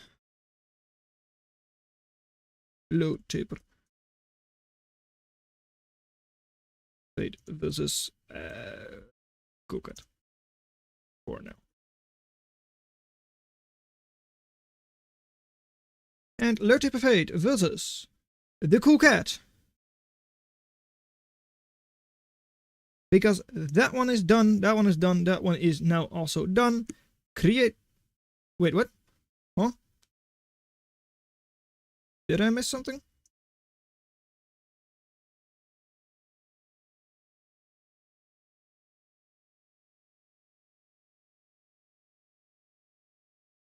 Oh, sorry, yeah.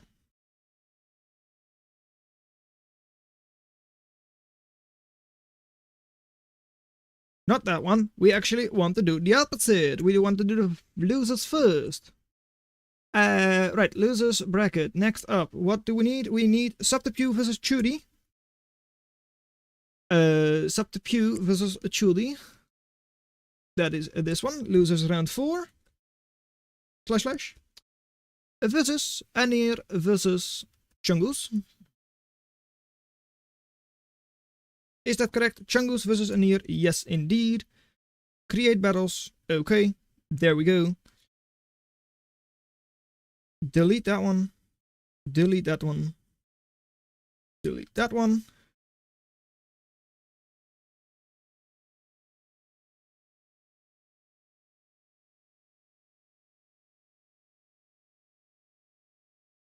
Haven't lost.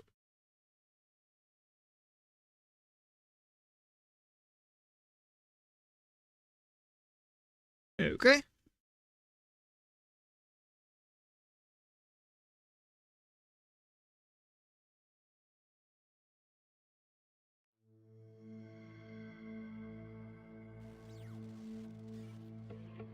We take a new game, so goose. Okay, good. Force join. Force join. I joined that. Good.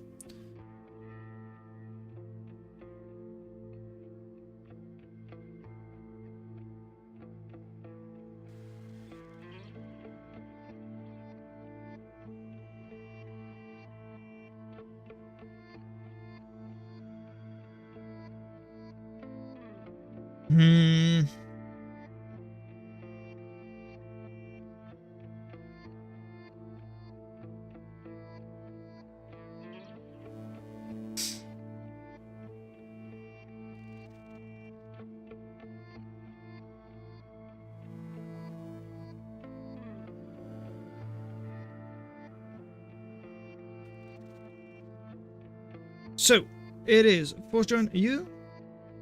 I join you.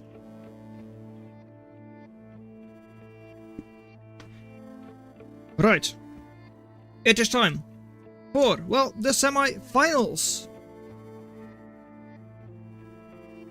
That is actually a bit different than we... why am I here? I don't want to be here. I don't want to be there. I want to go to this Lope Tape of Fate Coolcat game. It keeps throwing me into that one. Do not do that. This one. Semi. Awesome. Higher elo. Yeah. Sure. What are you picking? Ban 1. Doldrums and Titan have been banned by Low Tape of Fade. Your turn, monkey. Coolcat is not a monkey, they're a cat, not a monkey. Big belly a donkey. What are you going to be banning?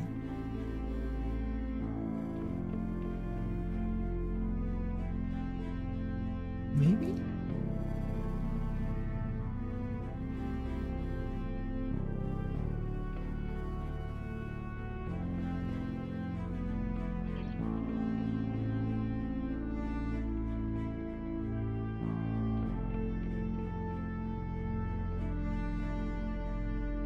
What are they banning? Iski and Baron. Iski and Baron have been banned by the cat. Iski Baron. Haha, Baron. You think I want to play Baron? Timber Shivern. Never. Lake Khan is going to be the first map they're going to play on.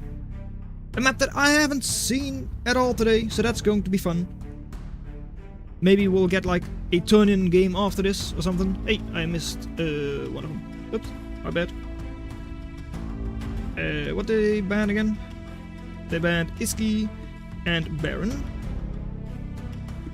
Oh, that's the thing, because I forgot Titans. Yep, I did it the right way, and because of that I did it the wrong way.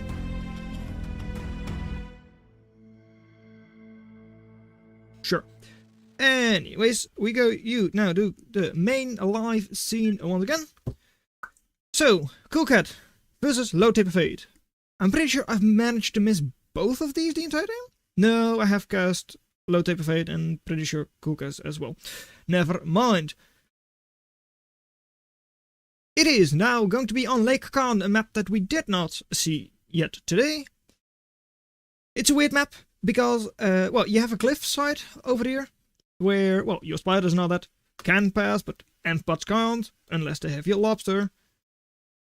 In the middle, the only thing that's really able to pass is ampbot, or ship, or hover, but hey, ship is very unlikely. Then again, jumbot, we're not going to see those actually. Anyways, over here, ampbot for Coolcat, and an engineer commander, bulkhead printer of course. It's just what you do.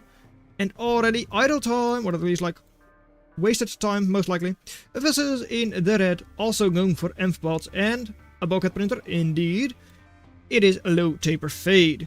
Both of them going for conch first.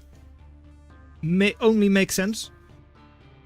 I mean, it's a map where it's kind of unlikely to have like early aggression. So yeah, making conch first only makes sense.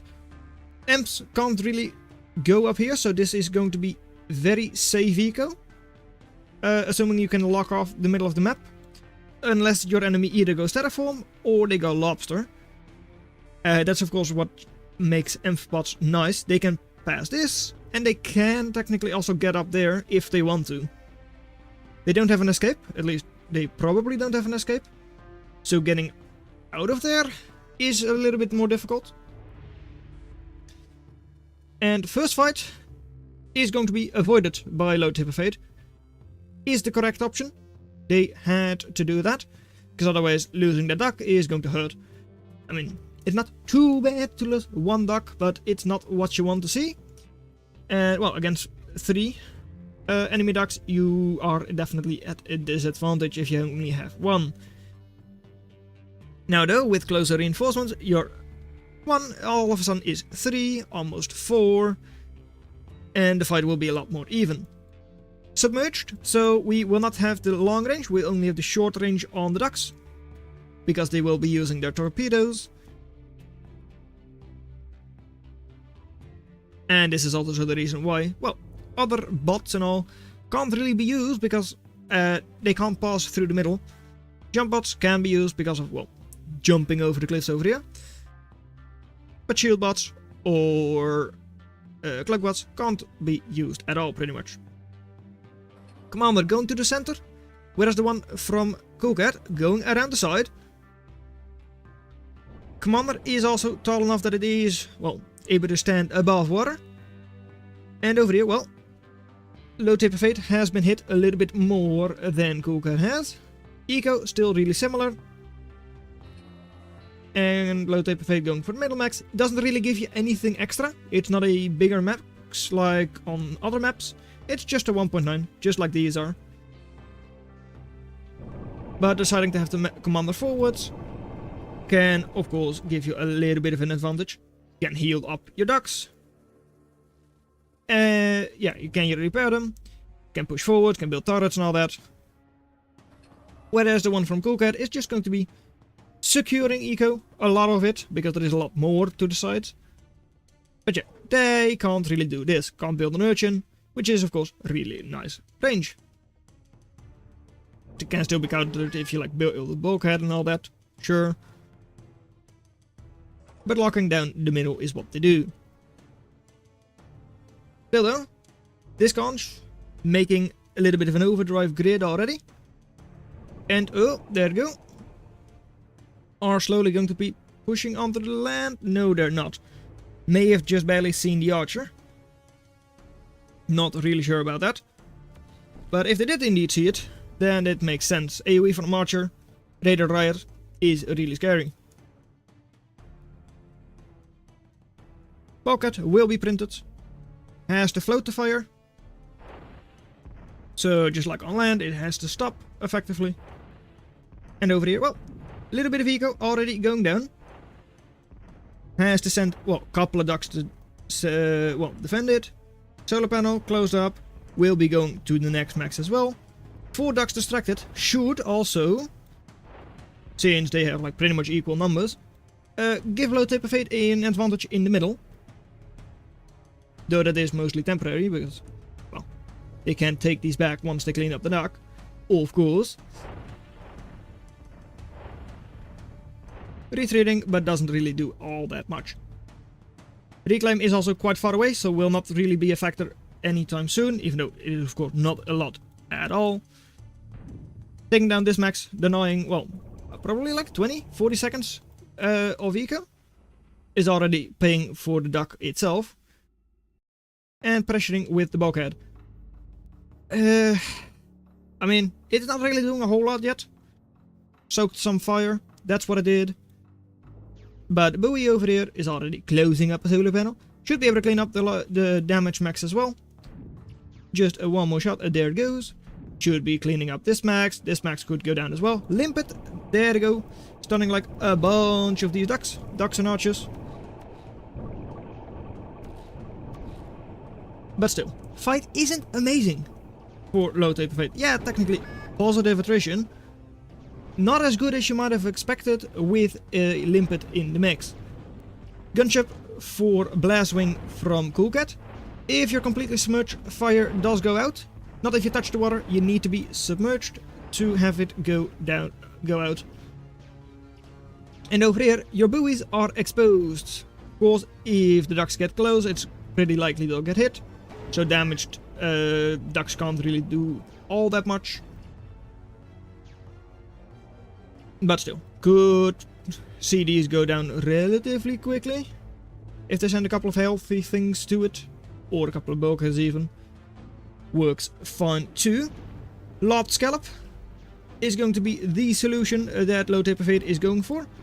Completely exposed eco could also go down relatively easily, of course. Especially because, well, if they just build a one locust, it goes down. Assuming low taper fate doesn't react, which they should. But they are now getting all the reclaim in the middle, and all of a sudden that not so bad, or like not so good fight, ends up being a good fight. Commander not able to dig a hole fast enough,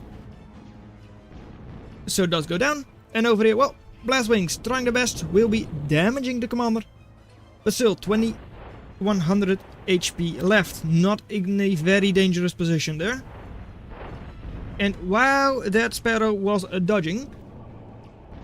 Not sure how it was able to dodge that well, but low taper fate takes game 1. Generally just, even though eco is not that much better, total value, they just got ahead 2000 by the end of the match. So, well, that was game number 1.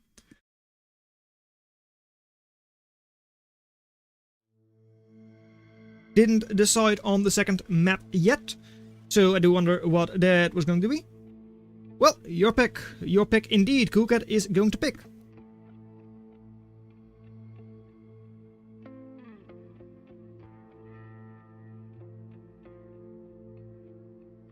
And it's going to be Pinch. Is going to be map 2.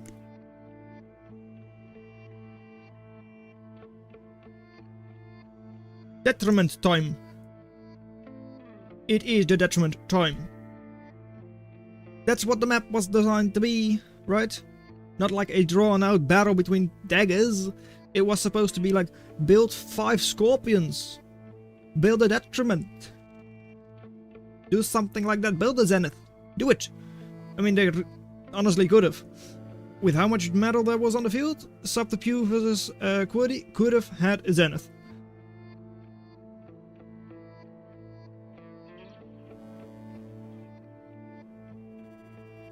But no. Too bad.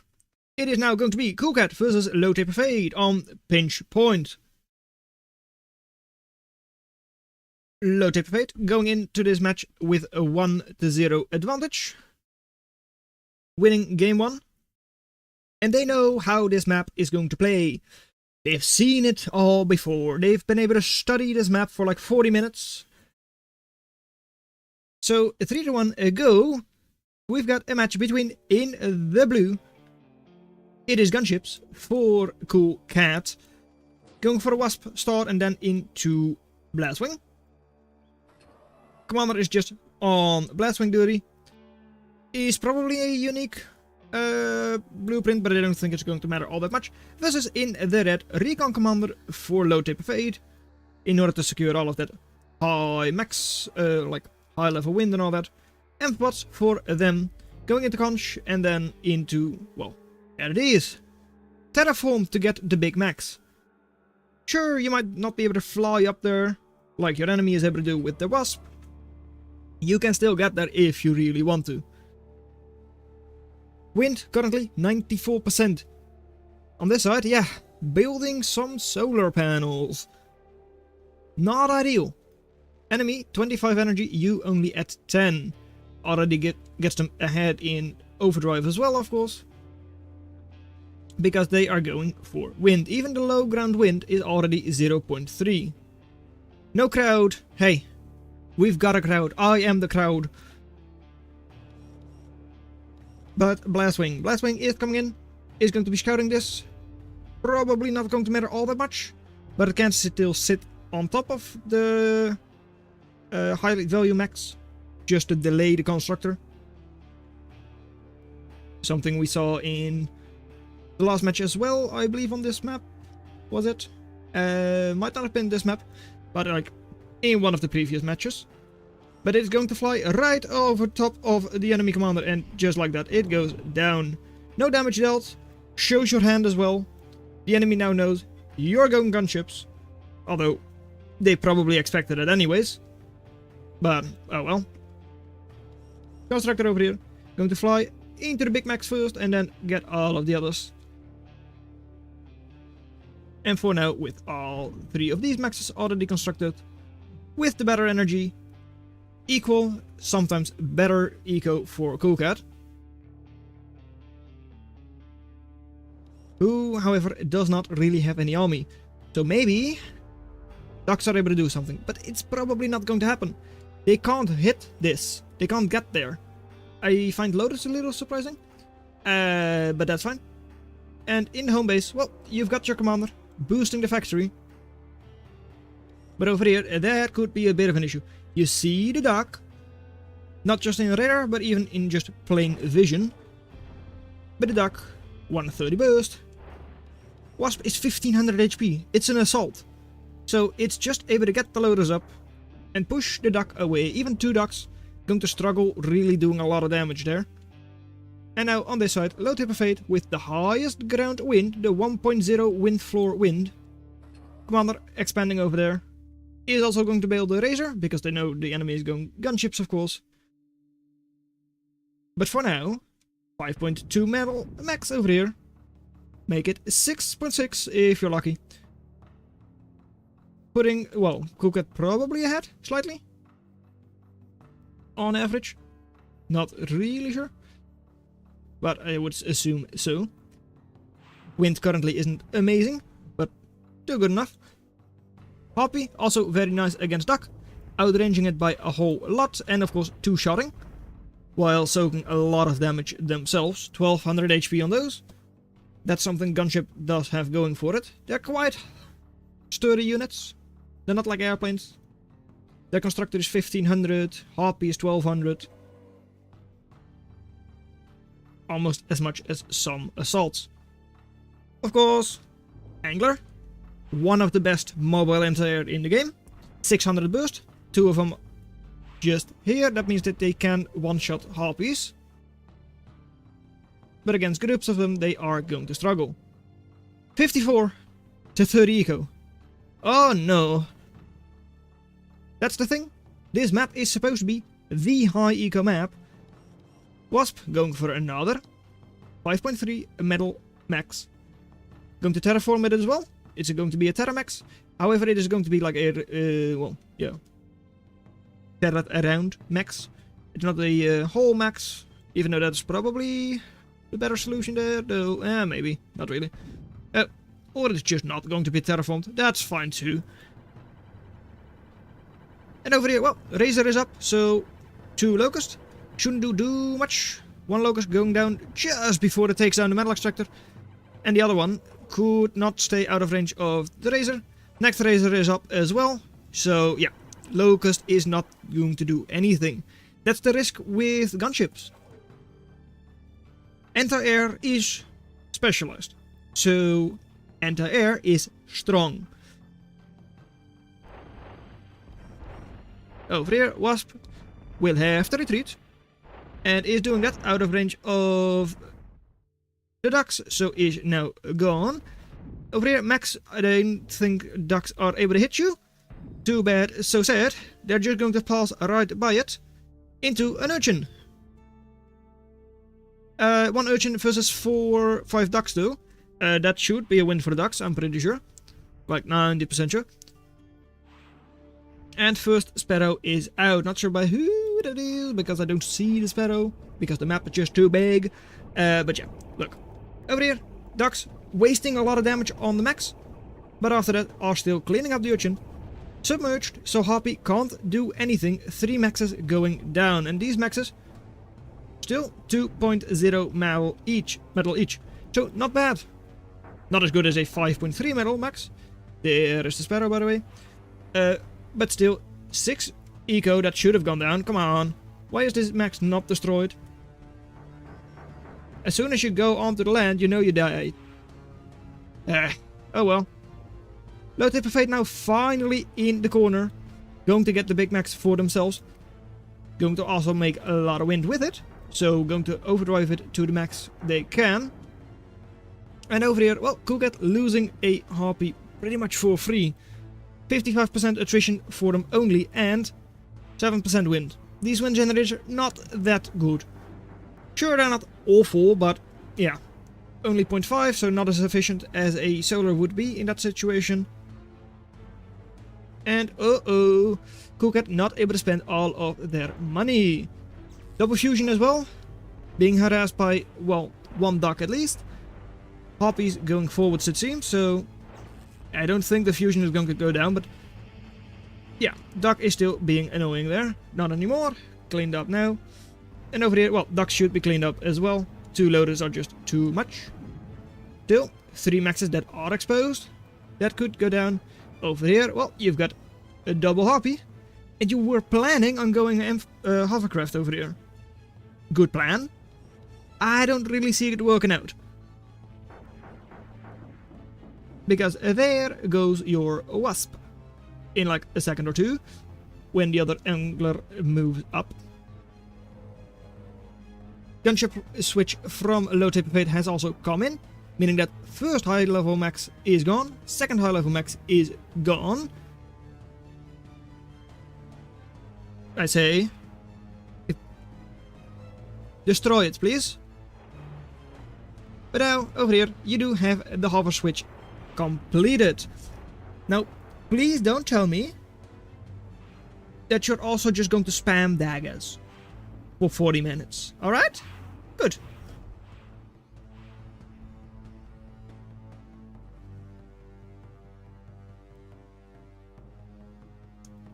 Over here, what do you have? Well, you got a couple of blast wings, a couple of nets.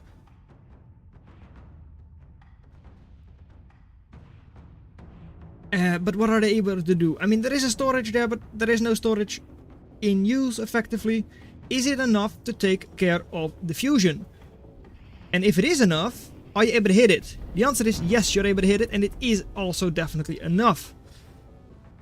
That makes it a very good trade there for Low Tip of Fate. Also, absolute duck spam. Comments the duck spam versus the dagger spam and Harpy spam. With a couple of maxes, like 6 more maxes, soon to be 7 more maxes, that could easily go down. Another 2 over here, in the radar shadow most likely, or they just don't have radar coverage there at all. It's the latter. That undoubtedly should go down. They really should. Over here, multiple Harpies engaging the Razor. But yeah, they're not really designed to do that. Enemy Harpies now there as well. So going to help out the Razor by slowing down the enemy Harpies. Should all be cleaned up either by, well, the Harpies, the Razor, you name it. They should go down. In the corner, well, yep, okay, it is overdriven. I was like, oh no, don't tell me you just missed it by a pixel. You did not. Okay. But yeah, overdrive over there is good. Is... oh, 0.7. Ah, it's not bad. Is also being linked by, well, to the other parts of the grid. But yeah, definitely struggling a little bit, right? With only 3% wind there. Not overdriving it as well as you could be. And over here, a ball of daggers doing a very nice job against all those ducks. At least, assuming they finish them off, which they're not really doing. By now, Big Mac's over there, a Big Mac over there. both for low tip fade. Still, Eco is ahead for Coolcat. Why is that? Well, they just have all their maxes. Whereas over here, you're missing half of them. And even here, you're missing quite a few. So having a couple of super maxes is not going to make up for all of that. Over here, you're also losing more and more units. Anglers can't fight back against daggers. Nor can the Razor, so that should all go down. Over here, Mace is also being cleaned up. Though in this case, of course, it's the Mace from Coolcat. That's cleaned up. But this time around, hey, this Mace is doing a good job because it's out of range. Right. Fusion. Not really sure whether you have got a fusion there. In the explosion radius of like a lot of your build power. But it's fine. Advanced Radar, also a little bit strange. But look, on this map, Advanced Radar doesn't even reach to the enemy map, to the enemy base. I mean, there are significant radar shadows in where you placed it. That's not exactly great. You did terraform it a little bit, but not enough. Not nearly enough. Daggers over here are raiding more of the eco. Mace in Moe's Mono spam pretty much through the middle for Coolcat, who is still ahead by like 10 to 20 eco. Here though, Charons. What is the Charon going to transport? Well, that's the question, but I don't think we need to wait too long to get the answer. Because that is the answer. The answer is Scallop. Where is the Scallop going though? Because that's the question. Well, it's going right here. Into triple fusion, no production. That also means no defense. Pretty much. Right? You got a couple of Lotus. But they're all concentrated on this side. Nothing in the back. It is very vulnerable. With Coolcat's radar, well, they can see a sliver here. They can see a sliver there. But once you pass that point, you're pretty much in radar shadow once again. Meaning that there is actually a very good chance these will pass undetected. Unless this dagger has to say about it. Has to say something about it. And it does indeed. How do you react? Do you react? Did you spot it? I don't think you did. Because otherwise I don't think you would be sending gnats north. So, Low Taper Fade could have one of the best moments very soon. RP, are you actively going there? Doesn't seem like you are. You're just effectively idle. And there they come. Scallops. A bunch of them. 5, 10. Yeah, about 10 of them, I'd say. Right on top of triple fusion. At least double. There you go. That's one fusion down. Taking a lot of scallops with it though. Second fusion. Also gone. That one doesn't take any scallops with it. And your commander. Well, yeah, commander is strong and all that. But like, that factory is highly suspect. It's going down. If the scallops want to at least. And out of the wind. And the caretaker. And the crew. It's all gone. 1 Newton. Very fun. Yeah, double Stardust. Triple Stardust even.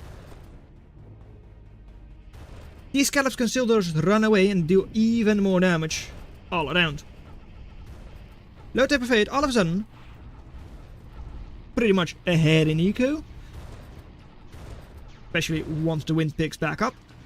And also just, yeah, doing a lot of damage in the back of the enemy base. Good fight. 2-1 in the attrition there. Pulling back on the attrition counter by quite a lot. However, 2600 reclaim in the back of your enemy base is also not exactly what you want. 1400 here, so you can still get a lot of reclaim yourself. And look at that! They're actually legitimately building a Lucifer. Who could have seen that coming? What you also saw coming, at least that was hinted towards in the other game on this map. Halberd. Halberd is very strong. Armored up when not shooting. So does soak a lot of damage. And Chicago, yeah. Lucifer, it is fun. And it does also explain why you decided to build fusion here. Because you needed that to power your Lucifer.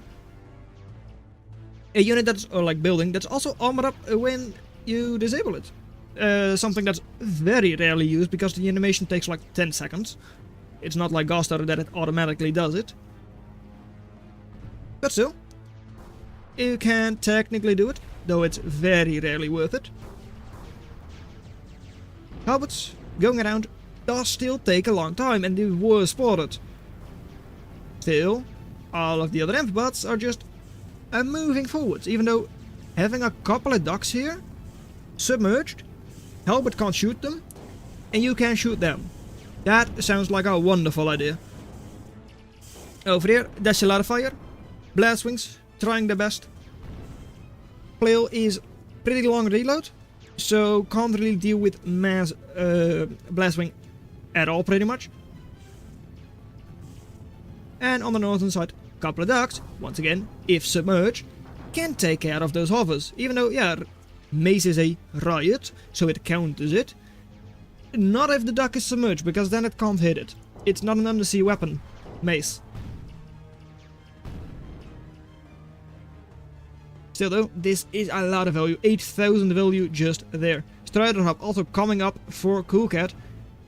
They are actually showing off why Pinch Point is a good map for the tournament. Not sure what they're going to build, just Athena. Possibly for Revive? For Resurrection? Maybe? I don't know. Cleaning up max, not being overdriven, so it doesn't really matter all that much. But still, this is another 650 value. But mostly, it's a 6.9 nice metal extractor that you should also be cleaning up there. This, not defended by anti-air. Yeah, there is a Lotus there. No Razor, no anti-air, no long-range thing defending all of it. So a lot of that could go down. At the same time, you've got a lot of anti-air over here. 2,700 worth. That's not going to deal with, well, yeah, 13,000 worth of hover. Since it can't hit it. Halberd being a menace in the back of your base. Going to destroy eco. A lot of it. But is that worth it? It is pulling a lot of the enemy, well, gunships back. That can be seen as worth it. But I don't think in absolute value they destroyed it is worth it. What did Fax say was scary? I don't know exactly. Was this scary? No. I don't see the ping actively. But this is certainly scary. I mean, Scorpion is coming up. Attack move Locust could be taken down quite a lot. At least going to be disrupting a little bit of the overdrive grid. Not too much. But this all naked expansion. So 150 eco for Cool Cat. 5k value in army. No, 11k. 5k more, I assume they mean. With that like plus 5k. Yeah, how is Low Taper Fate going to handle all of this? Will Bowie hold? I feel like no, they say. You know, I feel you're right. But the Locust? The Locust Swarm? There are only a couple of flails, but hey, Mace? 300 plus DPS, like 326? Oh, too bad. Goodbye, 326 DPS on the Mace. All of a sudden, your Harpies or Locust, they don't soak so much. Could you do something scary with Blastwings? They're all bunched up. Would that be an option? I don't think so, right? What can you do, though? You're on 100 eco. That's good. You're launching, like from your missile silo. And that's good. But it's also not really worth it. Or like, yeah, missile silo there. Like, sure, you might be able to take down the enemy Lucifer.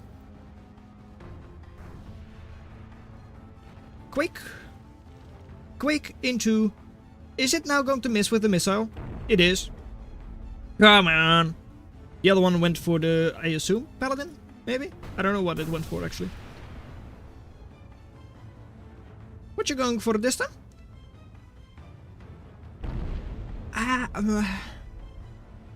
Okay, technically was worth it. Okay. Issue is, yeah, 1, 2, 3 scorpions about to go into your face. Eco is still good. 100 eco versus just 80. 80 to 100 from Kukat as well. Because, well, yeah, they're missing maxes. Missing maxes, missing maxes, missing maxes. Missing big max. Whereas you still have this max, that max. Still got a good number of maxes, though you're also losing, like, missing quite a few.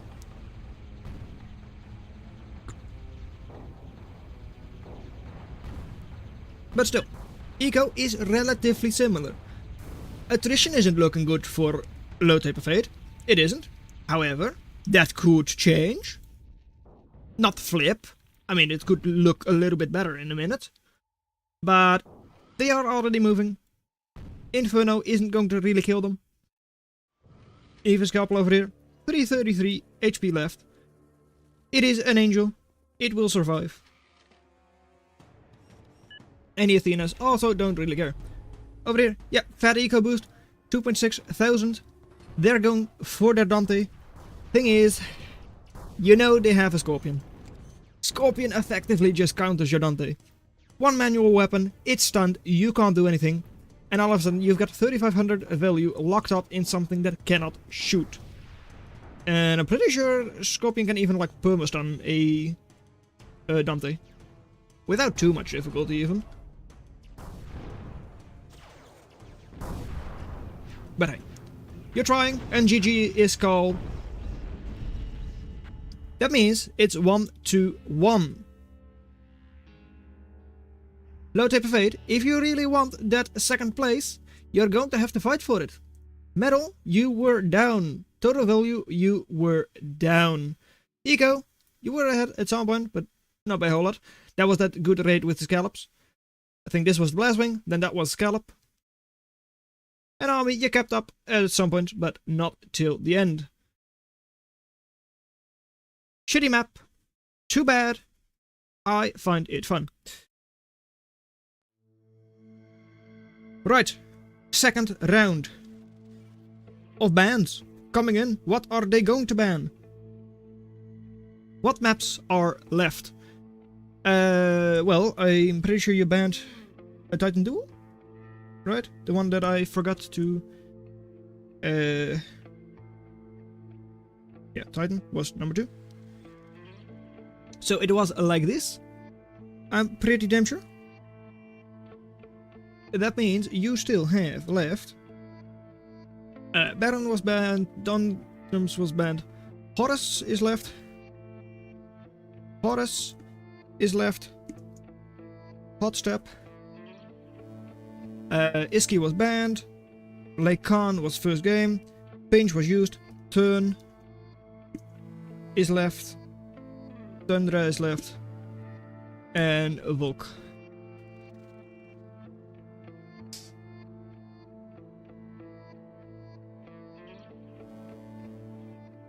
Those are the ones that are left.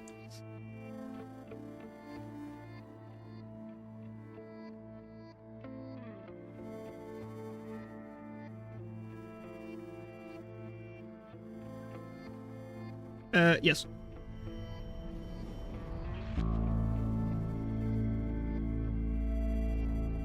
Maybe it would have been better if, like, you would switch it up, but eh. Did they really not get there before? Right, Tundra and Thingy have been banned. That means that map 7 and map 8. Those are banned.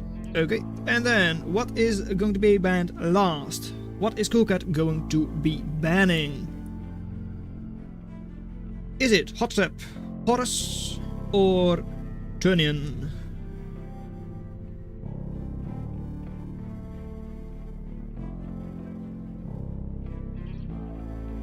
Well, what's it going to be? Ring Coolcat. Yeah, they're here. Don't you worry about it. Then, 1 on. Second. 1 second.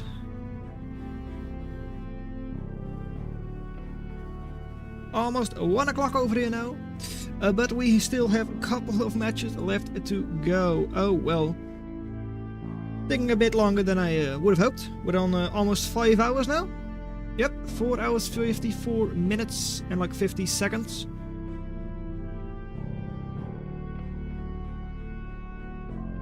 You've got 2 maps left that can be very short. Hot Step and Tunian. Whereas Horus, well, we've seen actually 2 matches that only went like 5 minutes. Can be very short, but can also drag on for quite a long time. Ivan, Turn and Hot Step. That means it is going to be Horus. That is going to be the last map of the day. Well, not of the day.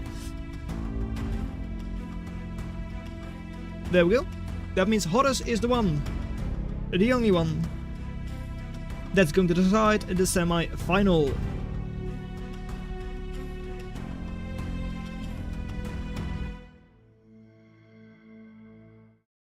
There we go, we're in the game!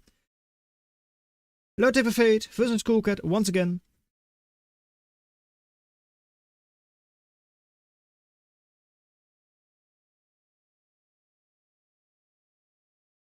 It's 1-1. And they are, of course, fighting for... Well, is it 2nd place or is it 3rd place? I think they're technically not playing for any place, because that's 1, that's 2. No, actually they are fighting for at least 2nd place. The winner is 2nd. At least. Is that true? Yes. Yes. Low Taper Fate has got everything ready to go. Pax, Sexy and Chungus are here with us. Coolcat has yet to place their things. But once they do, we are waiting for players and we're about to start. Both of them starting in the middle only makes sense. It's a good location to start at. And we've got in the blue Coolcat 1239 with tanks and a welder blueprint. Okay, interesting. Going for the constructor gambit. Versus in the red Spider Factory for Low Taper Fate, who's going for Widow, the sneaky take your commander down quickly type of blueprint. In a commander fight you really do like that. I mean, it's only 270 cost, 280 cost, 270 health. And it pretty much just wins any commander fight if you get it up before the enemy like sees it. So hey, it can do a whole lot of damage. Thing is, Welder, 43 DPS, that means it kills a flea per second. Flea is not going to do anything when a welder is close by.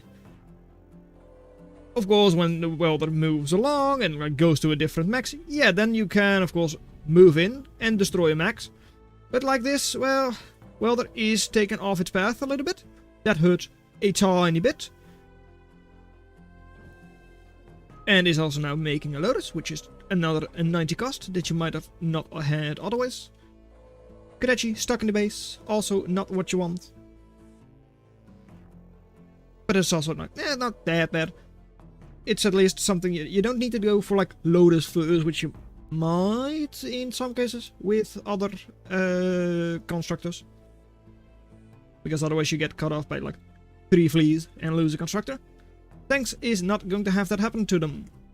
They need like 20 fleas. Not sure how many technically are needed to kill a welder, but certainly a lot more than for other constructors. Kadechi, moving along, does spot another flea, but it can't catch up. And Venom versus Kadechi. Interesting fight. Hey, now that is fire towards enemy is enabled for Coolcat. So there, well, Kadechi will be doing a very good job when retreating from the enemy. Even while just like, well, going parallel with the enemy. Taking down 1 max, does get out of the fire zone from the commander, but now does get stunned and gets killed by the Venom. Northern side, well, Weaver, high eco, high wind floor, wind generators, 0.6, not as good as we've seen on other maps today, but still, definitely very efficient. 1.0 right now, even at like only 15 to 20% wind. And over here, in the back of your base, that's not where you want it. It is a Karachi, outrunning your Venom by quite a bit. But it cannot go up the mountain. At the same time though, you're sitting in its ground boon. That's also not what you want. So yeah, you stun it. But it still looks a lot like you're losing your Venom.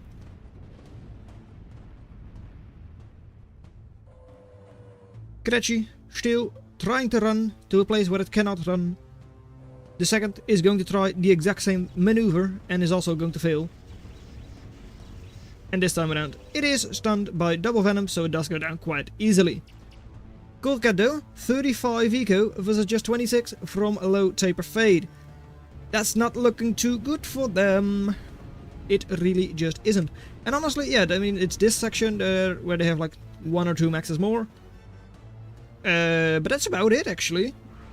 Yeah, no, that is pretty much it. Unless I'm completely blind. Oh yeah, of course. And the max there, and the max there. So, yeah, okay. And these are high value maxes. Like 2.9 each. And, oh, I was about to say, oh, there it comes. There is the Widow, but nope. No Widow from low taper fade right now. Maybe later. Ogre coming out already. Wow, already? Yeah, 4 minutes in. Relatively early for like a normal map. But for Eye of Horus, where you have like normally pretty good eco, it's not that early. Lotus has been cleaned up by the pickets. And, well, Ogre, where are you going? I don't know. One thing I do know, there comes the Widow. Almost up, you do not know about it.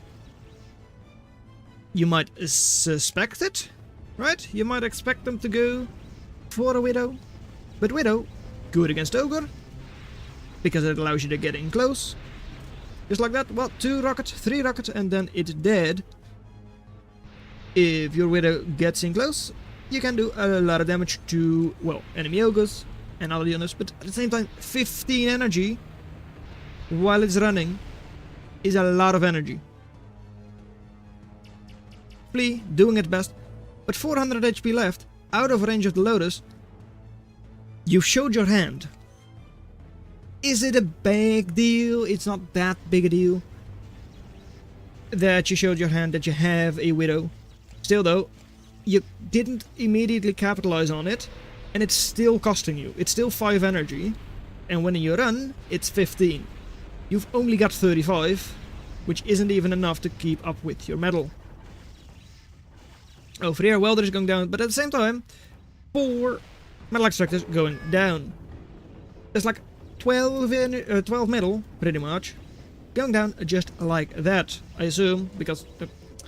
come on, thank you, good. Are you going to clean up the Weaver as well? Should you just barely be able to do that, or should you not just barely be... yeah, there you go, good job. So, that's a lot of maxes gone. Still not exactly the best energy eco, so that 15 energy is still half. You're floating because of the Widow. So it's actively hurting because of, well, excess. Yeah, almost 800 excess for low taper fade already. Cool Cat also ahead in attrition, but is going to fall behind, well, not behind, but like going to have that equalized there, and now even fall behind a little bit. But still, that's less than what low taper fade has already accessed, and is still accessing. Now they've killed the Widow, they finally got enough energy to like keep up with their production again. How much did they access? Total 1100 at least. Maybe we'll wait for one more tick, just to confirm that it does stop at 1100, because I don't... yeah, okay, it seems to stop at 1100. That's fine then. Well, not fine, but like it hurts a lot. Yeah. Fusion now coming at, then you're able to afford the Widow. And you do have good build power. Each of your Widows is of course 7.5. Commander is still alive, so that's another 12. You're able to spend your metal, assuming you have the energy for it. 1% wind, oh that hurts, but you will finish your fusion in time. So it's not a very big deal in this case. You'll recover from it fast. Yeah. You'll just recover for a moment, just like that. Wind is still bad, but with the extra, well, fusion, 60 energy is what you have. Still though, losing another 250 metal thereabouts by losing your commander. Storage, I don't think it was up. No, I'm pretty sure it wasn't because I saw it drop down. Yeah, I'm completely sure it was not up. Over here, 3 Kadachis. Only one of them stunned. Now 2 of them stunned, but kind of one of them. And you kill one of them. Cool Cat, still with positive attrition. Also a lot better eco. They don't have these 3 maxes, but like Low Taper Fate is missing the entire side, and these 4 as well. On top of that, only 26 into overdrive versus 70. If the wind picks back up, you can put in a little bit more, most likely. But the thing is, these maxes are not linked up. The wind generators are not either, so you can't really spend much more than what you are already doing. Yeah, you can spend a total of 47. Now, Ogres moving in against their counter, and they are slow, so Recluse does it.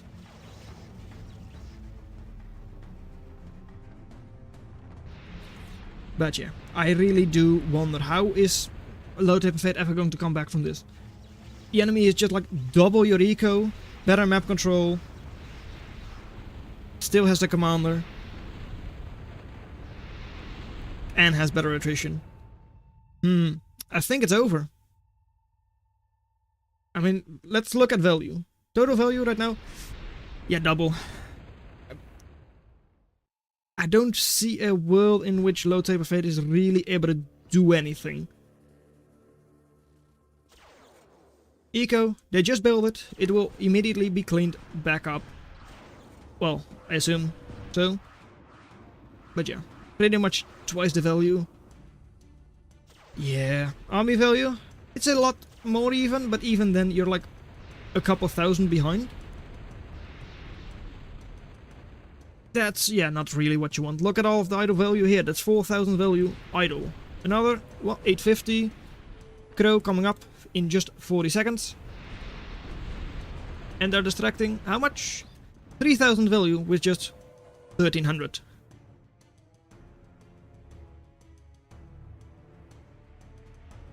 $40 eco versus 80, yeah.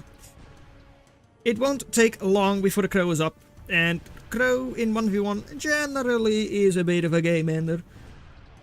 Not it's a I win button, but it generally tends to, well, lead to the end of games. Especially because, well, once again, the wind is bad, so you don't really have that as an advantage either.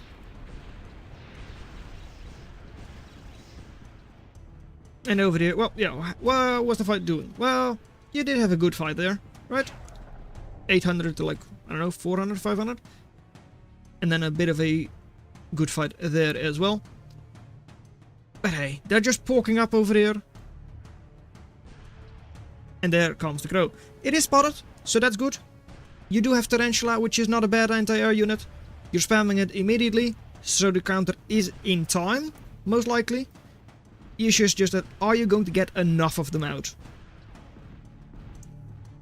I really do wonder about that. Tarantula, it's not a cheap unit, 380. Whereas, well, Crow, we 3 stings, yeah. Crow, 16,000 HP. You have nowhere to run, so you have 4 Tarantulas, sure. They do a lot of damage, sure.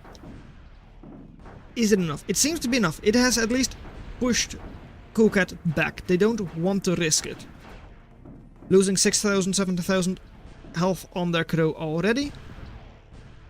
And they probably know how far ahead they are. I mean, they should know with how much map control they have and like what they kill over there, all of that. So they should know. They should know they don't need to risk it.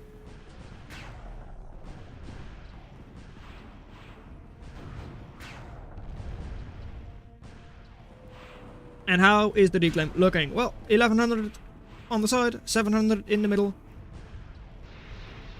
And another like 1,000 over there. Yep, 1,100 there. This should all be for Kukat. That should be split, but a lot of it should be for Kukat. And in the middle, honestly, I would expect that to be for Kukat as well. Minotaur moving through, cleaning up one entire unit. Moving its slow gun to the other side. Going to damage a Venom. But honestly, it's a bit of a waste sending it in like this. At the same time, do you need to care? 90 versus 45. There it is, again. It's forwards, 7,000 HP, behind the hill. Potentially I can't hit you right now. You can heal back up. Eco's gone, eco's gone. More eco to be cleaned up. And hey, this was all just a distraction for the real force. The real air force was the harpies all along. How much? 2,700. 9 harpies in total. But still, 3 tarantulas. Does do quite a lot of damage, but not enough to deal with all of that. Harpy is faster. Cleans up one more max. A high overdrive max as well, you would assume, but nope, just 12%. Because they just don't have energy to overdrive with. At the same time, on this side, well, you've got an overdrive grid that is perfectly linked. Well, not really perfectly, but is linked for quite a lot. Good amount. With fusion as well. 100 plus eco. And look at that. You've got 12 Minotaurs.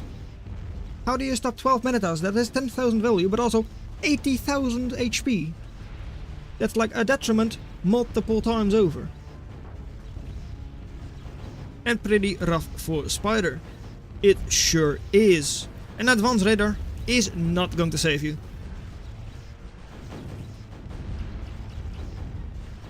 Please, I mean, they will try their best, but like 7,200 HP on each of them. That's not going to be cleaned up by a couple of fleas, just that. Right, Kukat 2-1. That means they win and go through to the final. Total value always just ahead by quite a lot. Army value as well. Was even at some point, right? About 10 minutes in. But yeah, after that, low taper fate never recovered.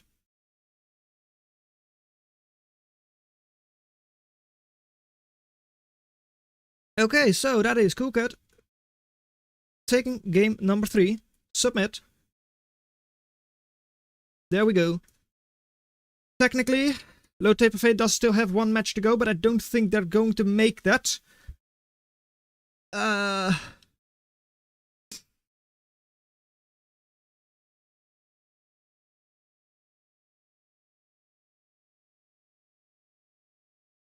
Taper fade. To drop.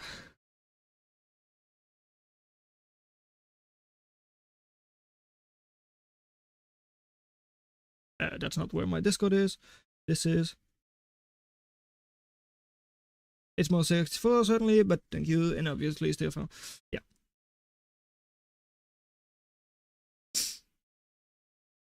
Low bracket is done. Need to start next game, lower game as soon as possible. Yeah. Okay. Who the hell does Stuart need to face up against? Oh, that's against Chewie versus Thing. Are they not done yet? Let's see.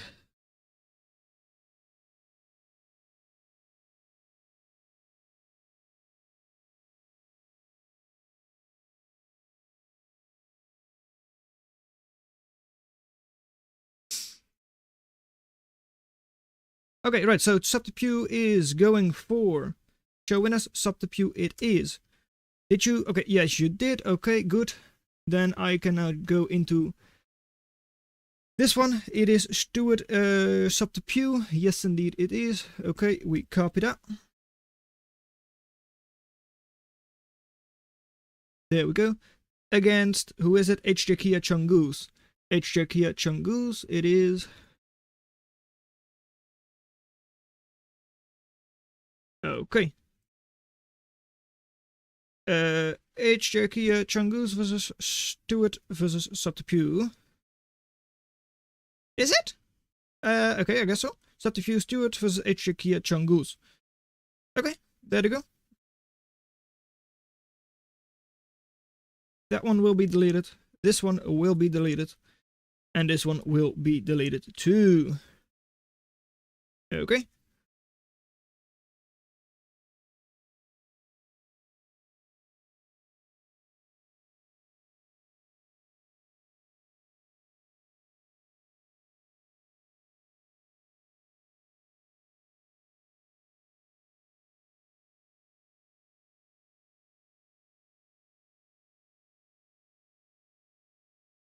Okay. Just like that. I take the goose. What? You taking goose?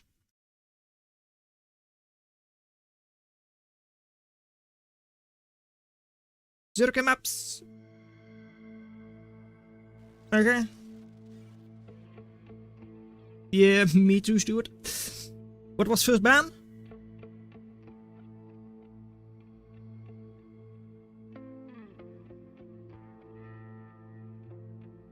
Pinch point, I ban Lake. So, Pinch is the first one. Lake is the second one.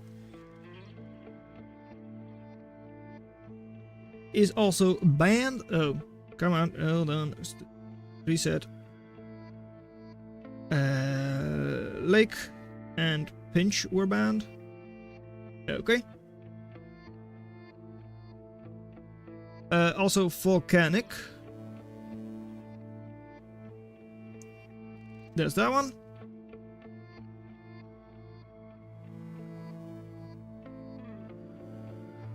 Okay, what was first banned? Pinch point. Lake. Let's do Hot Stepper.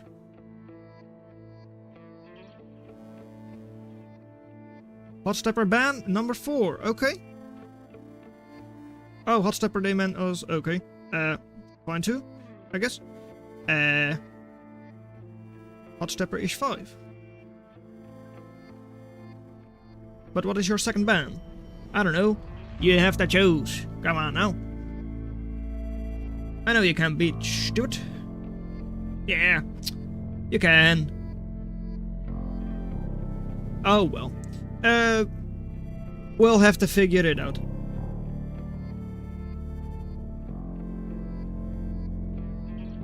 That's not going to work. What I not wanted to do. Cancel.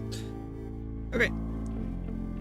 In case you gotta pick second ban, in case this go to game 3, if I wait all this time and not secure top 2, yeah. Actually, we're not selling on Hot Stepper. It's my pick, we go on first. I know I can't keep count on bans. Okay, sure.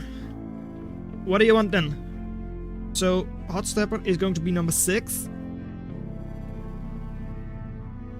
We're going on that accursed map second. Okay, then Stuart picks. Yep, that's it. Yep, indeed. That's how it is supposed to work. Yep, hurry it up. I mean, I get that people really want to, like, have it over with. I mean, I didn't expect it to go this long.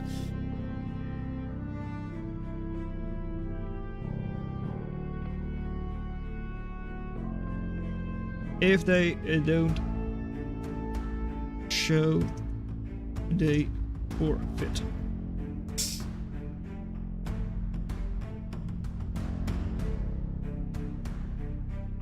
Ban Eye of Horus. Okay, Ban Eye of Horus is ban number 4.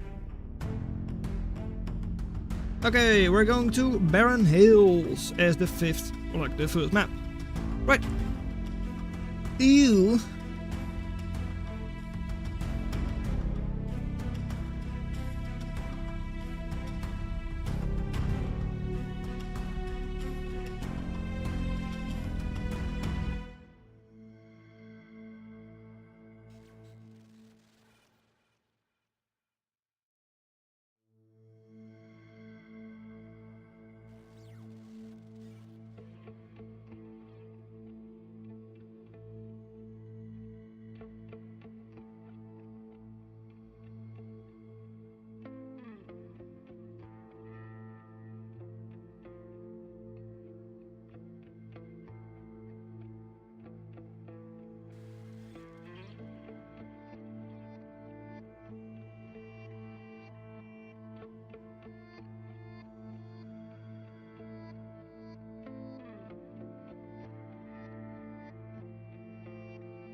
And we're off. However, yeah, there we go. Live. That's the one. Good. So, there we go. On Stuart beat him once. Stuart versus Shop to Pew. It is between, in the red, surprising choice, Rovers for Stuart 98 and an Engineer Commander spamming Fencer. Versus in the blue, it is Shop to Pew with Spiders. A lot more sensible choice. At least a, well, way more standard choice. Shop to Pew actually does have a chance since it is Rovers for Stuart. Maybe they have something planned? I don't really know. Rovers is a bit of an odd choice. I mean, it is a flat map, of course. But you can't really, like, traverse the middle very easily. Whereas the enemy is, of course, able to do that a lot easier. And you're not really able to help out your, well, your top side either. As easily as a, well, Spider Factory is able to do that. Since they can, of course, run up the cliffside. Whereas you can't.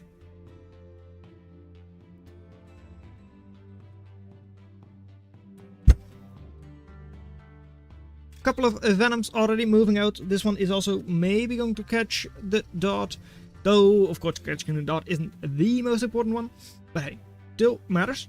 Also, something Stop the Pew is doing. Reclaiming, very nice. I mean, 40 reclaim, 130. There's a lot of reclaim on this map. I'm not sure if how much that is in total. Like almost 2,000. Over 2,000 if you count the things they've already reclaimed. And both of them are, of course, going for it. Makes sense. I mean, who doesn't want an additional, like, 1,000 reclaim if they can get it? And already a good fight there by Stuart. 45% attrition for Stop the Pew. Giving an additional 190 reclaim to the enemy is not really what you want to be doing. Especially not early game. But at the same time, for now, 24 to 29 or like 22. Because of reclaims. Kinda wanna resign. You know, it would make the tournament last a little bit shorter. But at the same time, you are Spider. Whereas they are Rover. They're going for like Ripper Fencer, so... Hey, Ripper Fencer is of course a bit of a good composition. Is kind of useful against Venom. It's relatively slow, so... Fencer is able to, well, pick off one, most likely one or two, before you get in range. And if you are in range, Ripper can blast you very nicely. Only 740 DPS, or like HP on those. Ripper doesn't actually show the damage, but 260. Respectable, so that's like 3-shotting Venoms. And of course, has good AoE, so a ball like this does also go down.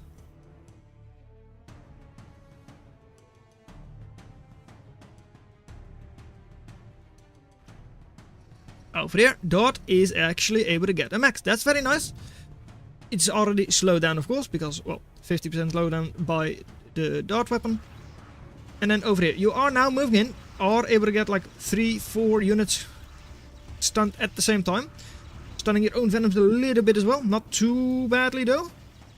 One Venom is going to go down on the retreat, the other two are going to survive. Not an awful trade, but giving your enemy 500, 600 reclaim. At the same time, wind is down. You're struggling. It's not looking great. Brutal. Eyes burning yet. Honestly, it is indeed not exactly what you want. I know you are talking about like sleep deprivation and all that. But in this case it's mostly just 65% attrition. Wind has now caught up, so you're getting like your like your overdrive, your production is back up, but still not exactly able to spend all of it. It seems at least. Excess, not produced. Come on. There we go. 250 accessed. It's not that much, but it also just hurts your attrition even more. Really not what you want.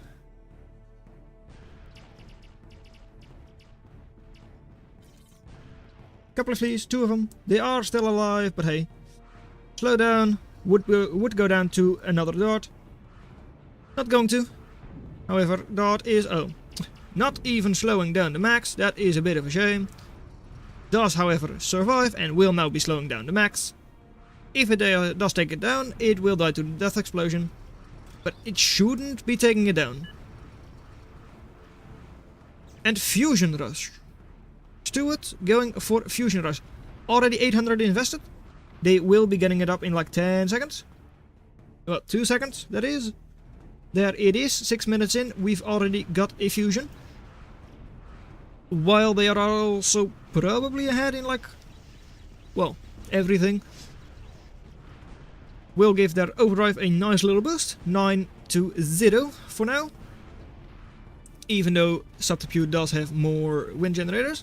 Doesn't really matter at 3% wind, but oh well. Right? I mean, it's 0.7 wind floor. So they're not creating a whole lot. And over here, well, Venom cleaned up.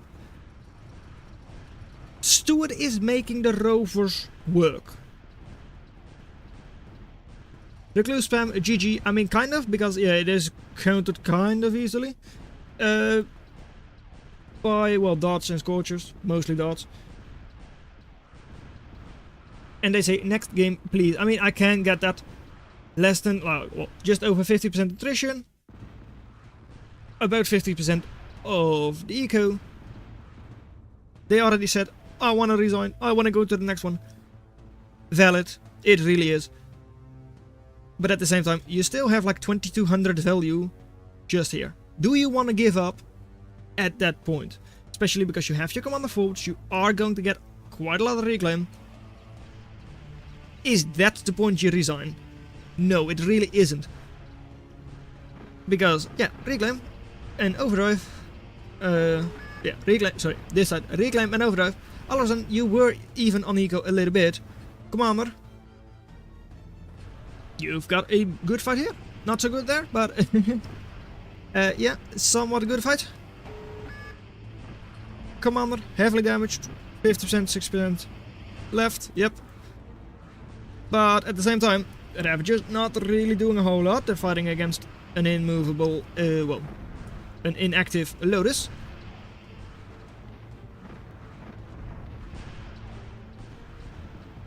And by now, I mean, it is a bit of a death sentence to go here with your rovers, right? Recluse just shooting down on you. 8 Recluse, even though they are not exactly accurate, they still do a lot of damage. Still, it is looking kinda dire. 1700 reclaim, if they're able to get all of that, sure they might have a chance, but Big Max in the middle for Stuart has been secured. Mason is there. Can, well, is first going to go for like a couple of solar panels, but could make a caretaker, get all of the reclaim. At the same time, yeah, of course, you also have your weavers there, could be reclaiming that, are also doing that. But now 75 eco, yeah. One commander and a couple of weavers reclaiming, that's just very temporary. 1500, sure, it's a lot. But it's not going to change the deficit of like 30 to 40 eco versus 60 to 70. Especially not with, well, the counter to spiders. We've seen it before, we'll see it again. You, Phoenix, it is. Especially for Recluse. Recluse does not really like to be firebombed. And there you go. I mean, you missed most of them. You got a couple. This one is probably going to die, but the others are likely going to survive. And even this one, 20 HP, it survives, at least for now. This one, this Phoenix moving to the right hand side. So again, most of them will probably survive, but you're being pincered. Even just a couple of fences here, a couple of fences there. And Phoenix hitting wind would end this. I think Sparrow is going to show that. I think Stuart is going to realize that once the Sparrow gets in range. Cleaning up all of the weavers first. 5 big booms. Stuart about to access. They've seen it. Are they going for it? No, they're not. Okay, slowly, Subterfuge is pushing back. Not against the Phoenix, they don't really have an answer to that. They're building the answer, Tarantula. But they don't have it yet, and there are a lot of Phoenix. Like 8 Phoenix on the field. 10 minutes in. I mean, I didn't really expect we would see this, but there it is. These two, still not being dealt with. Yeah, okay, now they are. A couple of Hermits moving in. But even then, 2 Hermits? I mean, yeah, they don't have DPS. So yeah, even just 2 Hermits, 1 Hermit is going to clean that up. Too many Phoenix. It is definitely a good number of Phoenix. Some would say too many, I guess. But it's also too many for the Tarantulas to handle. Eco for Stuart has been, well, a little bit lacking, right? And only 50. But Commander now moving forwards is probably able to start pushing into this. Maybe take a couple of maxes, get a little bit of eco, or like reclaim there. At the same time, over here now. Well, 25 metal income. The reclaim is definitely keeping Subterfuge in this game. Pretty much everyone expected them to die like 5 minutes in, and it really did seem like that was going to happen. But they've held on. They are pushing back. Attrition has swung back in their favor. Total value, they're still 6,000 or like 5,000 behind. Because yeah, Phoenix are not exactly cheap. So army value, same thing. Stuart is ahead. The question is just, are those Phoenix really worth it? 4,000 value, just in those. Commander going down. Most of the spotters are now also gone. No more reclaim, so 22, 23 eco. It is for Subterfuge. Whereas Stuart, even though they had more before, 50 eco is still double. 8,000 more resources produced. Right, so next up, well, we've got Hot Stepper. Hot Stepper was going to be match number 2. You still got this nonsense in the back pocket. I can't spec. Why would you want to spec? What? What do you mean you can't spec?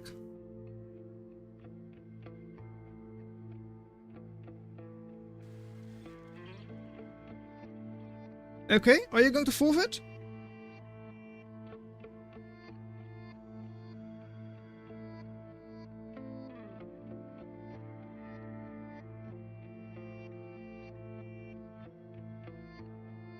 I mean, at least play game 2. Hot Stepper is...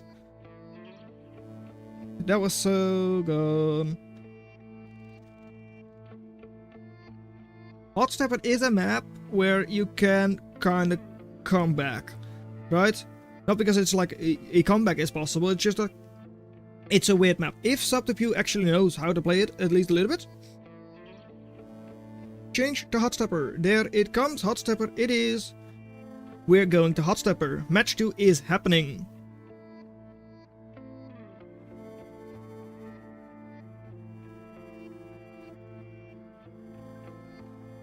Was the other match a no-show anyways? I mean, I know it was. AJ Kia Strangus is... Let me just quickly check. HJ Kia, are they... Well, no, they are actually playing. The other... sorry, yeah. Awesome, he's back. Yeah, okay, right. But they might have gone AFK again. Right.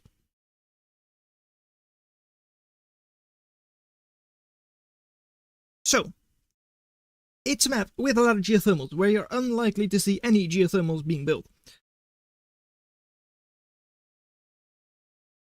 That is certainly a weird map.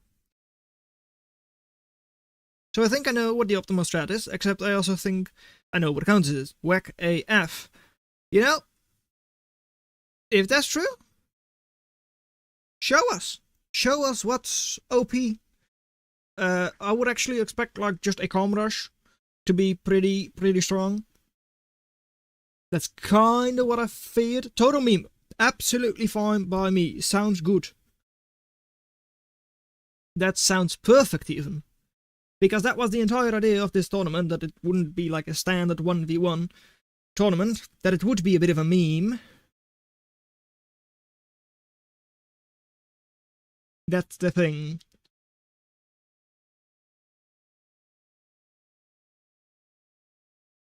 But indeed, it is no elo, win or lose.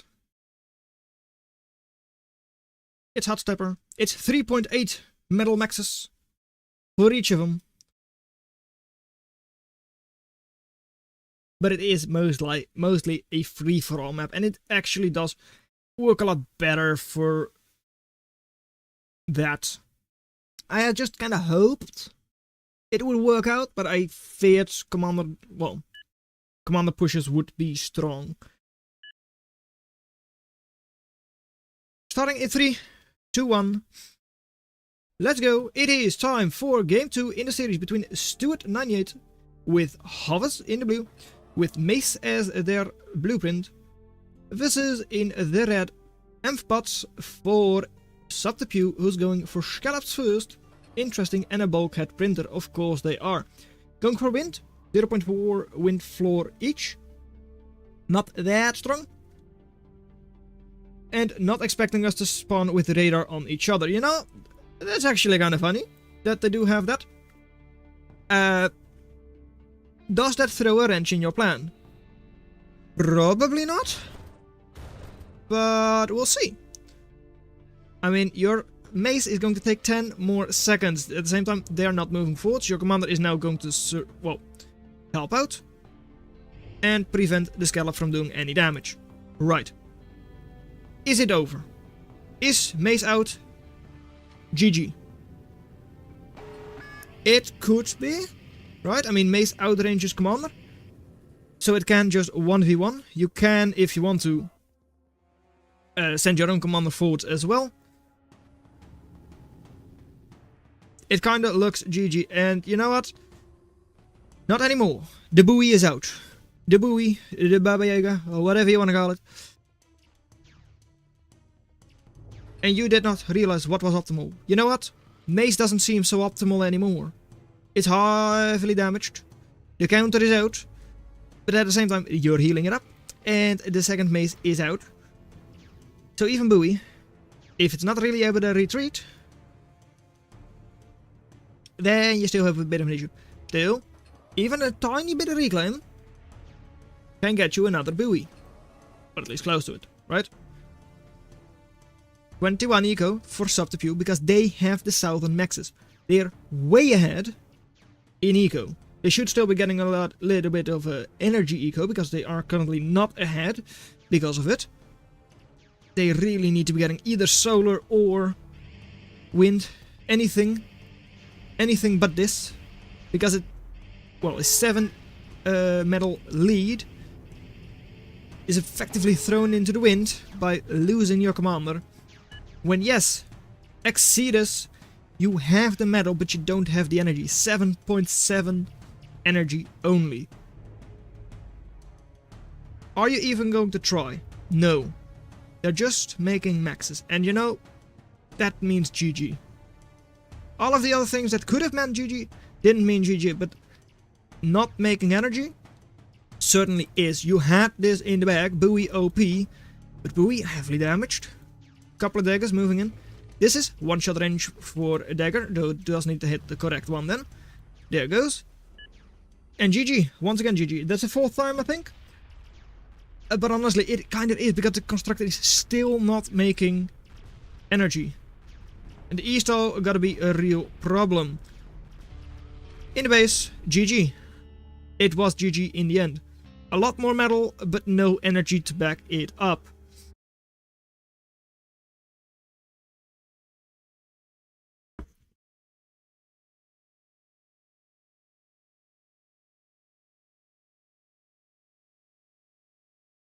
GG! They're playing, no?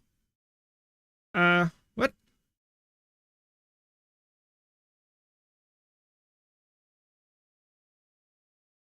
So it is Stuart who wins this match. 2-0. Okay, right. That's that. Delete that one. Yes, we do. Delete it. That's what we want to do. Okay. Stuart, stop the pew.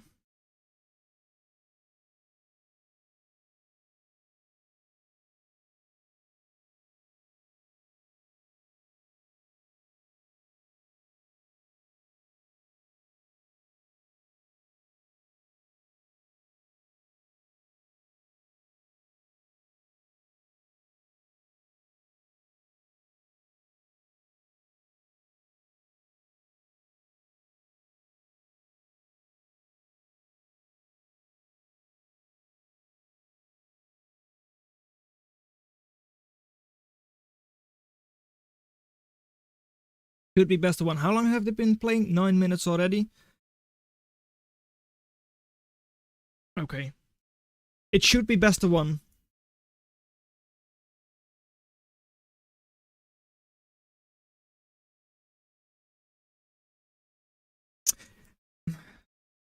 But what if Goose loses? Because I don't think it's fair on Chungoose to make it the best of one. Because Chungoose was there.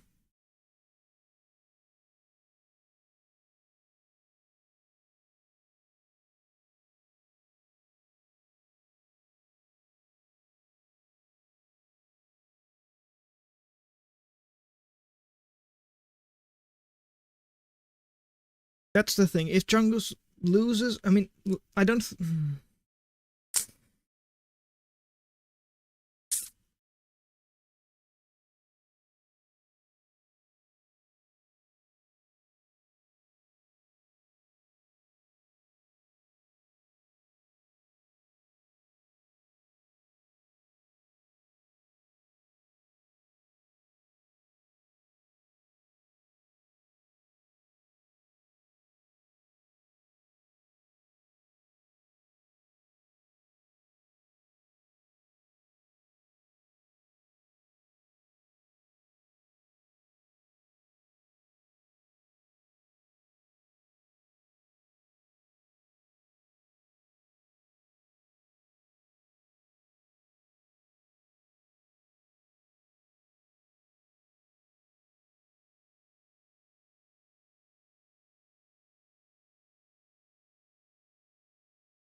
Okay, right. I made it the best of one.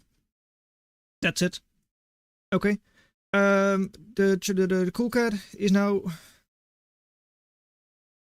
Yeah, so we need HJ Kia versus Chungoose to finish. Then once HJ Kia versus Chungoose finishes...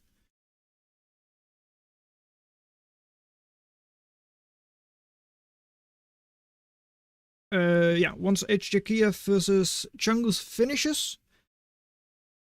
we can launch the losers bracket round 6. Losers round 6. Wait, that's the wrong one. I meant this one. Losers round 6. There we go.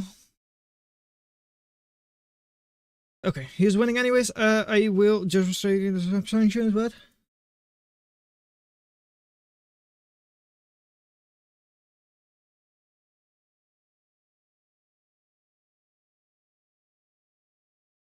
Okay, right.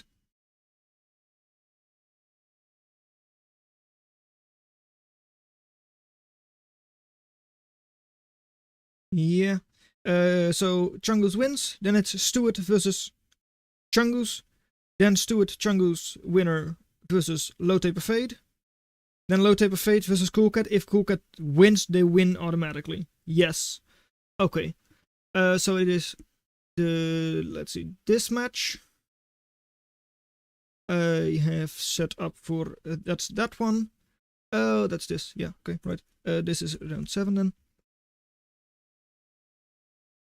This is, round 7 is Low Taper Fade. Coming from Low Taper Fade. That one. Because it was Low Taper Fade versus Cool Cat is a 1-2. Yep, there we go. So that is Low Taper Fade versus the winner of HJ. Sorry, the winner of this one. There we go.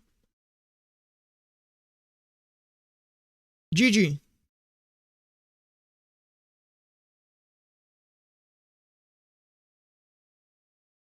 Who's win?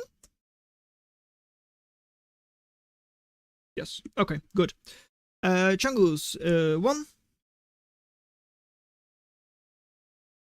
Let's do it. No, I'm stupid. Edit scores. Submit scores. Submit. Yeah, that one. HJKS Chungus. That one's over. Chungus wins. That means it is now Chungus. This one loses round 6.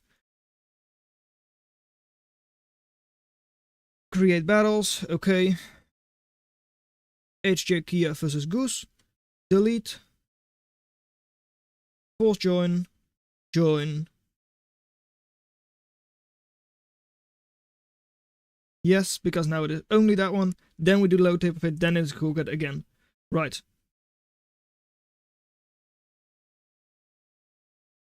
Okay. Right. We're kind of close to the finish. Yeah, Cool Cat. Get on with it!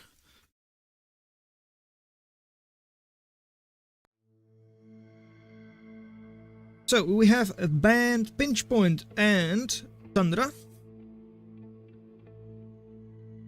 Tundra and Pinch have been banned, as have Doldrums and Titan.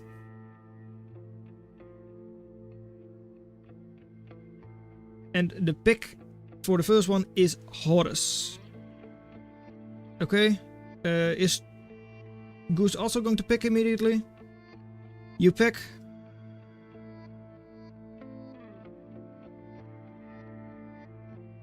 They meant do you pick your like match, but not. Okay, sure. What will we be going game 2? You're supposed to choose that indeed, right? That's right now, right? We will say that after. It's not how it's supposed to be, but I get it, it's fine. We're all a bit, honestly, not really fed up, but we're a bit over it. And it would have been nice if the tournament ended like 2 hours ago. It would have. Almost 2 o'clock by now. I don't know what I clicked. I did.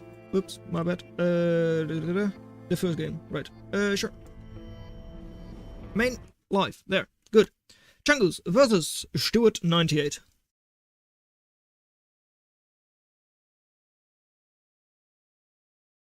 Okay.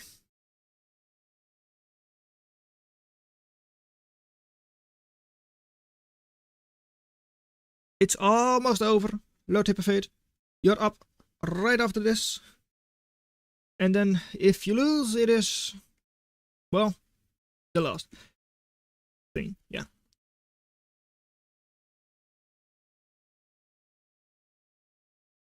Okie dokie. Right. Starting in a couple of seconds. 3, 2, 1, 0. It's time for Stuart 98 in the red, playing with Rovers, and the Fencer producer, Engineer But Green, in the north, versus in the blue, with Spiders. It's the Recluse Spammer, Chungus,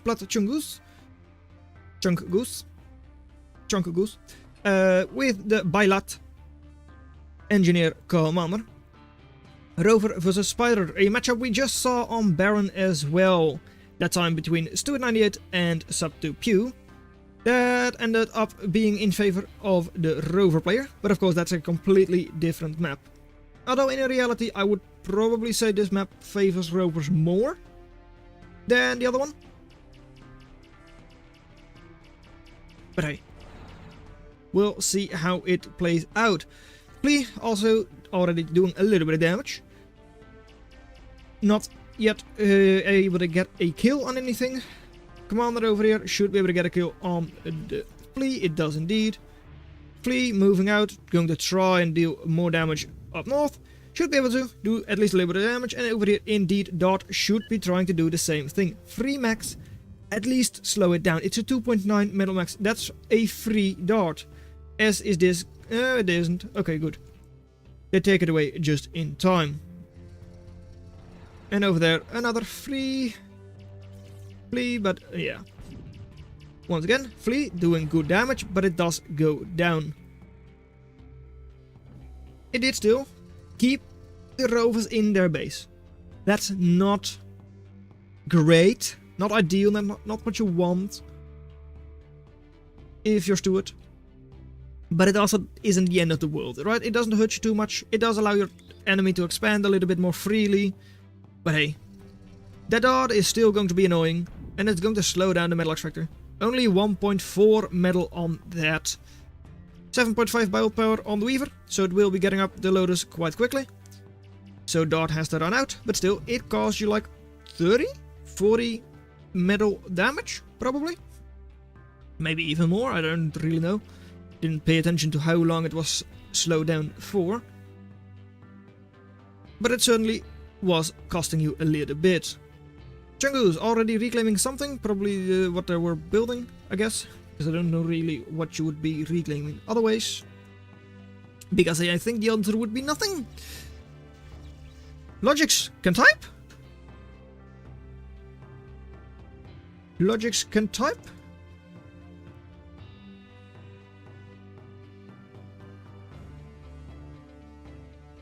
How is it possible? I don't know.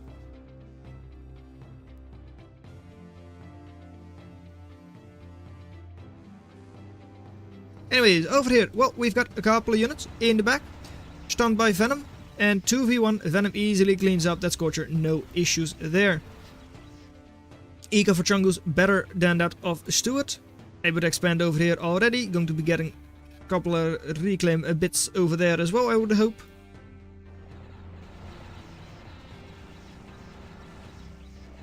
And over here, well, another good fight for the Goose. 553% attrition. That's nothing to scoff at. It just isn't.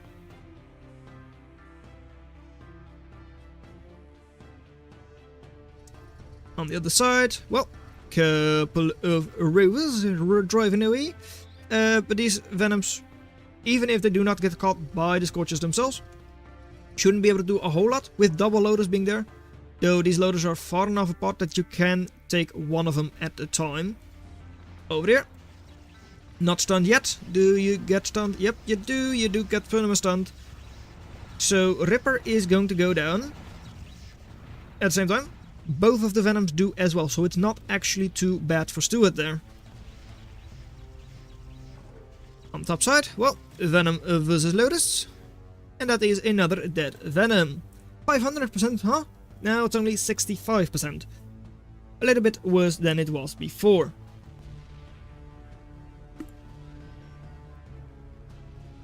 Still though, Eco for Chungus is a lot better. Still has all 3 maxes there, 2 maxes there. And is also building double loaders there. Is it going to be enough? I mean, it is already damaged. Scorcher there, bit of an awful pathing there as well. Lotus is up soon. Is it in time though? Oh yeah, it is, because the other one is in rage. Good. Otherwise it would not have been. On the other side though, this is naked expansion, so is pushed away there. And 4 fences and a Ripper. Yeah, a couple of redbacks is going to struggle, at the very least. With like 4 redbacks, sure, you're able to push them back. It's still going to cost you. Because they're not exactly the best units for that HP. They're slow. First one is pretty much dead before it gets into range. Doesn't even take the first fencer with it. Second one does take 2 fencers, but then Ripper to clean it up. And now, oh... What were they doing? They had it targeted. I don't know what those fences were doing. Were they blocked by the reclaim or something? I don't know. It looked very bad. Anyways, Impaler is out for Stuart. We'll be taking care of the Stinger. At the same time though, it's 700 cost. Not the cheapest unit ever. But we'll take care of the Stinger relatively quickly. And can of course clean up quite a lot of other things after that. Still though, 15 eco behind. 10 eco behind. Not what you want. Possibly going to excess as well. I think you're just barely on the edge, since you were overdriving even when it was looking bad for you. So I think you didn't excess, at least not much. But Big Chungus wins this, they say, and honestly from the eco, I do think that's a very likely possibility. Over here, well, Hermit moving in, cleans up Ripper, cleans up Fencer, because Fencer just can't kill. Not at least a 1550 HP unit. And the Impaler, as I said, yeah, it is expensive.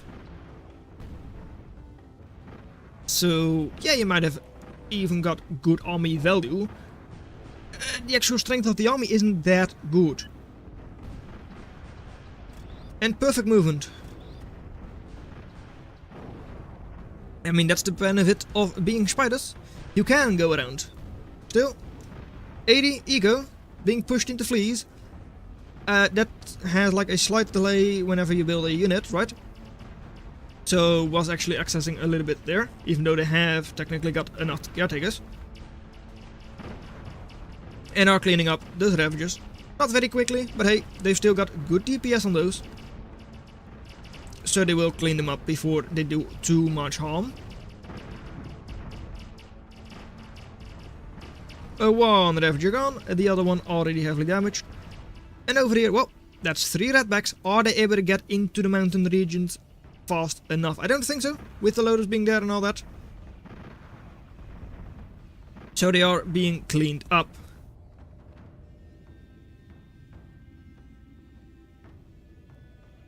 Middle, still there for Chungus. A lot of reclaim, right? Like 1300 reclaim in the middle area. Which is all, like... I mean, it is defended by the Gas turret, at least part of it. Which is a unit that, or like, building that's difficult to take down. And Stuart also building loader turrets on their maxes. So that's going... So that's good. It really is. I mean, it is defending their maxes, at least from flea rates, really well.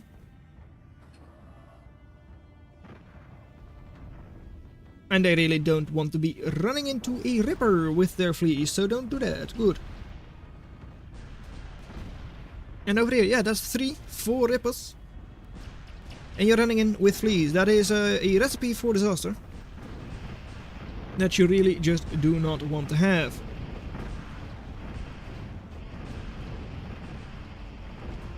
Ravagers over here though. Are they able to take down the commander? It is kinda close.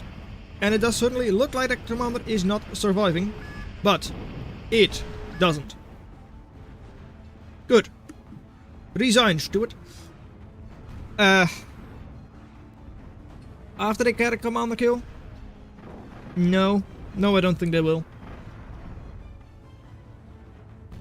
Cleaning up eco with 2 Ravagers. But at the same time, yeah, you've got Crab out, you've got all this army. That's almost 5,000 army just there. Another like 1,000 there. And once again, fleas to react to double Ravager. Stuart though, 60 eco. Not too shabby. Because this is cleaned up, and this isn't under control by Chungus either. That eco is actually not too far apart.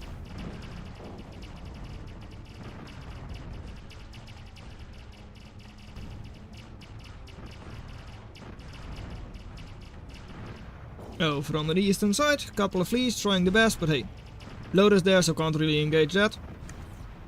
These fleas are, well, now going to be running forwards. And over here, well, Fencer, it is a pretty decent tool against flea. I mean, it does one shot.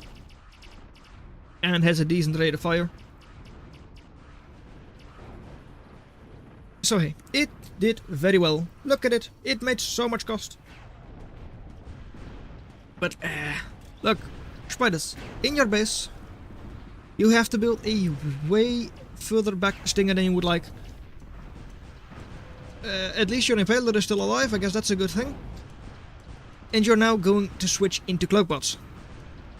To deal with what exactly? With Recluse? For Glaives? Yeah, for Glaives. Okay. Sure, but your enemy is going quite... Yeah, they were. They're not anymore.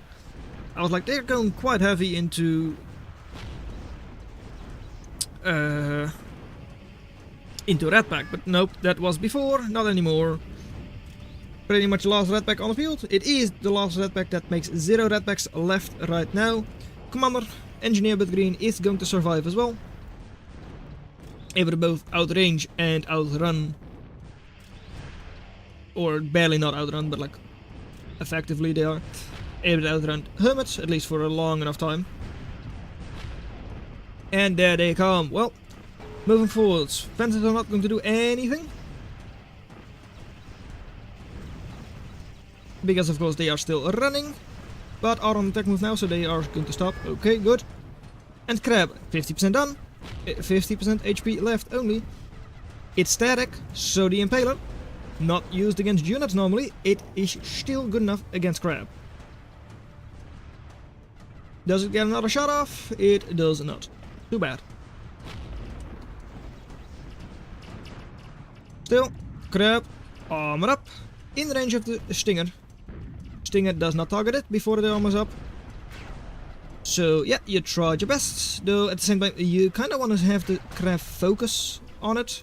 Because now you have a Phantom on the field that shoots it and it's dead now. Still, I mean, with the Reclaim and the Overdrive, 300 versus 100 energy, making has geothermal, is linking up energy grids and all that. Jungles should just be able to win this. But we've said that before. LOL OP comeback, that's the thing. 6k Reclaim, yep indeed, 1000 here, but that should be for Chungus. But I guess Stuart just missed the factory. They needed to go Cloakbots. Not Rovers. Who goes Rovers? Should goes Rovers, but Rovers was not the answer, I guess. Because slowly they are pushing back Chungus, 77% attrition only. The Eco is good, and they do still have good value because of like Crab and like Recluse and all that. Are they able to push back? Enemy has now got 2 Phantoms on the field. That is 3000 alpha damage. Not yet enough to like one shot or like burst down a Crab. For that you would need 3. But it is shortly going to be like that. This though is a bit of an issue. Crow, 16,000 HP, so requires 11 shots from Phantoms to go down. And yeah, moving forward, no anti-air available on the field. Pressure is not that good anti-air, and you're only getting 7 of them up after that Ravager. They say move it in the base, makes sense to me. Gremlin coming out as well, but it's only like, I don't know, 40 DPS? No, that's Conjure. 67 DPS, a little bit more than I thought it was. But still, not that much compared to 16,000 HP. Commander, Bud Green, the Engineer, is going down. There it goes. But at the same time, Crow, you're idle. Why are you idle? You're allowing the enemy to build up anti-air. By now, they've invested almost 2,000. There they go. Into anti-air. You will clean up the Impaler, I would have hoped. But you don't. By now, it is 2 AM. And we've still got like 3 matches left to go. And the crow, it's keeping up the pace. It is 50% done. But these units have to go all the way around. It can just go over the mountain. 6,000 HP left. Is that enough to take the base? Fusion? Sure, I think you can get that without too many difficulties. But there it comes. 75 DPS on the Lotus. Fusion going down easily there with the manual weapon, but look at the entire lasers. Razors up the wazoo. But 24 HP. The crow, it lives. Unless it is going to face off against the Lotus turret. The hero Lotus. Is it going to happen? Or is it just going to be Gremlin? Nope, it is self-destructed. Honestly, the best thing you could have done there. It would not be living, like, escaping with its life. And suicides do indeed give less reclaim, that's correct. And still, how much entire on the field? 3,300. The investment of a crow is not a whole lot more. So Chungus, 90% attrition, not bad. On your doorstep, didn't even count 2,500 worth of razor. I'm pretty sure the entire cost more than what the crow and those couple of harpies cost. 100 eco, 50, 60.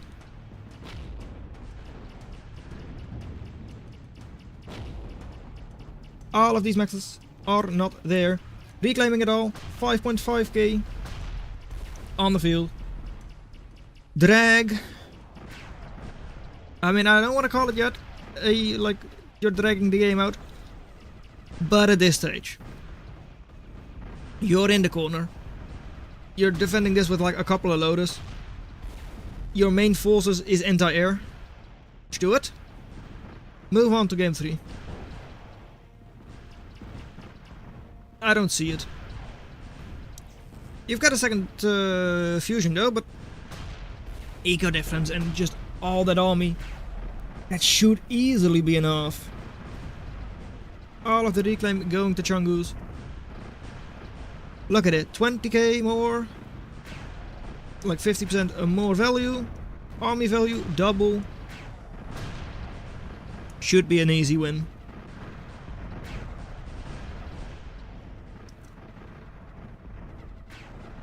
They even switched into rovers, just to show that rovers could win this match. On to the next fusion. Will they take it down? It looks unlikely, but it is going down. I didn't see that one. Hey, now the only real answer is crow is your own gunship land. GG. So now we're going to complain about this map even. Oh well. Yeah. That was first match.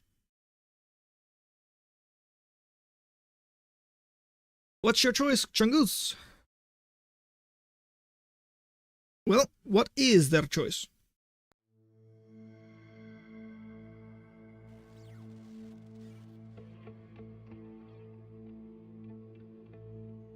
No big maps, please. Go for Hot Stepper.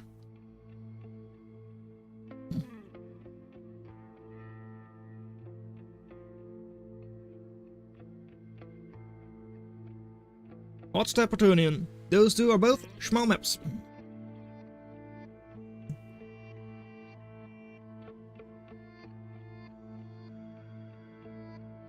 Goes like 6 hours.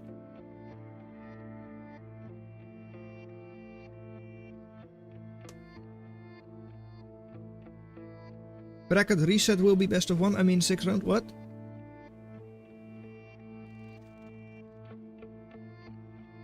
What? Bracket reset?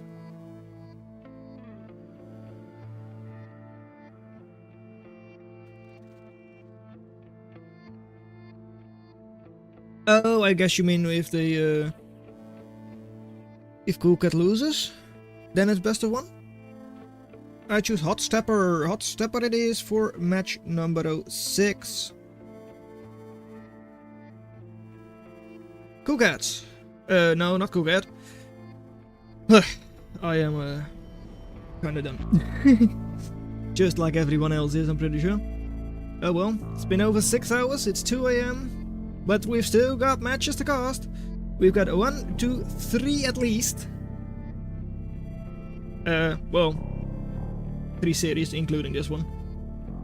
With a possible tiebreaker in the end. But anyways, it is now time to Bailat and Engineer with the Green, Chungus versus Stuart98. They showed their hand. They have shown their hand last game. I'm pretty sure... Oh wait, no, Chungus did not see that.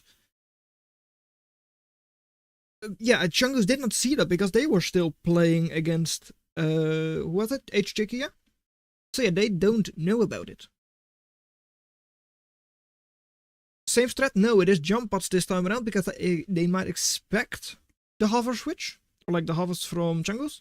Maybe they do technically know about hovers. But this is all that we need to know. Phase rock spam is the best way to win on this map. Let's see. It is a tiny map, I know. Didn't really plan out as well as I would have hoped, most likely. I haven't seen all of the matches on this map, of course, but I don't expect any of them to really have shown the magma thing. And if they haven't, then it's just a bad looking map that probably doesn't really play well. I mean, I know it doesn't really play well as a 1v1 map either. It's a rush map. Not bad. And jump v jump. Jump v jump, but it's jump with wind versus a jump with solar. So, it is time to puppy. It's time to puppy v moderator. But the thing is, you're going mod, you already know what they are because of, well, this, just like last game. Moderator is out, so puppy is insta-killed, but it also allows you, if you keep it alive, your own moderator get a shot off on the one from the enemy. Because it avoids light drones, wind, solar, yada yada yada, but not puppy. So it would have given you just the opportunity you needed to either finish it off, just like you're doing. There you go. Didn't even need to do the abuse with, well, jumping it forward using the forced attack move, force fire. But Stuart, crazy at the game. They didn't even need to do that. But now it is Bailat with Scuttle. It's a very nice one. It is once again, one of those counters to either like a commander or a heavily porked position. But now it is double moderator versus a single. However, just like last game, GG, bro didn't study the map, but it is paid off in full way before the lava comes in. And it is shorter distance. They're going for one, and then the new ones. He knows. Right. Pick it. Okay. Well, that's another moderator. 533%. Is the eco, however, going to be enough? Right? Chungus is getting railed. I mean, I don't think it's worth it to reclaim it now, just because it, as I said, it will pay for itself before the lava comes in, or the magma comes in. Because that's only after like 5 minutes. But I think it's not completely random, but also not completely fixed at 5 minutes. And there you go. Only 130% attrition now, though, for Stuart. So they're not doing as well as you might hope. And they are slower. Well, depending on how you see it, right? Honestly, I kind of hope that Chungus wins, just because that makes it the end of the series. But Stuart, later, with the secondary maxes, only has one going to finish, well, work on the second now, whereas that enemy already has 3. Also has forward solars. Nice to just like distract a couple of shots, although of course they are not going to waste moderator shots on it. But still, that's a picked off moderator. Attrition not looking good. But you do have Reclaim. And Reclaim, all of a sudden, the eco is really similar. But hey, 3 versus 2 spots. Going around is definitely an option, maybe, but you don't really want to risk it. But yeah, Pyro jumping could work, yeah. It's a Zestia plan, that is for sure. But has Moderator close by? Yeah, but maybe you don't have vision on it because of hill things, right? And there goes the puppies, but puppies feel for 10, so they need both of them, and the maxes are already there. Still, Constable could move there to finish the Lotus, and Chungus is down on energy. So only effective eco of 28, with instead of Stuart is 22, so they're still behind Stuart. And yeah. Porcupine indeed. Build a nice little pork fortress. But actually, maybe we will see the max die. Maybe we will. Boxer Solus. Yeah, you know what? Because it allows you to overdrive, and these maxes are good to overdrive.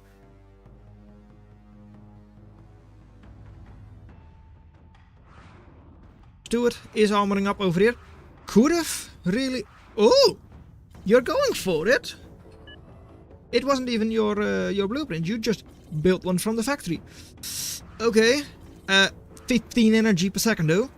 Need to make that count because you don't currently have the energy upkeep.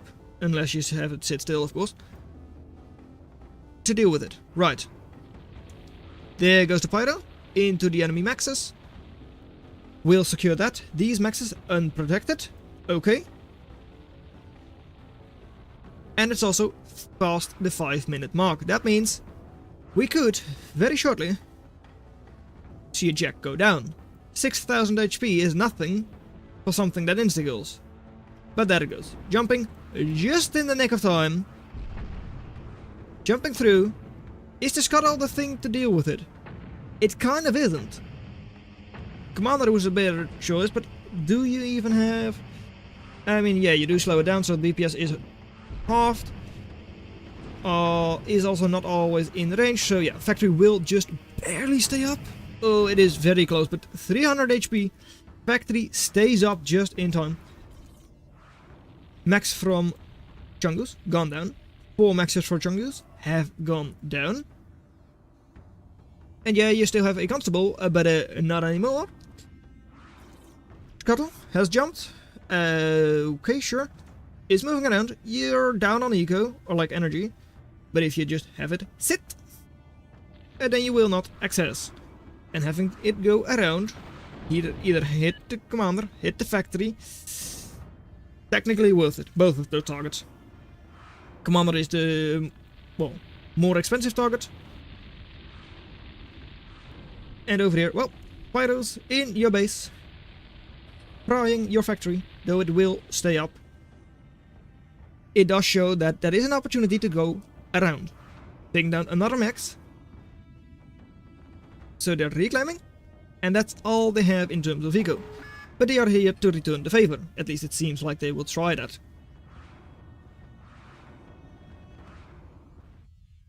There it comes, Stuart. Boom. They say it's GG. Is it though? Yes, I think it is. Yeah, there it goes. GG. That means it's 1-all.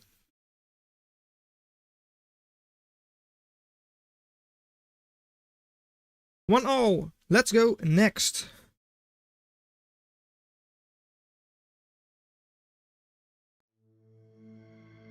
What's the next ban?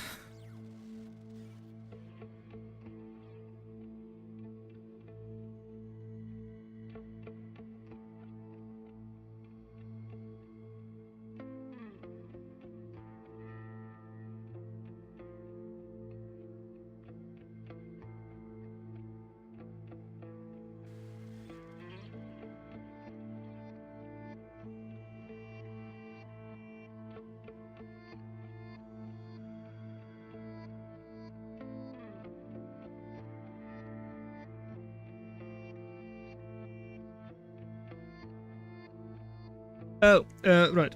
You've got the Doldrums has been chosen, Baron has been banned. So, Baron. Hotstepper was chosen. Iski. Iski. Turn. Volk. Titan. Titan was already banned. Turn Volk. Tundra was banned. What is it? 1, 2, 3, 4. What's left? Volcanic Duet. Pinch was banned. Hotstepper, Horus, Dalton, Baron? What? Let's see. Let's see. What the fuck? Let's see. You banned Doldrums. Doldrums has already been banned, and Titan. That's what you banned before, yeah. Turnian has been banned as number 7. Turnian was banned, and Volcanic Duet was banned as number 8. There we go. Now, what do we have left? Titan was already banned. Baron is left.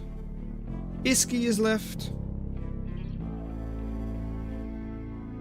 And Lake Khan. Lake, Baron, and what did I say as well?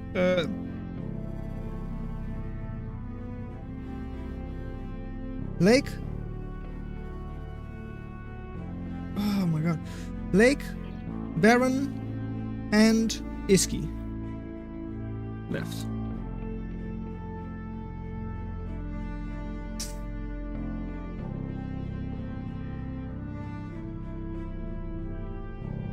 Iski it is. Okay. Oh. Iski is number 11. Okay. That makes this one a 9. And that makes you 10. There we go. Okay. Well. Last one for this one. Ow. That's it. Ow. Oh. Why do you crash? Oh, out of memory. Oh, that's not great. Oops. Come on, back up you. Okay, right. So, Stuart, Chungus, 1, 2, 1. Okie dokie. Yeah, so the next one faces off against Low Taper Fate, and then the winner there needs to face off against Yes. Okay, right. Main live thing again. Emph or Hover might be meta here. You know, I've never seen it before, but Reclaim, 1200 total. We've got in the blue Chungus with Shipyard and a Guardian Commander. Richard versus, so that's why they were screaming Richard before. Against in the red Stuart 98 with a Guardian Commander themselves as well. That of course means no blueprints from either player. Something we haven't, well, I don't think we really have seen Guardian Commander before. Like in a couple of matches, but not in many. And yeah, each of these, 600, 600. There's only energy, that's all in energy, that's all energy. But these two are 600 metal each. But they're too far away to go for immediately with your commander or anything like that. But they are a very good boost to your economy. Chungus with the Mariner first, or like earlier, so is going to have a bit of an advantage there in terms of eco. So is with the, well, Commander goes to the front 2 maxes first, into the natural expansion kind of thing. Yeah. Okay, right, but at the same time, look at the army value. 500 army on the field for Stuart. The only thing Chungus has is a Seawolf. 1 Seawolf countered by double Hunter. Yes, should be. However, they're not engaging. They are now also building their own Hunters. And your commander is now running to the next maxes as well. Chungus, on the other hand, is just building a little bit of wind, or like tidal generators in this case. And over there it goes. Seawolf has been demolished, has been taken care of. It is no longer with us. And Seawolf early, cooked by Hunters. Yeah, I mean cooked by Hunters of course, because Hunter is the standard opening. I guess it was just in a response to Corsair. Possibly a fear that it was going to be like heavy Corsair rush. Not really sure. Anyways, Chungus has to be defensive now, at home. And over here, engaging, out of range of the Urchin. Now in range, taking care of the Urchin. But at the same time, I mean, it's still 3 Hunters for Chungus as well. Your Hunters were heavily damaged, and now your Corsair has to run, because that way it has the best shot at taking care of all of those units. All of a sudden, what's the army value? Well, just a Hunter or 2 and 1 damaged Corsair. Versus, well, 3 Hunters, though 2 of them are heavily damaged. Corsair, another 2 Hunters. But still, that Mariner is dead. Mariners are not cheap. Those are 200 cost each. And you're now also sending your Corsair to its doom. Yeah, it takes 1 Hunter with it, but that's it. Not a good fight there. Total attrition for Stuart is still good. Extra expansion from the commander over here is also very good. Urchin has to turn around, is a bit slow at doing that. Firstly, missing, and second, that Urchin was awful. Missing the Hunters twice. Could not decide on which one to choose, so they just choose go through the middle and score a goal. Hunter now in the base, but like can't really do anything with the Urchin there. And UFO Jesus is here. I love rock, paper, scissors. Urchin on the hill, once again. Is this going to be the one that is effective? I mean, it already hit something, so it's more effective than the other one. And Mariner for Chungus once again up, and will now be reclaiming and making the maxes over there. Like the max over there. The other one is already up, of course. Seawolf this time around from Stuart, taken care of just like the other one. Not the most effective unit.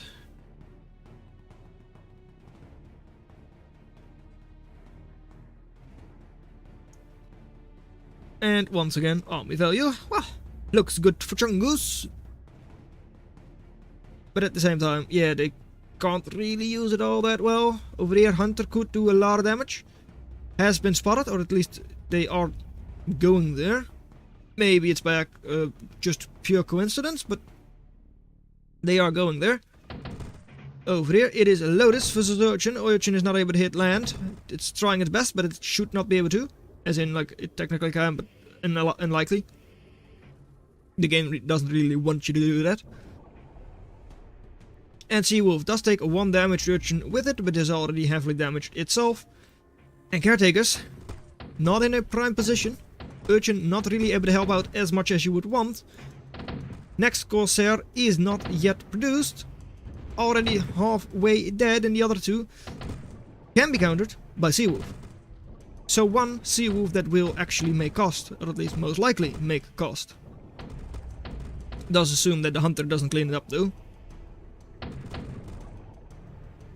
Just like that, an ineffective Seawolf. There is the one, the only effective Seawolf. But more army in the front for Chungus. Both players kind of, well, struggling to spend all of the metal. 24 energy only for Chungus. They haven't really been building all that much title with their metal extractors. Even though these are like just 2 metal, or like 2.1, no, 2.0 metal extractors. So you really want at least some titles with them. Either to just have them overdrive slightly, or just that you can spend your metal when you reclaim. That's what you want to do, right? Spending your metal. First mistral of the game is out. Second one is coming in very soon as well. Is going to be quite nice against Urchins and things like that.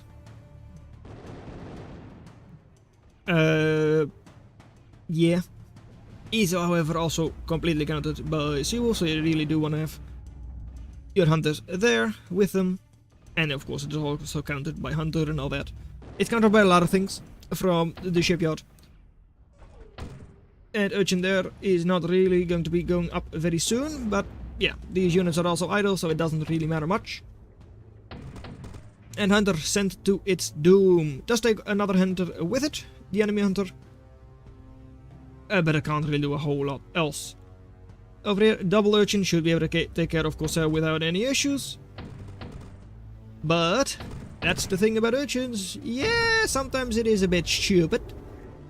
Yeah, that's the thing about your risk. They're safer when you put them on land, but they do risk being incredibly stupid. Miss, miss, miss.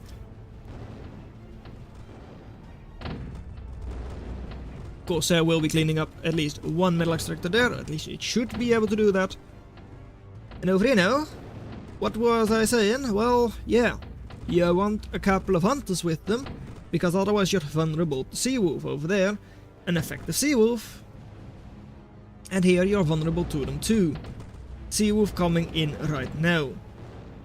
No hunters, no hunters. Here are the hunters, far away from the front lines.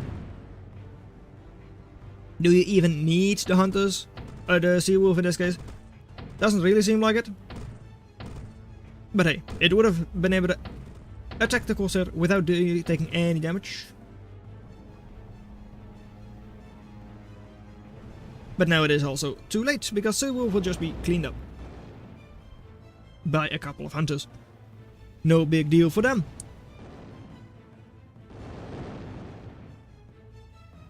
Chungus wins, you say?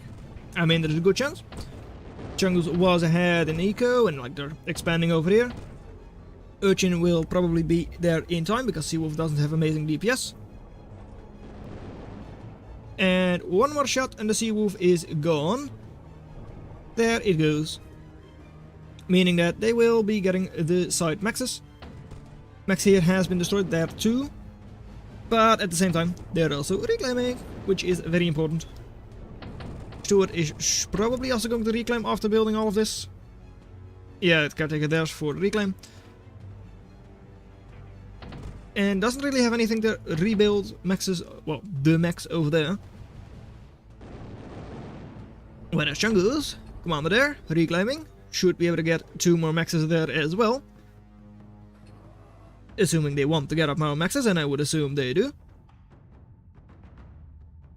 And they're also getting the 600 reclaim over here. So, yeah. It does seem like Chungus should be winning this. However, we've had moments before in this match where it was like, well, yeah, the Team 1 doesn't really have any army value, and Team 2 doesn't really have any army value. That's a bit different now, of course, with like more units on the field and all that. Still, I wouldn't say it's a clear-cut case, but with the eco and all that, Chungus should be winning. And do we have gunships coming in, or is that just an I want gunships to come in? It seems like it's an I want gunships to come in. Okay. Understandable, but not happening. Not yet.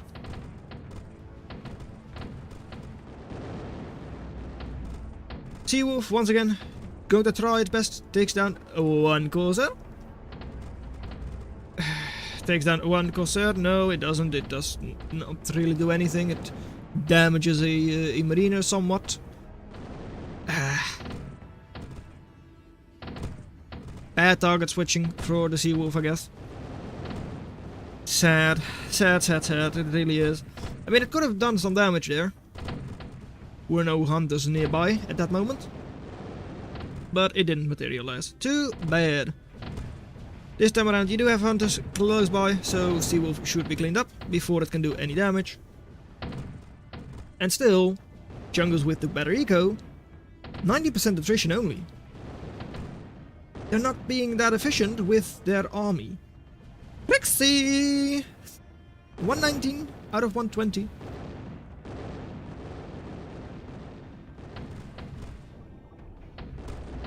Over here though, I mean Mariner should stay alive, assuming the Corsair cleans up the Hunter, though it doesn't really look like that's happening right now. So, too bad. Mariner going down, Corsair should go down to a way more HP Corsair. And cause Mistral can't really run anymore, so it's also going to be cleaned up, I would assume. Maybe not, because Corsair is not actually moving forward. Now it is, there it goes, good job. Now, this, is it going to be enough? No, I don't think so. It does clean up one hunter, that's good. What's your coverage? I mean, you don't have good coverage with urchins. You're building one now, with good build power, so it should go up very soon, right? Almost up. 2 more seconds. Commander under fire as well, not really sure how much or by what. It's not that commander, it is the one from red, then I would assume. May have already gone down by now. Because I do not see it. Yep, there it is, there is the wreck. And if that is indeed the commander by red, that means, well, probably that they lost more metal through access. At the same time though, look at the army value, right? Just 3 hunters, 2 corsairs, that's about it. Corsair to help out against the hunter, and then the sea wolf will just slowly damage the commander. Not kill it, because, well, urchin and hunters. And sea wolf doesn't really have the DPS to kill a commander. At least not quickly. Definitely not on its own. But red, Stuart, still doesn't have this eco, so... I mean, nor does Chungus, right? Even though, like, Stuart does have the other corner. But yeah, it's a sea map, 500 metal, all of the metal on the field. Not as much as on Pinch Point before, but certainly a lot. 7.5 build power each, that's a lot of reclaim. 22 reclaim for just those 3, at least. And now moving in a couple of units, one by one, not going to be enough. Seawolf is going to once again do damage. Good job, Seawolf. And just like that, Stuart is pushing back. Thing is, they're now, well, sacrificing a couple of units. Is that going to be enough for Chungus to get a bit of a force together again and start pushing? Not really sure. I mean, there are not that many hunters, and there is still at least some Seawolf on the field.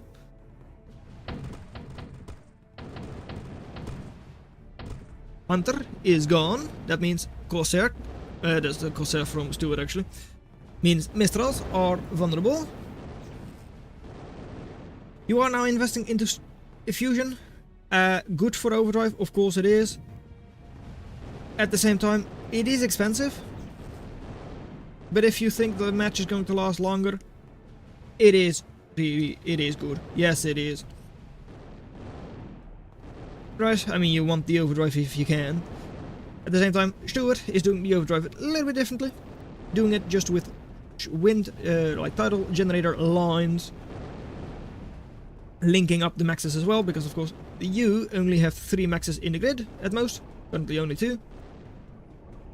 And over here, well, 2 more effective Seawolves. Cutter, yeah, Cutter doesn't really look at Seawolf either. Look at how much that one had done. It was so effective. Seawolf taking care of at least 1, and that's 2 caretakers. Will go down before taking a 3rd. But the fusion is done. Dude knows about it. But also, yeah, look at how much more army Stuart has. That you would assume that this much army is able to just kill the fusion and like... But they're moving back. All the way back. When faced off against 1 hunter and 1 mistral. You know they don't have anything else. You know they're building Corsairs, Marinas. WTF going back. That. Why are you going back, Stuart? You don't need to kill the commander. It's not. This isn't bar. This isn't kill the commander and win. It is just cripple your enemy and then they resign.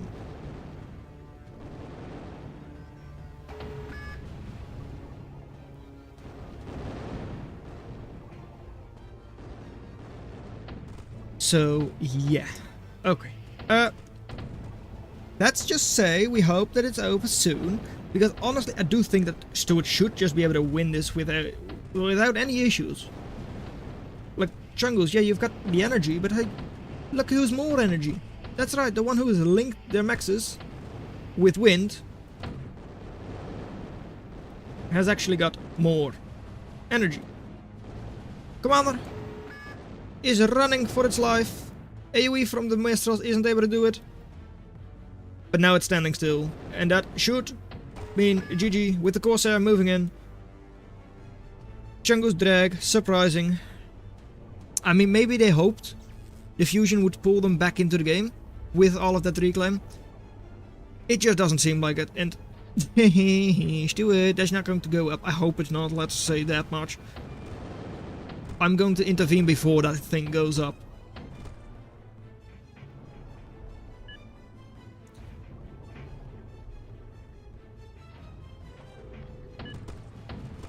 So, yeah. Oh, yeah.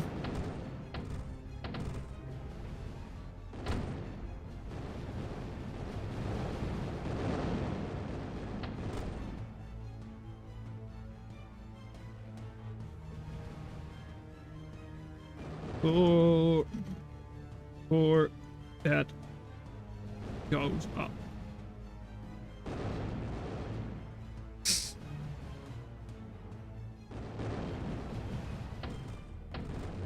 Anyways,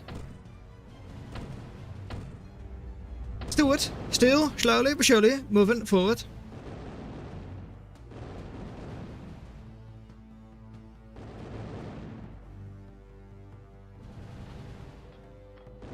I don't even think they know about the detriment though. Yeah, they don't even know about it. Hey, you like to drag? Well, this is not a drag queen show. We're not dragging any longer than you would have to. You're 14 metal plus a 70.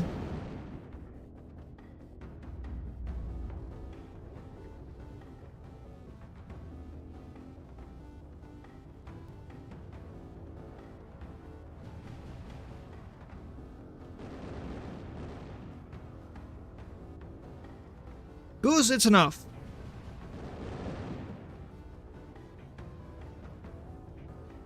I will turn this boat around if you don't give up. I mean, at the same time, the issue is they're investing all of it. Thank you.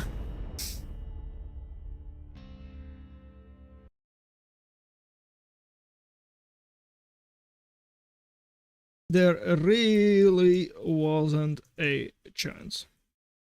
Sorry, but there really wasn't a chance. And indeed, there wasn't. Okay, Stuart. Not match details. Okay, it's already been put forward there. Good, okay. It is now low taper fate versus Stuart. There we go. Stuart is 2-1. Okay, right. Create room, yes, okay. There we go. Force the join there.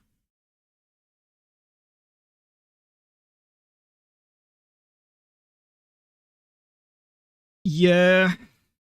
Tiebreaker will be best of one.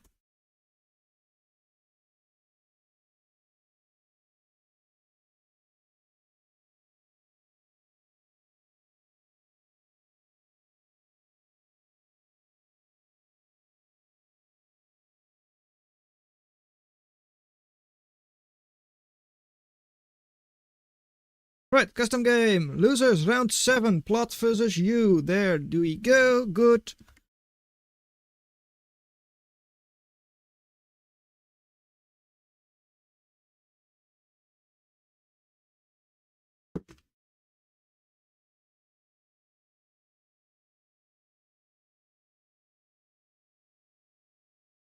Right, I ban Iski. Reset, okay.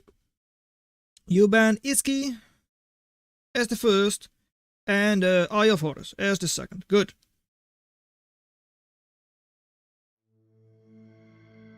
You know one thing, and it's that You don't want what just happened to the goose to happen to you. Okay, right. Well, I banned Pinch. Pinch is band number 3. And Turnian is band number 4. Good. Actually, I'm surprised I haven't seen Turnian played at all.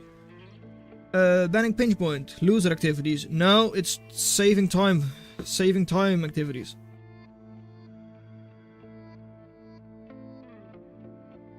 Yes. Iski. Horus. Pinch. Turn.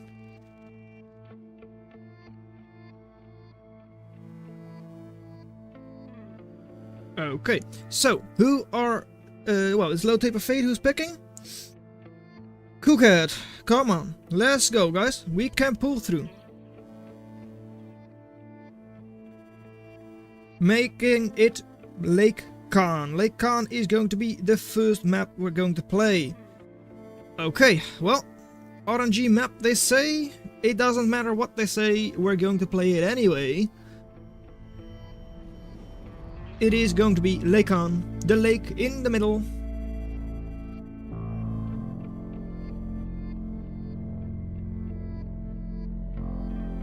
With the things to the side, the cliffs to the side that you can't move through unless you have like specific things like jump outs. Stuart is throwing. Stuart is literally not throwing, they're through to the, well, semi kind of sort of finals. The losers final, I think that is. Where we're at right now? Yeah, losers final. Losers final is definitely not throwing. Shots, Koala. Oh, you are of course like 5 minutes behind. Never mind. Anyway, it's what? It is between in the red Stuart 98 with jump bots. A somewhat sensible choice. Oh, can you puppy down? I think you can puppy down. In the red with jump bots. Moderator as their blueprint versus in the blue. It is bots for Low Taper Fade. And if I predict it correctly, we're going to have the jump down force fired in there. Doesn't matter against ducks at all, because ducks one shot anyway. It only matters against duck if the ducks, well, if the puppies are in a group. That's the only situation in which it matters, because then of course you would be able to kill multiple puppies. Jumping down, they've got 410 burst each. That's not enough to don't kill a conch. That's actually really important. I'm not sure if Stuart knows that off the top of his head. Oh, you can't. Can you not? Yeah, she should be. Okay, yeah, that's one. Okay, well, let's look at the other side. Max already down. Honestly, even though you're 5 minutes behind, Shots Koala might be right. Is Stuart throwing? Puppy 1 gone, just like that. Puppy 2, it does take duck with it. So it's not in terrible trade. It's not a great trade. On the other side, Pyro moving in. If it is on retreat and all that, it should be able to do quite well against these things. But at the same time, ducks also just want to get in and out. Just like that, because they're alpha damage. They don't really, well, if they're hit by the burn, it is certainly going to hurt them a lot. The 225 after burn, on average, kind of thingy. What?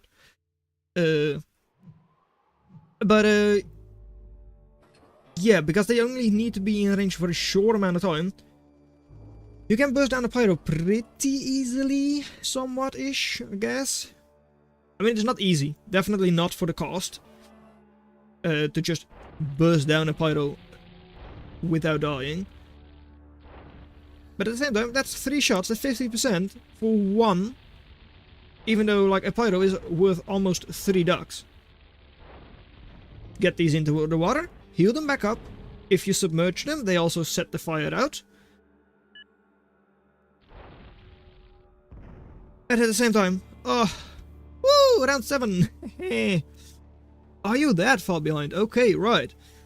Didn't realize that. Oh wait, no, this is round 7. We just 3 minutes into round 7, right? But double max, triple max, missing for Stewart. Eco for low taper fade is actually technically slightly ahead, actually a bunch ahead, 5 ahead, even though they don't have these maxes. So it hurts, it hurts, it hurts, it definitely does. They're not as far behind as they may think they are. I of course don't know how far they think they are behind, but it's probably not as far as they think. Right. Double Pyro. Struggling against the Lotus. They shouldn't be struggling, but they are. Ooh, jumping out of 34 HP, but takes down mid-air. Second Pyro also gone. 93% attrition, so still technically good for low taper fade. Who still has a duck on the high ground. Poppy is going to try an attack move here, but that's not going to help you at all. I mean, it's probably just going to shoot at a wind generator.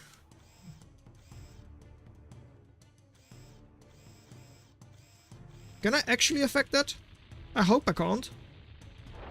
Hold on. Can I? No, okay. I was about to say, I mean, maybe because I'm host and all that, I was able to do that, but luckily enough, I can't. Good. Caretaker though. Oh, Caretaker is dead. Duck, hurt by the explosion by a lot. Caretaker 2 is dead. Stewart all of a sudden 124% attrition. Duck's running through the afterburn, like running through the ground burn. Also not good for them. They won't die. It's not that bad. They won't die, but it's not what you want. Over here though, Bulkhead is also picked off. Low taper fade not having the best time either. And over here, Urchin! You might not have Amph bots, but you certainly can hit Bulkhead. At least a little bit. Are you going to jump? Okay, I was about to say. That would have been a very weird engagement. With a jumping Pyro into the water. Trying to burn a Bulkhead that would try to put itself out. Something along those lines. Still 15 DP or like 15 HP per second regen. That's the strength of the lake. 47 energy, I mean, you've got a lot of wind. That is doing you wonders, and you've got good number of solar panels as well in your home base. Linking up for overdrive and all that. And there it comes. Lobster is coming in. You're already defending against Pyros on this side. 9 ducks versus 4 Pyros. And you've also got 2 Lotus here. Both of them are full HP. Pyros are not jumping all at the same time. That's a bit of a shame. So, 1 Pyro gone. The other Pyro gone. Third Pyro gone. And the 4th Pyro is a bit... well, doesn't really want to go. It has stage fright. Let's just say it like that. But now it is time to Lobster. Lobster almost has the range of a Stinger, pretty much. So can throw those ducks wherever they want.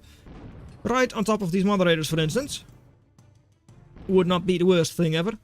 Or you can just wait for a couple of scallops and kill a commander. Something along those lines. Stewart's economy, technically a little bit ahead, if you disregard reclaim for now. But over here, well, will be cleaned up. And once the scallops are thrown in, you clean up the eco here. There they go. On to the Lotus. That's all fine and good. Lotus is gone. Max is gone. And they can push forwards. However, they can't really, because Moderator will just kill them. They do clean up the Pyro, but there they go. I mean, Moderators 460 burst damage each. So is really strong. Pyro on this side, still able to hold on, just barely. Not too bad for the Pyro. Does it manage to take a duck with it? It does. This duck, not going to die. This one isn't either. Okay, good. So, Lobsters, more of them coming out for low taper fade. Who has, well, pretty convincingly gotten the eco lead the entire time. And right on top of those moderators, they do of course instantly hit. That's the nice thing, so even thrown scallops are hit by moderator.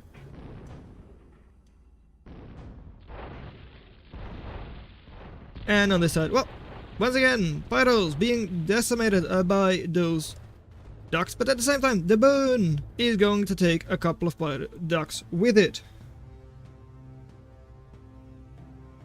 Scallops now, not even thrown in, just walking their way over to the enemy commander. Lobster is a little bit behind, but it's not too bad. I mean, the Scallops will just destroy the mechs, then come back. There you go. Though for now it is too far away for Lobster. They are still trying, but will not be in the range of the enemy commander yet. If they had waited for the second Lobster to be in range as well, it could have been. But no, for now, commander is going to survive. Over here though, 3, soon to be 4 bulkheads. But it is already 4 bulkheads. Soon to be pressuring the base from Stuart. However, Stuart has one ace up their sleeve, and that is an ace that they do not want to have discovered. Thing is, it's about to be discovered. There is the Sparrow that shows just what Stuart didn't want to show.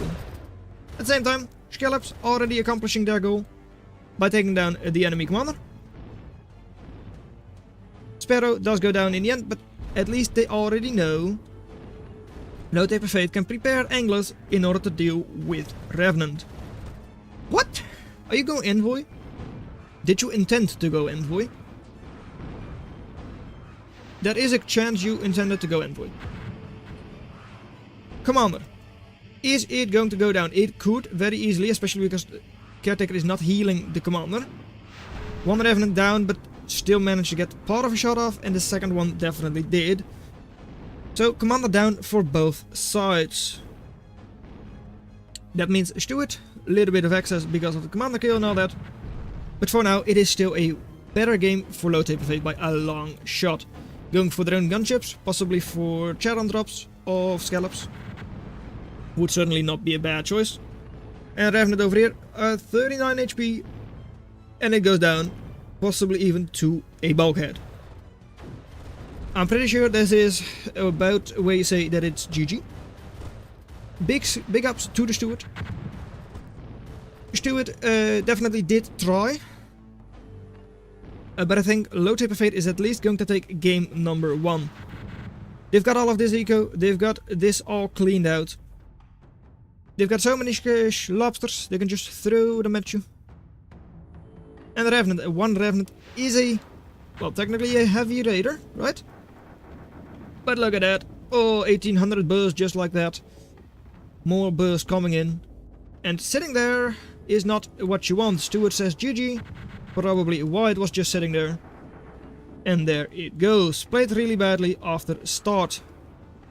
Even at the start, those puppies were a bit annoying. But it's fine. Eco, way ahead for Low Taper Fate. Total value as well. Value killed wasn't a little bit better for Stuart halfway through, but in the end it didn't matter.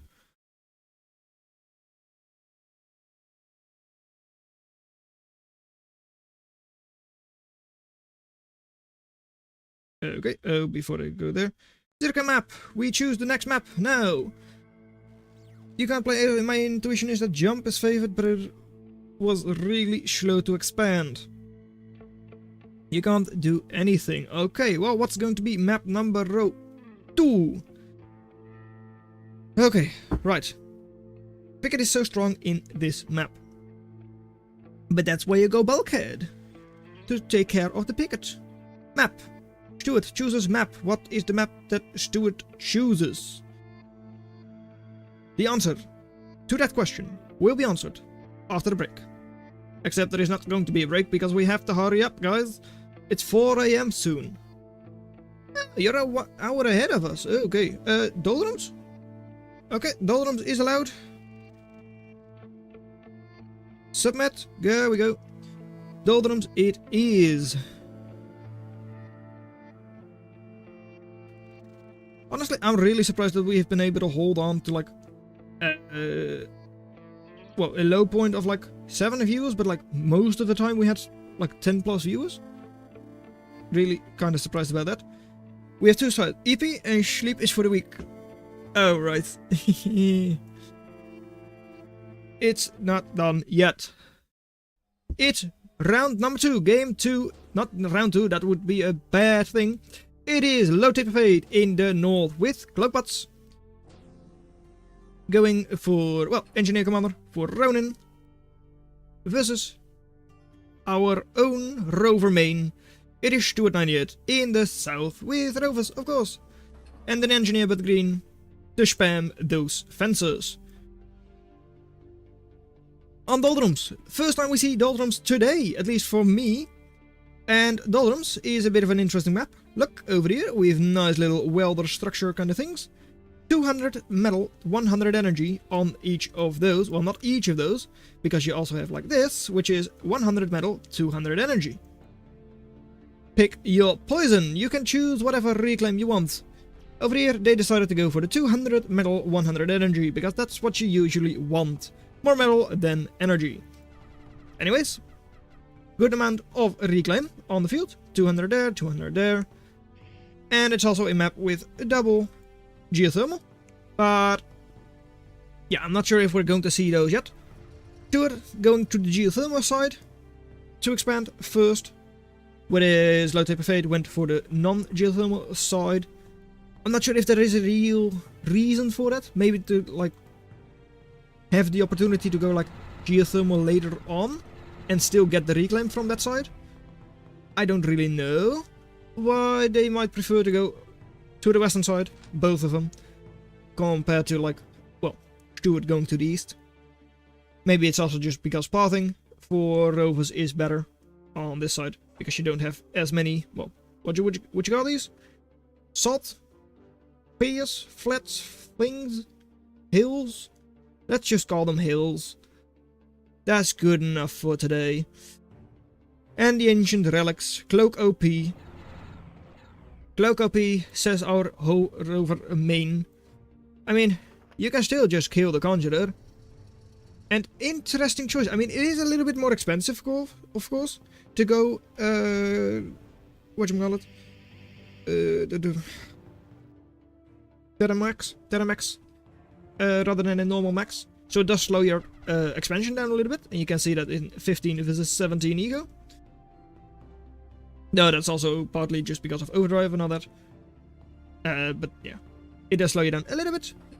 Though in this case, Stuart will be going there later than Low Taper Fade, interestingly enough. It just costs you a little bit. I'm not sure what it's going to cost you exactly. Come on, can't click it. Okay, it's going to cost you like less than 100.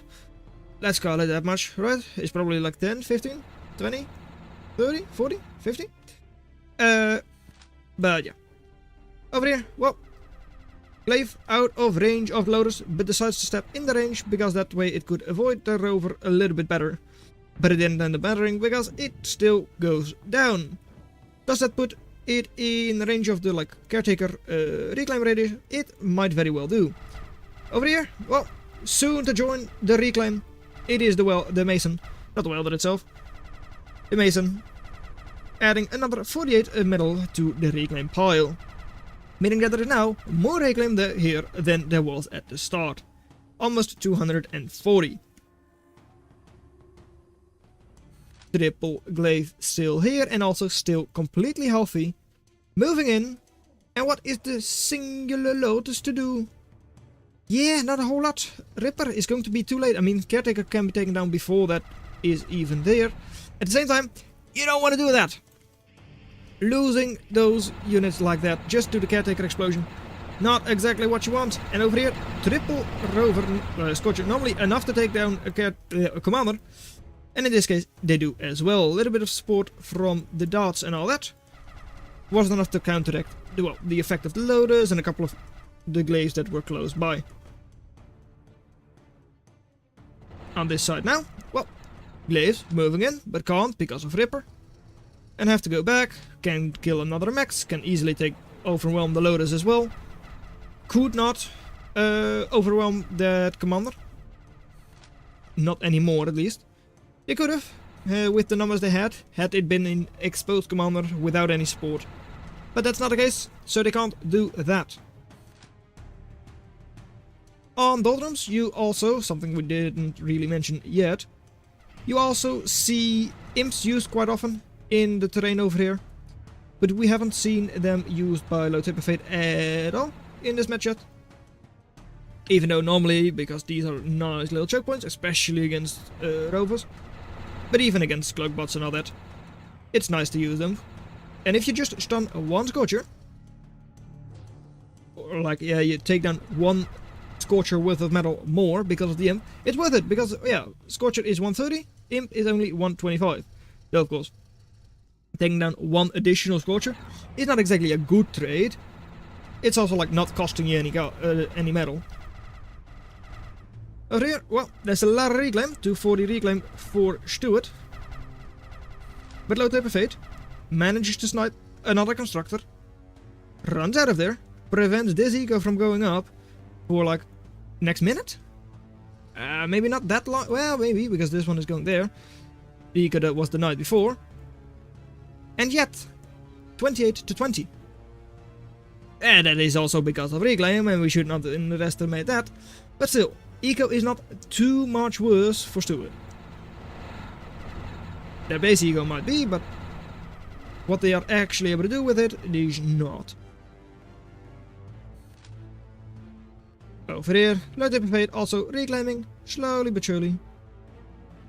Slow and steady, reclaiming a little bit. And over there, ooh, that's nice. Reaver on the retreat, able to take down that Ripper, no issues. Next Ripper though, with support from Scorcher, should be able to take care of that Reaver, no issues there. And even here, because they're moving towards each other, it's not awful, but you really want a little bit of support with that Ripper, because it is still not dead. And that's what I also believe I said before, that like generally, Reaver, because it is not an AoE focused, it does have AoE, it's not just purely bullet, it does have like 48 Elmo AoE. It is mostly a DPS riot, whereas Ripper is full on AoE. That's why, yeah, even though it is slightly more expensive and same class, Reaver beats Ripper. And I'm throwing so hard. You know, that's a shame, but if you are indeed throwing, then you're out of the tournament, because this is the losers final. 0 Fencer. And that's another Mason gone. Reclaim, yeah, there's still a lot. 300, we started with 200, now it's 300. Yeah though, this could be a good fight for Stuart if they're a bit good with their Ripper. And... oh, come on. Come on, yes, you hit it! Good job, Ravager! Poking up Low Taper Fate on the western side, and is now also switching into, well, Scythe for one. Able to take down one Caretaker at least. Should have been able to take down that Metal Extract as well. Was only like one shot away, maybe two, but I think it's one. Though I'm not sure completely. Don't shoot your co in there with your glaives, don't do that. Okay, good. And now Knight and Ronins coming in from Low Taper Fate. Is going to get rid of all of the pork over there. Is going to make pathing a little bit easier for your glaives, right? Getting into a raiding position with your glaives is going to be easier then. And also just cleaning up more eco is certainly going to be nice. Also, Knights and Ronin countering Ripper, of course. And also countering assaults in a little bit. You have room to move, so, well, your Ronins can just keep on moving back. It can't keep up with the Ravager, but by the time the Ravager gets in range and all that, it will have soaked some damage. Knight then stuns the Ravager, and unless they have like better numbers than you and all that, they can't really overwhelm you with a singular or two Ravagers. Still though, in range of Lotus. Lotus does take down, well, not just Lotus, but like Lotus, Fencer, Scorcher, take down a couple of units. Another Ronin going down. Scorcher over here is also dead. That's the nice thing about Knight. It is an instantly hit weapon, just like all of the other lightning weapons. But at the same time, it is single target. At least I'm pretty sure it's technically full-on single target. Yes. And it does also have an inaccuracy, which some of the others don't. At least I don't think they do. So even though it does instantly hit, it does sometimes miss. So like, yeah.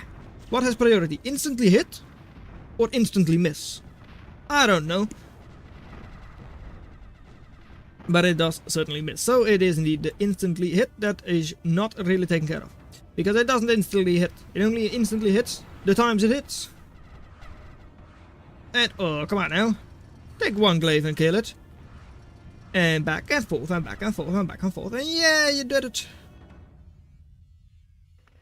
Over here, Conjurer should be cleaned up by no one. Okay. And on the other side, nice raid with those Scorchers. Still, quite a lot of defenses all around. This one you can't take. This is too close to the factory, so you can't really take either. And Low Taper Fade with like still 50%-ish more eco is chasing you quite a bit, right? I mean, this is all... oh, not that. This is still 700 idle value. 7 glaives, don't think that's enough to take down the commander, even though it is already somewhat damaged. I mean, you're going to try? Is it enough? 7 glaives? No. Yeah, it actually is. Yep, there it goes.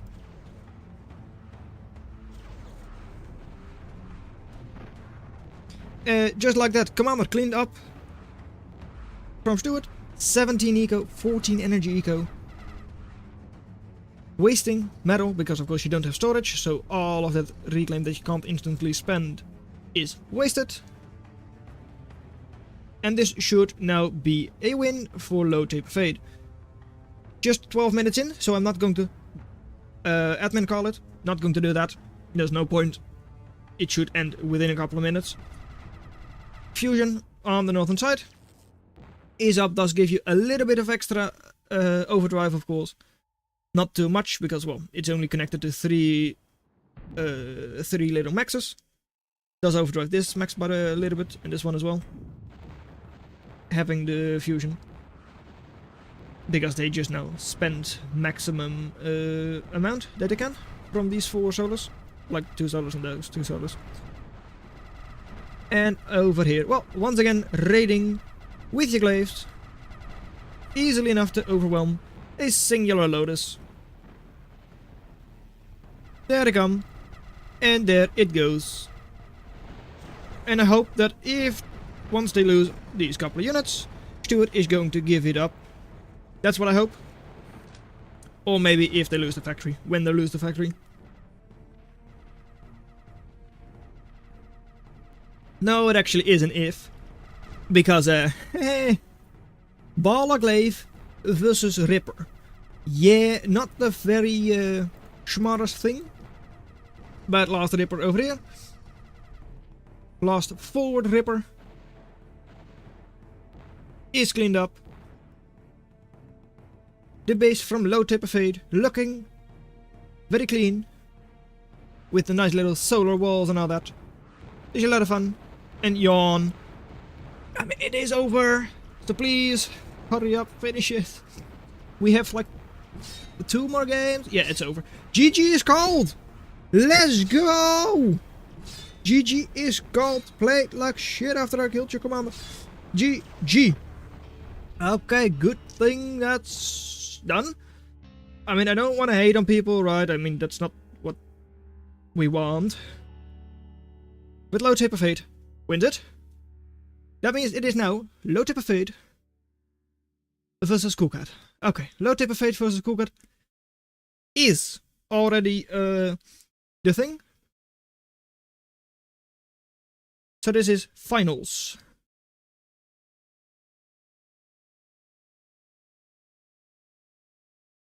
Final, Low Taper Fade, Coolcat. Start battle. I don't think it's going to work.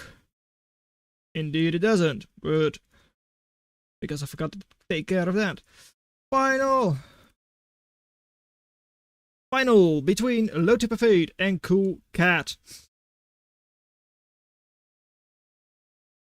Forced to join. I'm a join. What? Ugh. I can't join because I'm already in a different battle. Join. I can't join because I'm in a Winners final. No, what? What? My bad. What? No, what? No, it is correct. What? Am I the tired one? Yes, I am. Yeah, it is low taper fade. What? It is.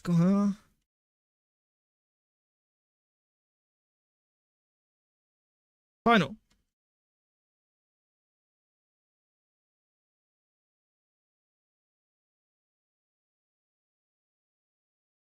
Join. Join.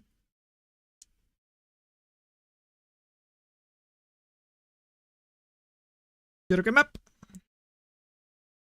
Okay, there we go. 0K map. Reset the maps. 0K map again. We go to this one.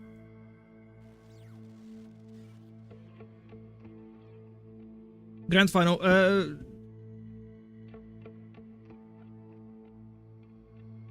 Only if Cool Cat loses, we go grand final.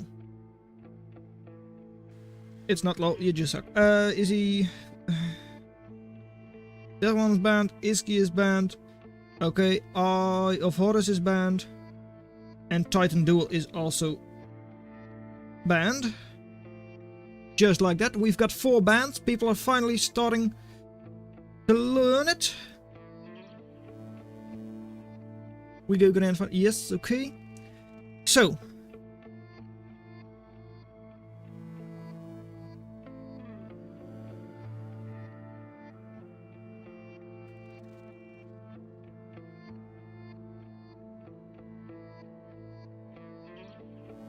What's the pick? You ban. Yeah, there it is. Good. What's the pick? I don't care who picks it, honestly. Hot Stepper. Hot Stepper it is! I mean, I am all for it. Hot Stepper it is. Hot Stepper game 1. Interesting. Is also, well, should also be a very short one. 3 AM by now, guys. Yeah. Okay. Right. 3:15. Okay, right. We close you. We also have to keep you alive. So there we go. Good. It is. Right. Cool Cat versus Low Taper Fade on Hot Stepper.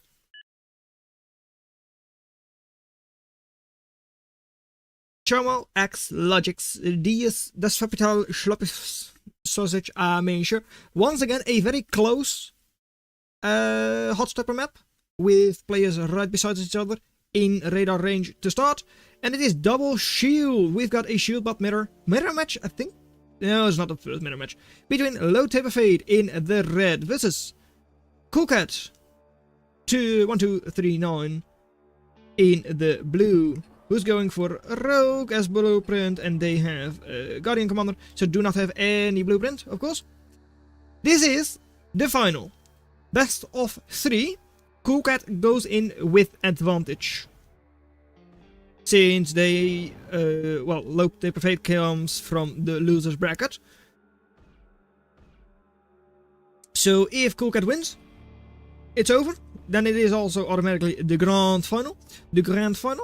But if Cool Cat wins, it's grand final. If Low Taper Fade wins this best of 3, not this match, but this best of 3, then we have to go for a one deciding match. Decider is going to be a best of 1.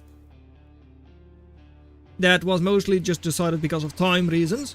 Because, yeah, it is 3:15 in the morning. For others, it is 4:15 in the morning. Low Taper Fade, that is. It's time to end this tournament. It's been going on for over 7 hours. And you know what? We do see Rogue. Is this the map with the lava flowing? Yes, it is. It's a perfect 1v1 map. That's why we picked it for a tournament. And, well, for now, Guardian Commander doing a very good job. I mean, it is 4400 HP. Commander on the other side, only 3800. But is boosting. 60 metal on the field only. Commander is being upgraded. 4 rogues versus just 2. At least close by rogues. But there they come. The bandits to help out. Heavily damaged commander already. Rogues are of course highly accurate. dodgeable missiles, but they are accurate. So Commander, does it go down? 780 HP only. There it goes. Yes, indeed. Goodbye, Commander. Other side, Commander is still alive. 1400 HP on that. And a good number of rogues to defend. Cool Cat, almost 500% attrition. Low Taper Fate gives it up. Very short. But that's it. That's game 1. They go pinch. In this household? No, back. Admit. Zero map. They go pinch point. Okay, we'll see how long this one is going to last. Playing against Cloak on a map that empty is always so annoying. It is indeed. You can never find where they hide those sneaky things. Those imps, those scythes. Whatever they have that is cloaked. You will not find them. The Conjurers either. But it's time. Possibly the last game.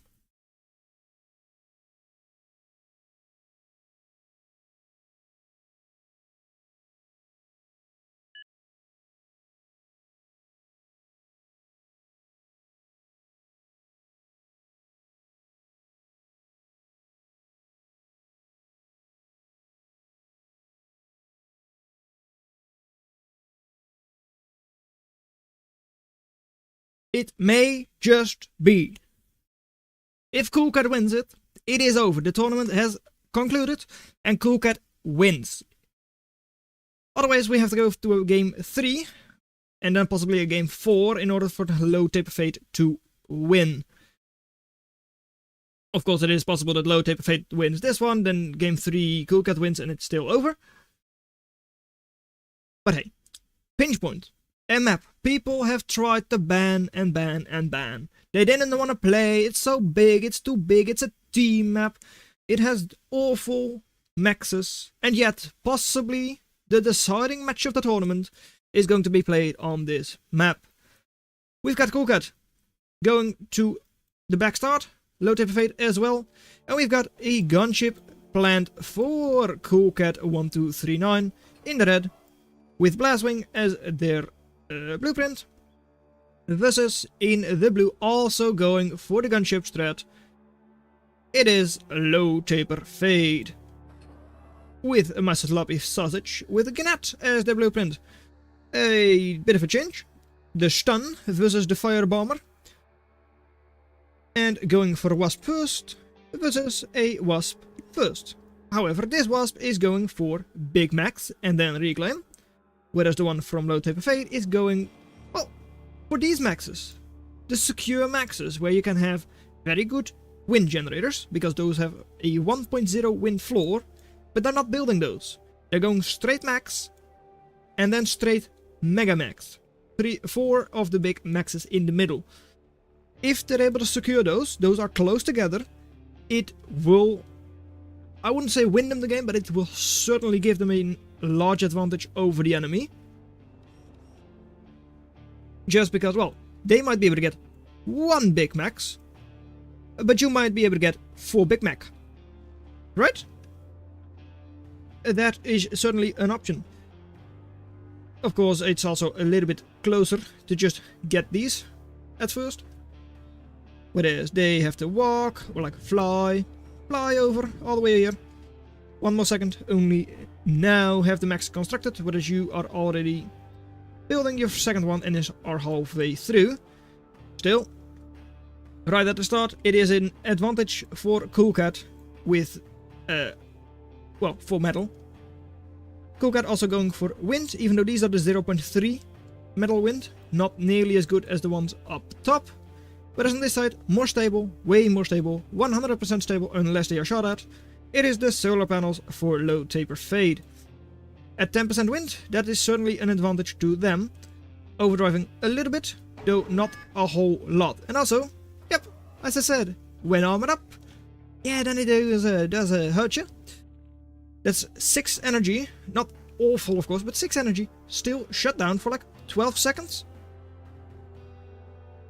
So does deny a little bit of overdrive, a little bit of energy of course, it's not too bad. It's not going to make them access, nothing like that, but it still hurts them a little bit.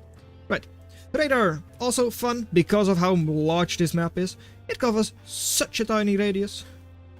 You hardly see anything if you build a normal radar. Even an advanced radar in the middle of the map sees only like part of the enemy base.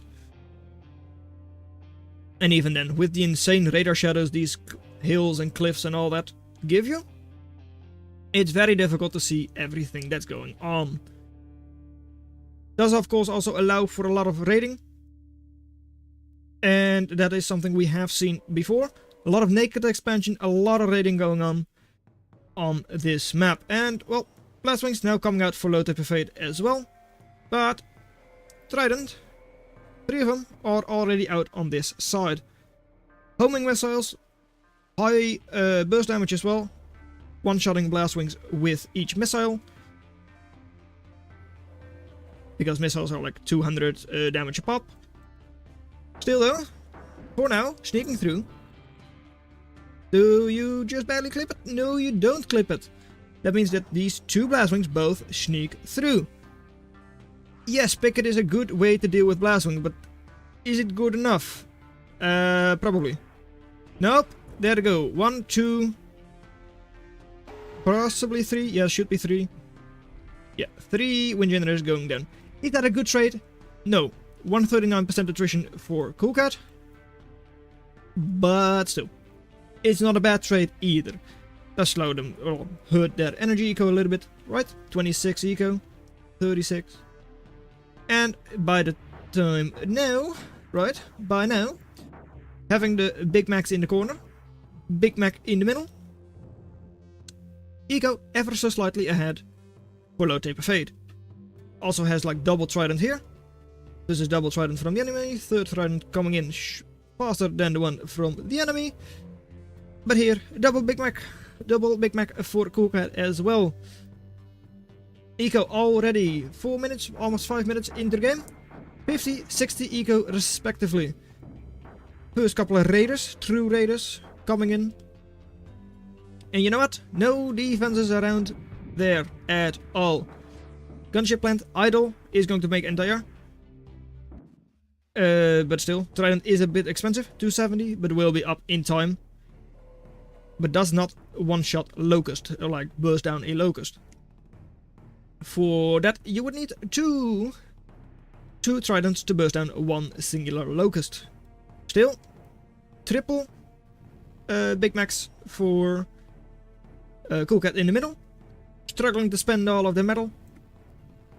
And over here, well, pick it is up. Doesn't really deal with Locust all that well. And now this, yeah. I'm a little surprised they even bothered trying to take, well, not just trying, taking down these maxes, to start with at least. I would actually just expect them to, like, go for the Big Macs first, and then go back. Hoping to get, like, not get discovered by just moving there. But hey, that's just me. They're tired. It's like 4 AM by 4:30 for low taper fade. Ego now once again swung in favor of low taper fade. Down on energy eco a little bit compared to what Coolcat has, but 100 metal versus 80. Already has these maxes, whereas Coolcat does not have those yet. And where Coolcat has these two, the low taper fade does not yet, but they do have like the Big Macs in the corner and putting in a bit of overdrive on it as well. And with a bit of overdrive, I mean currently 0, but should soon be like, yeah, they're 10 plus. So, like, was overdriving it for the 100% just there. So that is definitely very, very nice. That's the thing about Big Maxes, that yeah, they are also very efficient to overdrive. They don't require a whole lot. Gunships. We're staying gunships? I'm a little surprised. No, look, there it is. We do not stay gunships. Why would you ever stay gunships? When you can reaver drop. Make it interesting. Right? I mean, that's what we like to see, don't we? Up north, well, seems like advantage Cool Cat there. Soaking with the Locust, then coming in to deal the damage with the Tridents. At least that's what I expect them to try and do.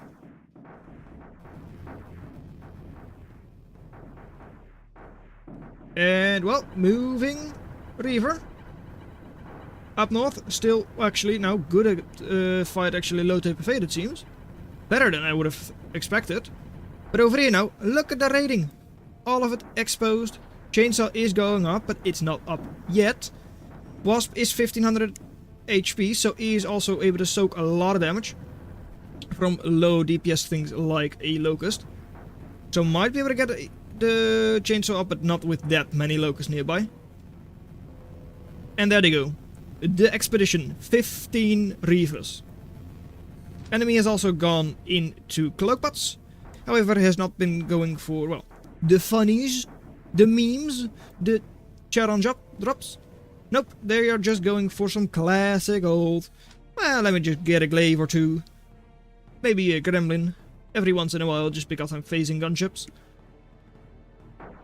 And you know what? Going for the pure ground play is actually, of course, logical as well. You've spotted it if you're low taper fade, so that's good. Because you want to take all of these maxes. All of it is exposed. None of it has any defenses around it. And there they come. The Reaver drop. Well, riots dropping onto raiders. Just like you want to see. And all of that. Those caretakers, that build power is all gone. Factory, 1, 2, 3, it's gone. And I'm not sure what kind of firebombing happened here. But it was certainly a very effective firebombing. I mean, is it effective? Let's check. No, I mean, it is. Oh, that is closer than you would want. And another set of Charons. Well, the same set of Charons. Still able to pick up a Reaver. Put them over here. Destroy a geothermal because there is no defense around it. Next couple of Reavers, I mean, they are just sitting there menacingly.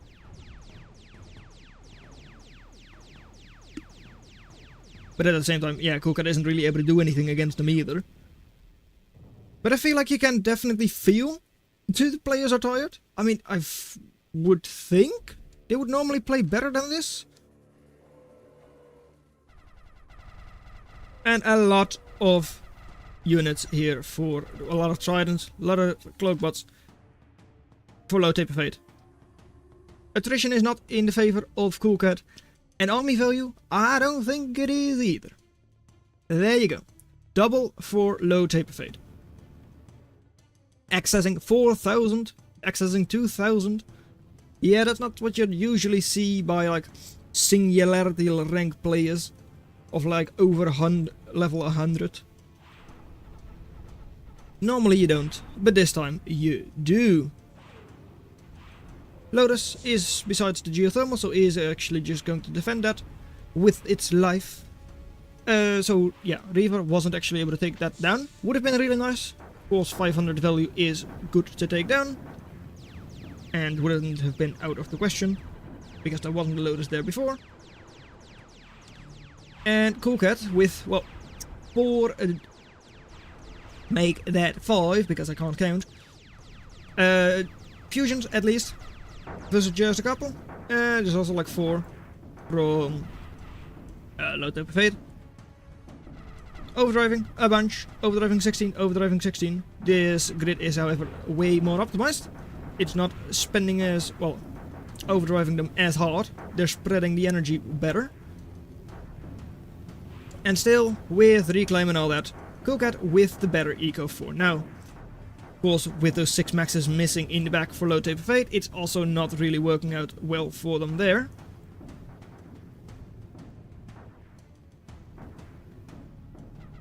And more maxes are soon to go down. Yeah, you've got Tridents to move in, but hey, there's one more max going down. Gunship, Wasp to soak damage, honestly, not too bad. I mean, it allows your Tridents to move in, swoop in, and destroy the last little Locust. But yeah, another 8 maxes in the back, 9 maxes actually, that, yeah, they don't have. So, eco falling below 100, just barely, for low taper fate there. And that's a cool switch from KoolCat. A cool switch from KoolCat. It is Revenant. Revenant is coming in. Are you going for a cool switch as well? Yes, you are. You're going for Jack drops. That's good. Jack drops through Charon. Makes sense. Still pumping out Cloak, but still. Something that I'm pretty sure we have like seen people miss earlier in the tournament. We're like, oh, I'm going to do a switch, and then I'm not going to pump out anything or what I'm currently doing. And then just lose the ground battle. And okay, well, watch it with your size. Good. Flail almost has a mission to catch them. But it's not going to work out for them. This, it is scary. 3600 value. But at the same time, Ronin should counter, but issue is, it's a slow missile and the range difference isn't that large. It's like when retreating, Mace is not too bad. It's not great, but not too bad against Ronin. And well, there they come. That's a lot of Scythe. How many are you going to send in to start? Just 3 to start. Well, right beside the commander. Yeah, commander and factory kinda seem toast. Well, factory is not toast, commander is not either. But still. Another group. Commander is now toast. There it goes. Do those 2 sides take down the fusion? They really should. Especially because, yep, there it goes. Pickett wasn't really shooting. Another fusion. Going down. Crow is still not there. And it's going to take a while before it is. No overdrive. You do still have the energy to build. You do have that. But you don't have much more than that. In the middle, your mace have also mostly been cleaned up. Half of them have gone down. You had like 10 of them before, like 9. Only 5 left for now. Still able to pick off a couple of Ronins nicely. Not having those move back, it seems. Or very slowly. And KoolCat not yet going to throw in the towel. And that makes sense. All of a sudden, 200 eco again. Because, well, yeah. Just build back better. And have all of them back up in a couple of seconds. Still, look at the overdrive grid for KoolCat. Low taper fade. Okay, it is definitely about to be time to stop. It is... overdrive grid, very efficient on this side. Even though, of course, they are still missing maxes over there. Multiple maxes are missing. A lot of maxes in front are not yet overdriven. And 3 of those over there are big maxes. This big max they should also be getting though. Just so that you know that low taper fade, you really should be getting that max. It's a shame that you don't have it yet. Over here, well, couple more tridents. Going to be shot down slowly but surely.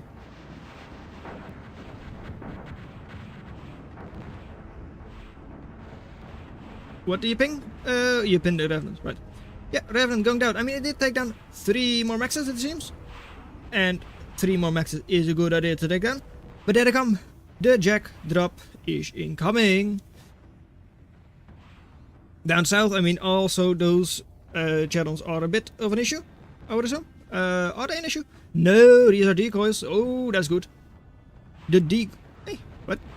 Oh, camera? Okay, yeah. The decoy channels in the south. These are the real channels that you need to worry about. No, come on, there we go.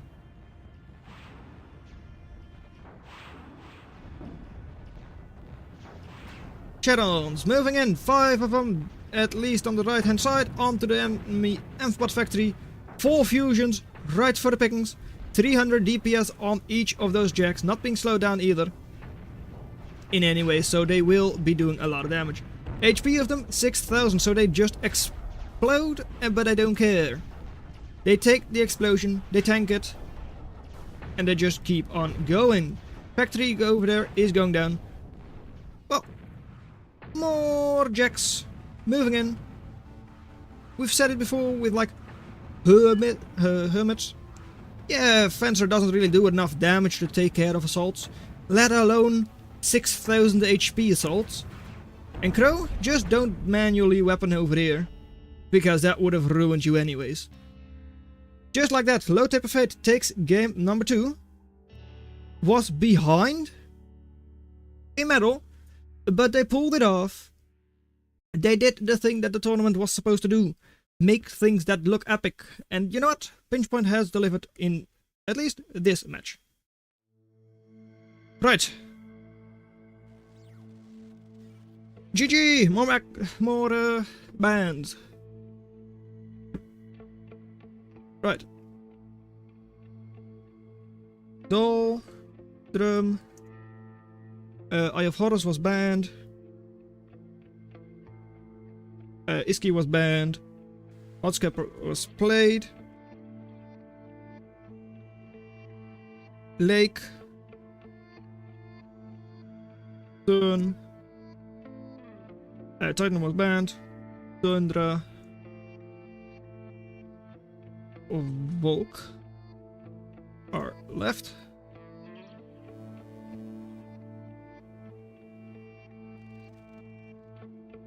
Okay, you go. Of course I do. Yeah, I mean it. Maybe that isn't ideal, but hey. Each band 2. Not him gloating. Mr. Jigglesgod, I ban Volk and Tundra. Volk is banned, as is Tundra. We submit those. Right, banned. Not gloating, he doesn't like it. Free map pick. I ban Dold, what else? Ban Lake. That means that we play on Turnian? Oh my! It is Turnian. Turnian is actually going to be the decider map. Yeah, I have. Please, I need Cool Cat to win this for the perfect arc. For my perfect casting arc, let's say it like that. The very first match I ever cast was on this map. I haven't seen it since. I haven't seen it in this tournament yet, unless I have forgotten. No, I haven't seen it. I'm confident in that. It's been banned every single time, or it was picked but like not played. I need Cool Cat to win this, because that means that the very first and the very last game are on this map. Very first match I ever cast, and the very last match of this, my first tournament. Greater plot. Do not show what you're worth. Surrender to the cat. We need it, or I need it. It's just poetic. And you know what? I think we all need it, because that means the tournament is over and we will be done.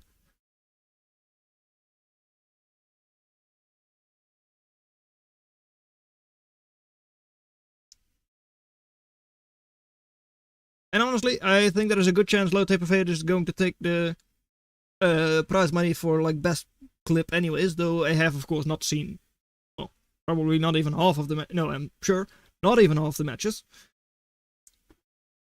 So there is a good chance that there are still other moments that are also deserving of the title. But of course we have to decide that afterwards. But I think we all need and deserve a good night's sleep. Well, not really night anymore, but it's fine. Anyways, so, in the blue with shield bots, we've got Low Taper Fate with an Engineer Commander going to spam rogues versus, in the red, it's Hovercraft for Cool Cat, 1239.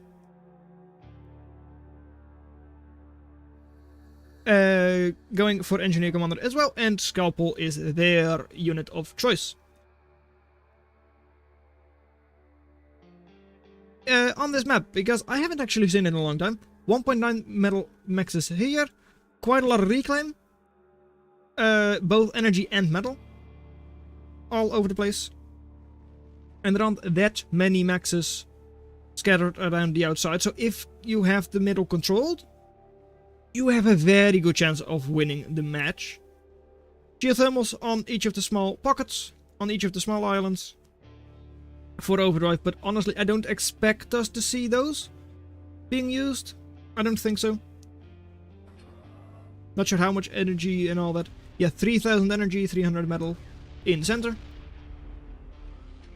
And of course the other rocks giving another like 300 here and there in metal reclaim. For now already Coolcat ahead in metal reclaiming.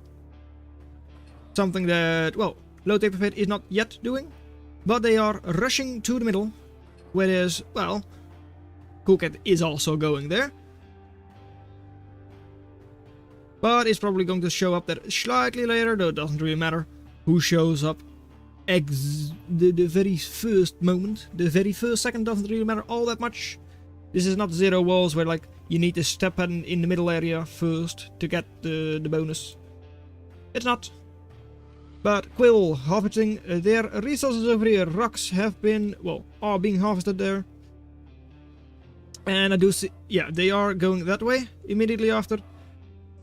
Low Taper Fate also like going for well, Lotus immediately just to make sure they hold the position, hold the line.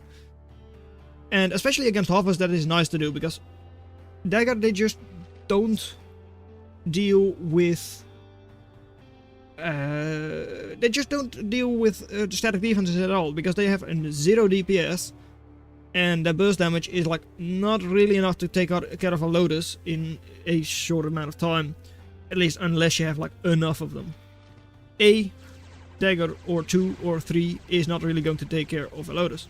Over here though, they're on hold position and that is already 2.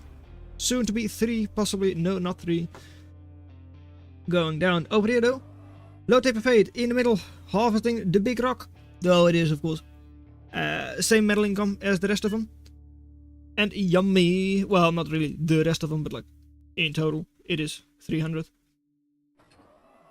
And going for Rogue already, going to counter the Lotus from Coolcat. And Coolcat going around. Going to be out of range of the bandits at least. And you know what, I'm actually kind of surprised that we see shield bots here. Because I was told by people who were very confident, at least that's how they came across to me, that it would be like an hover or Amph map. But no! Shield is being played in the possible grand final. In the grandest of final. But Scalpels. Scalpel has a bit of an issue against Felon. Sometimes, unless it doesn't. Because the range difference isn't that big. And like the turning radius likes to have it run into Felon range. When you have it on attack move. So you need to be very careful with your Scalpels. Commander is going to be trying to soak the shield and it is doing that very effectively. I mean, Felon is holding fire, not wanting to shoot at the Commander. And that makes sense. It's effectively the same as shooting at an assault. Like this one.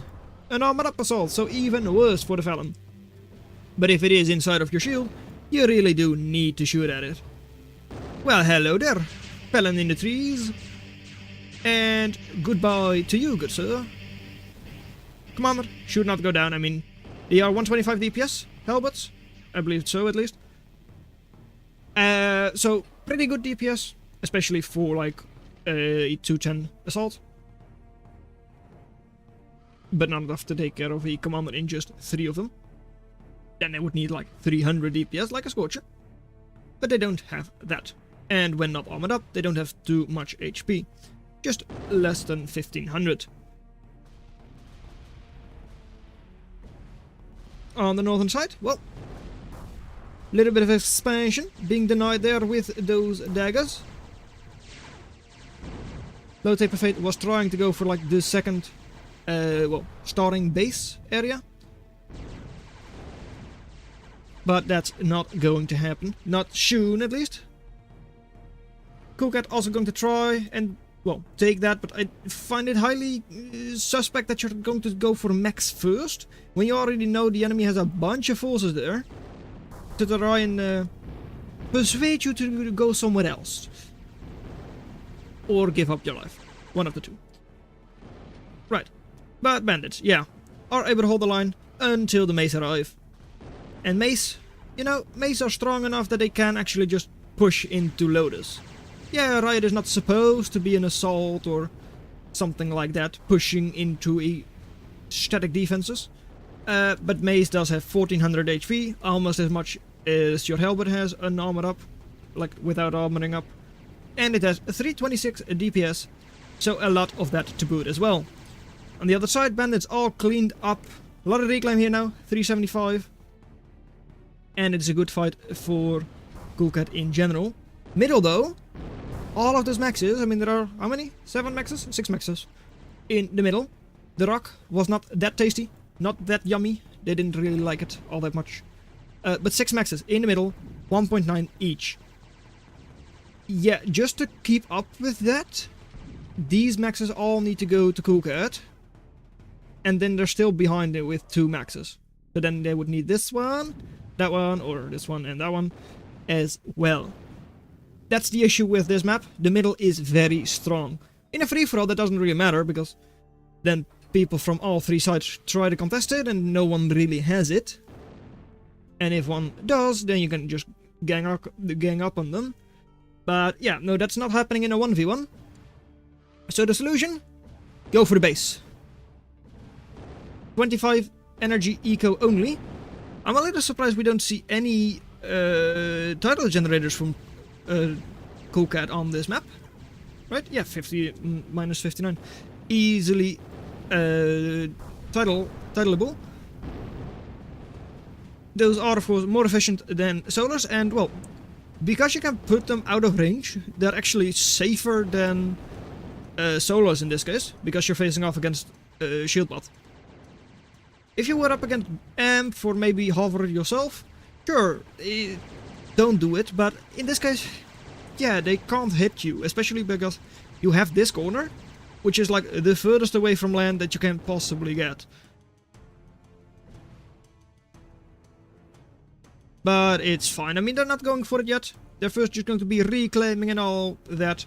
In the meantime, they're going to let Low Taper Fate have the middle. And hey, you do actually go for a geothermal. You know, it does make sense. It is a good thing to have. Gives you more overdrive. But at the same time, it's also vulnerable to, well, this rogue. Or, well, shield bot or whatever. It is not exactly in a very safe location. So, are now going to try and, well, terraform a wall in front of it. But the rogue is high arc, so it is also able to go over it, unless it is a high wall. And it seems like it's at least a high enough wall. For now. Metal Spot, however, is out of order. You cannot build there anymore. Unless you undo some of the terraform. You know, for people complaining about this map, I don't think it's that bad. Right? I mean, this is the first match we've seen on it, and I don't think it's all that awful. One player goes for the middle, the other goes all the sides, and like takes geothermals and all that.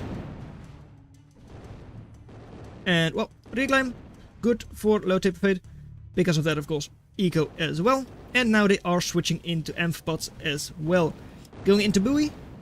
Longer range than Scallop, at least I'm pretty sure it is. I am always like misremembering the range on those things. But I think they are. And Commander, 2000 HP, 1500 only. Pelin, not really under any threat, so was able to do that. And need Scorcher ASAP or Bolus. Well, Scorcher is an expensive switch, because that is of course a different factory. Also not great with your maneuverability on this map. So Bolus would be better. Or air. You could also use air. Options. So many options. But it would be good to have at least something to deal with. Over here, daggers. To deal with all of those rogues. And in the middle, also to deal with all of those rogues. 3 Phoenix turned game. Could very well be. Do they have the time to build those though? I mean, seems like they do because the rogues are going back. Snitch, another option. This game is full of options. ZOK has so many units, so many factories. Sometimes it is just paralysis, choice paralysis. There is a specific thing that people say. I don't remember. Anyways, Commander going down to the buoys and Felon. Also means that the geothermal will, or should, go down. But on the other side, geothermal is pretty safe and is also overdriving with 25 energy per second. Very nice there. But yeah, Kugat being pushed away from the middle. Awful pathing here for rogues, because yeah, they don't really like to run into the water. They're not really amph bots. They might want to be, but they are not.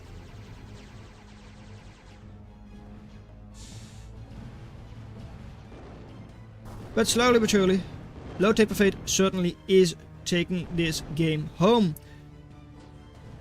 Gunship plant is going up. But yeah, 75% attrition only.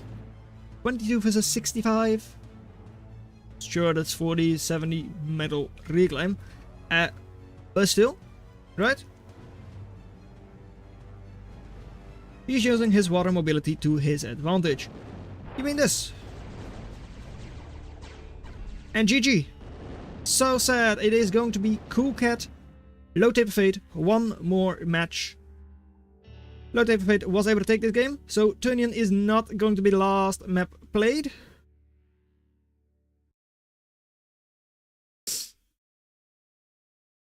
Best of one.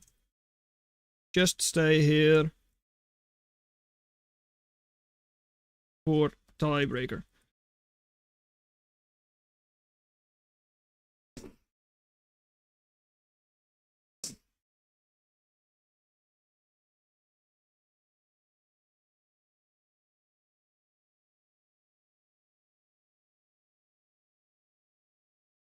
Right. Bruh.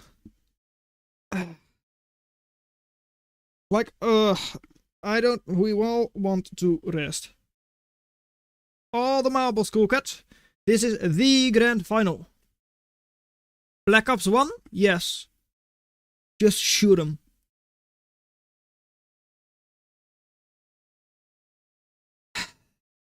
I mean, I don't want it to be a best of one, but at the same time, it is 4 AM here. It is 5 AM for Low Taper Fate. It's like 5 AM for you.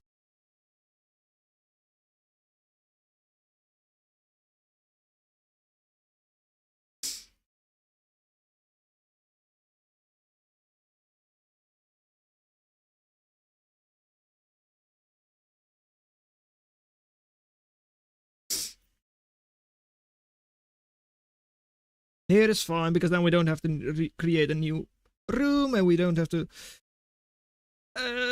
get people back in. Don't really want that. Don't want that now, do we? No.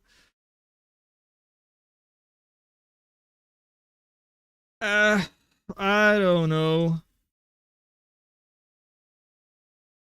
Band 4. Pick one.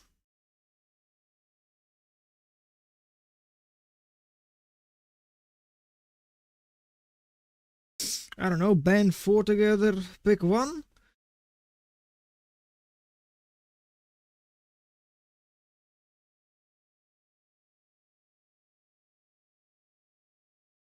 Who goes first? Cool, because last time it was Fade.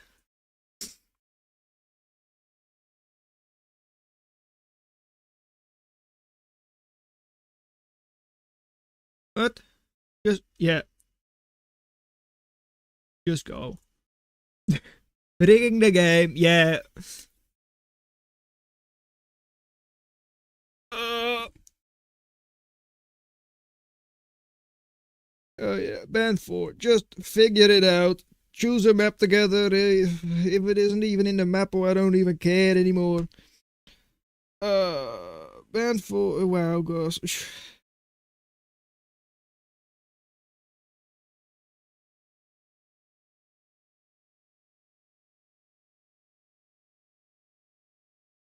Crying when it's finally balanced. Yeah, I mean, like, Cool Cat started both. No, it was Low Taper Fade, then it was Cool Cat, and now it is Low Taper Fade again. So, Ban, Iski, Dole, Lake, Baron. Goodbye. Okay, let's see. Oh man, he banned all my good maps. Oh. What? Cool Cat, that the fact that it's not even late for you, that's fine, but like just pick one. Ugh.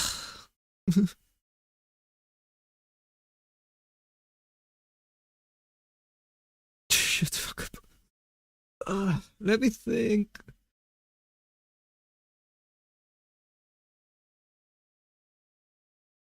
Okay, right.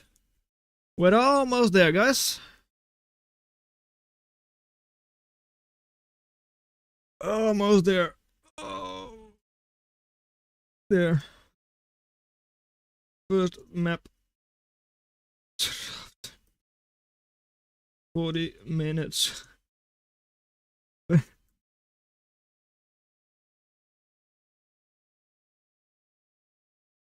I'm wearing first place in the chip. Yeah. Good, all you have to do is make 3-hour game. No, because then I interfere.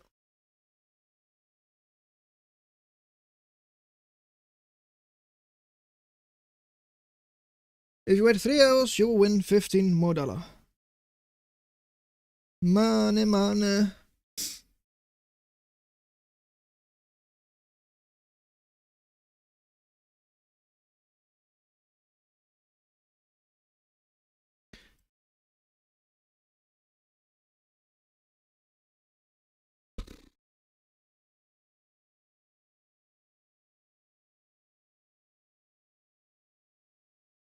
Okay, good. Eye of Horus has been chosen to be the deciding map. Okay, right. OP finals. Grand final, best of one. Okay. Let's go. Okay. Almost there, guys. Everyone, hold on to your seats. We could be done in 5 minutes. It could also take 30, but we could be done in 5 minutes.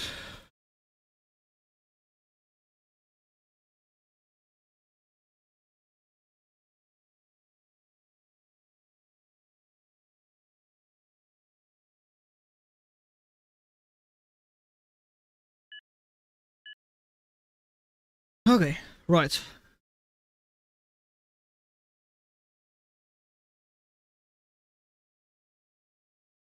It is a bit of a scuff tournament, at least part of it is. All the marbles. It is for all the marbles. Not just for the marbles, but also for the prize money. For like first versus second place. And honestly, by now, I don't even remember what the price difference is between the two. I don't think it's that much. No, it's $15. So it is certainly something.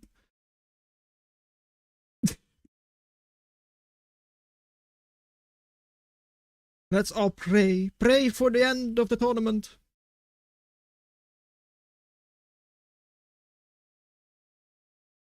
Oh, no. I need to pee. Oh. Okay, right. Nah. Actually, don't pause. No, I mean, it's... You're gonna get caught, haha. Be right back. Okay. Right. So although it says 2-1 for Low Taper Fade, it is actually effectively 2-2.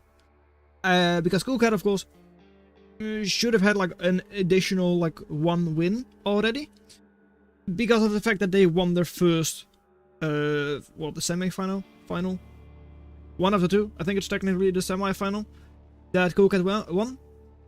So this is now technically game number 5 in the series. Grand final, last match to be played. 4 AM by now, 5 AM, that means for low taper fade. I don't know. Not this long, I hope.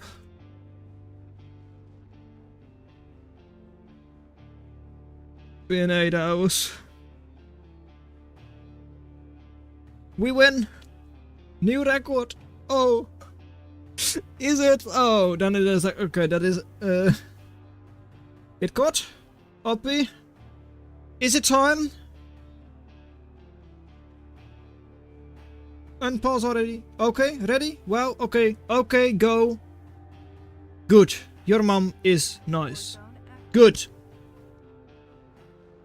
Well, then here it is, the last match of the day, of the 2 days. I guess it is a 2-day tournament in the end. It is between Low Taper Fade in the blue, going Shield Bow, Don't Tell Chudi, with the Rogue blueprint, versus in the red with tanks on Eye of Horus. It is Coolcat1239, with Welder as their blueprint. It's a very interesting blueprint, as I've said before.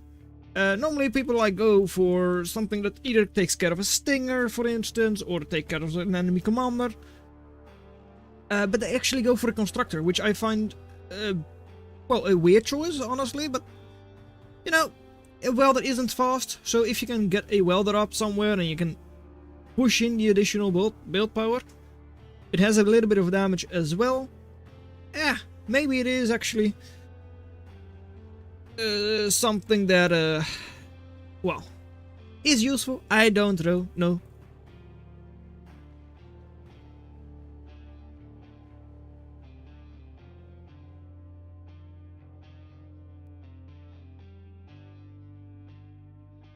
It is now time for 2 bandits to go here, but hey, it's a welder.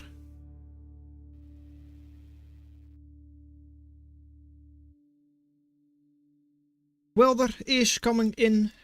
Well, no, the bandits are coming in to the welder, but welder with the DPS, with 1700 HP, it might not be able to defend against the metal extractor itself.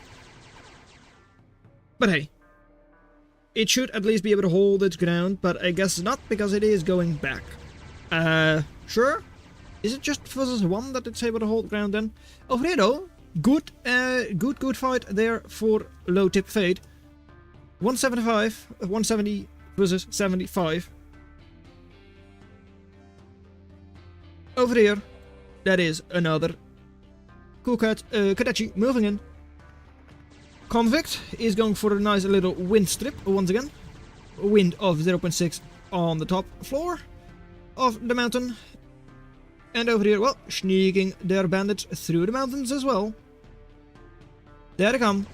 Into the fire though, and that's a bit of an issue, because if you're standing in the fire, you suffer from AoE. If you stand in the red, you deserve to die. That kind of thing, right? Over here, well, more bandits, but hey, nothing is defending your convict. They're inside, but actually it's damaging itself as well. Not enough to actually kill it, but you do still lose your convict. That's an additional 120 cost. And you lose out on all of that potential eco. Whereas on this side, well, that's equal numbers Kadachi versus Bandit. Yeah.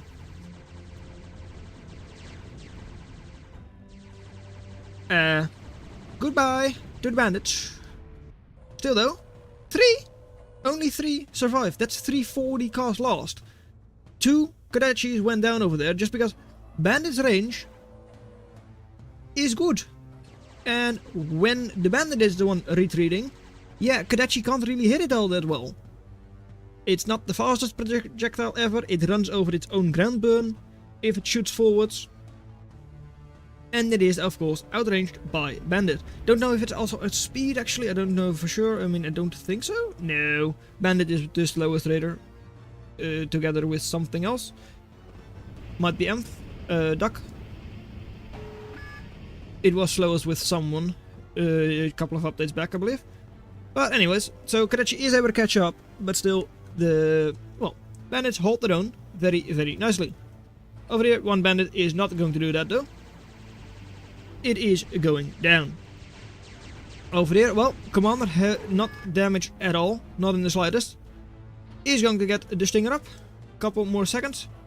We'll have to heal it after that do. Because, yeah, it's not really that healthy.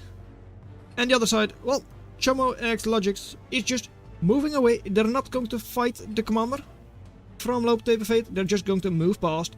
35 to 24 eco. How much is the total difference already? Yeah, that's 400. Alles on a bang. There it is. That's not good, but all this is good. 3 Kadachis, no longer. Not only is the cat OP, the snitches too. Low Taper Fate OP as well. Actually, I think I also have Snitch as my blueprint even for my commander. Just to have such a thing as a possibility. Right. Anyways, couple of Blitz moving through, instantly hit. Of course, that's nice. Is able to do a good job against Bandit. Is also a lot better in terms of range compared to Kadachi. So doesn't struggle as much in that regard. And don't sit them in the... That seems highly predictable. At the same time, what are they going to do? Force fire before they get there? I mean, that is definitely an option. They can do that. That is something they are physically able to do. I just don't know if they're able to do that at like... What is it? Well, no, it's not that late for them, of course. It's like 10 p.m. No, the other way. Yeah, it might be 10 p.m. or so for them. Don't know if they're like East Coast, West Coast. Whatever. Anyways, up north, well, Low Taper Fate already going for the geothermal, the fusion. Same thing is happening on the other side.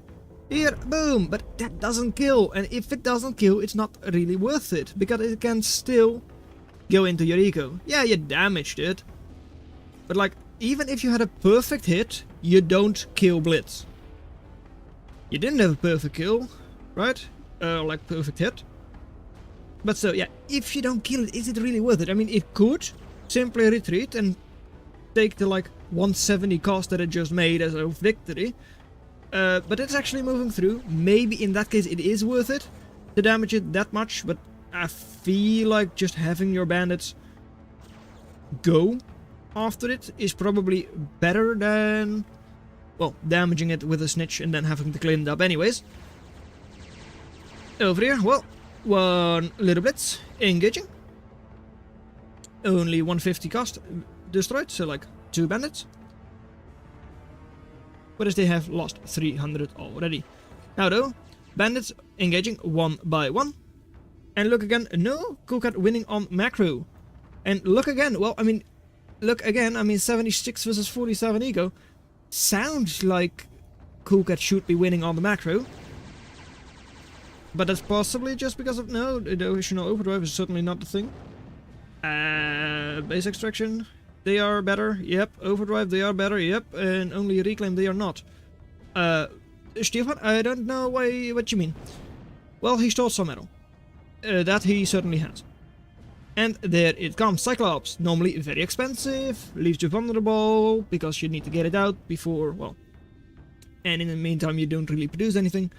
Same thing here, of course, but 2200 value on Eye of Horus, where your base maxes are 2.9 each, is not going to hurt you as much as it would usually. Also nice, 12,000 HP. You can tank 10 snitch shots. And it doesn't go, well, it technically could, but probably doesn't go down. Not exactly an assault, that's what Minotaur is for. But it is certainly a very strong, healthy boy.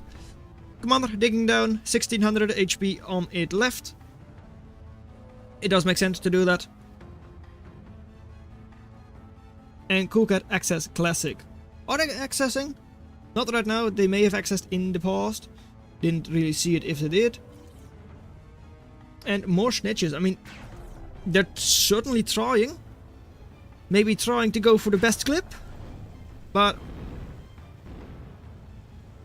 those snitches are probably not going to work for that. Over here though, well, Stinger now at position has been cleared out. Now here it comes though. Cyclops. Pit of shame.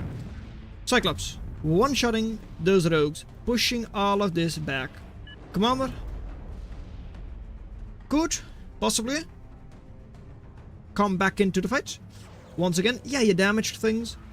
In this case, you damaged a lot more than just one split. But still, is that worth it?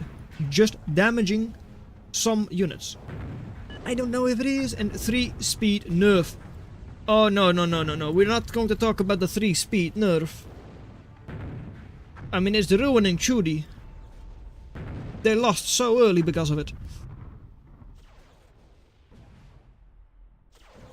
But hey, 3,000 health left on the Cyclops. Second Cyclops is looking a lot better. 8,000, almost 9,000 on it. And Minotaurs coming out as well. Already has like 4 Minotaurs out. 5th one is being constructed. So has a lot of health on the field. Snatchers, yeah, those are not going to do anything anymore. Unless they really group them up. Yeah, I don't really see that happening. Still though, Cyclops, mostly single target. It has very little AoE. So even Bandits can do some work. The issue is, yeah, Double Stardust, you are not coming in here with those bandits. At least not without suffering heavy losses. On the other side, well, you are not coming in here without suffering heavy losses either. Cool cat, because yeah, they have 4 loaders and you don't have that many forces. Cyclops is still alive, however, Ravens might want to change that. They will not. There are only 3 Ravens, so that is 2400 damage, whereas the Cyclops is still over 3000 HP. Commander is technically in range. It would have been like barely in range, but it technically was. And you took down 1 caretaker. And you lose 3 Ravens in the process. Oof. Yeah, okay. Ouch. That's not what you want to see. But hey, over here this is something you might want to see. Though, also not really. I mean, putting shield charge from your Felons. Watch it with the snitch! Putting shield charge from the Felon into assaults. Not really the best either. Commander has been cleaned up. The Pit of Shame was their doom. They've been buried 6 feet under immediately. Just close it up, throw a bit of reclaim on top of it and it's fine.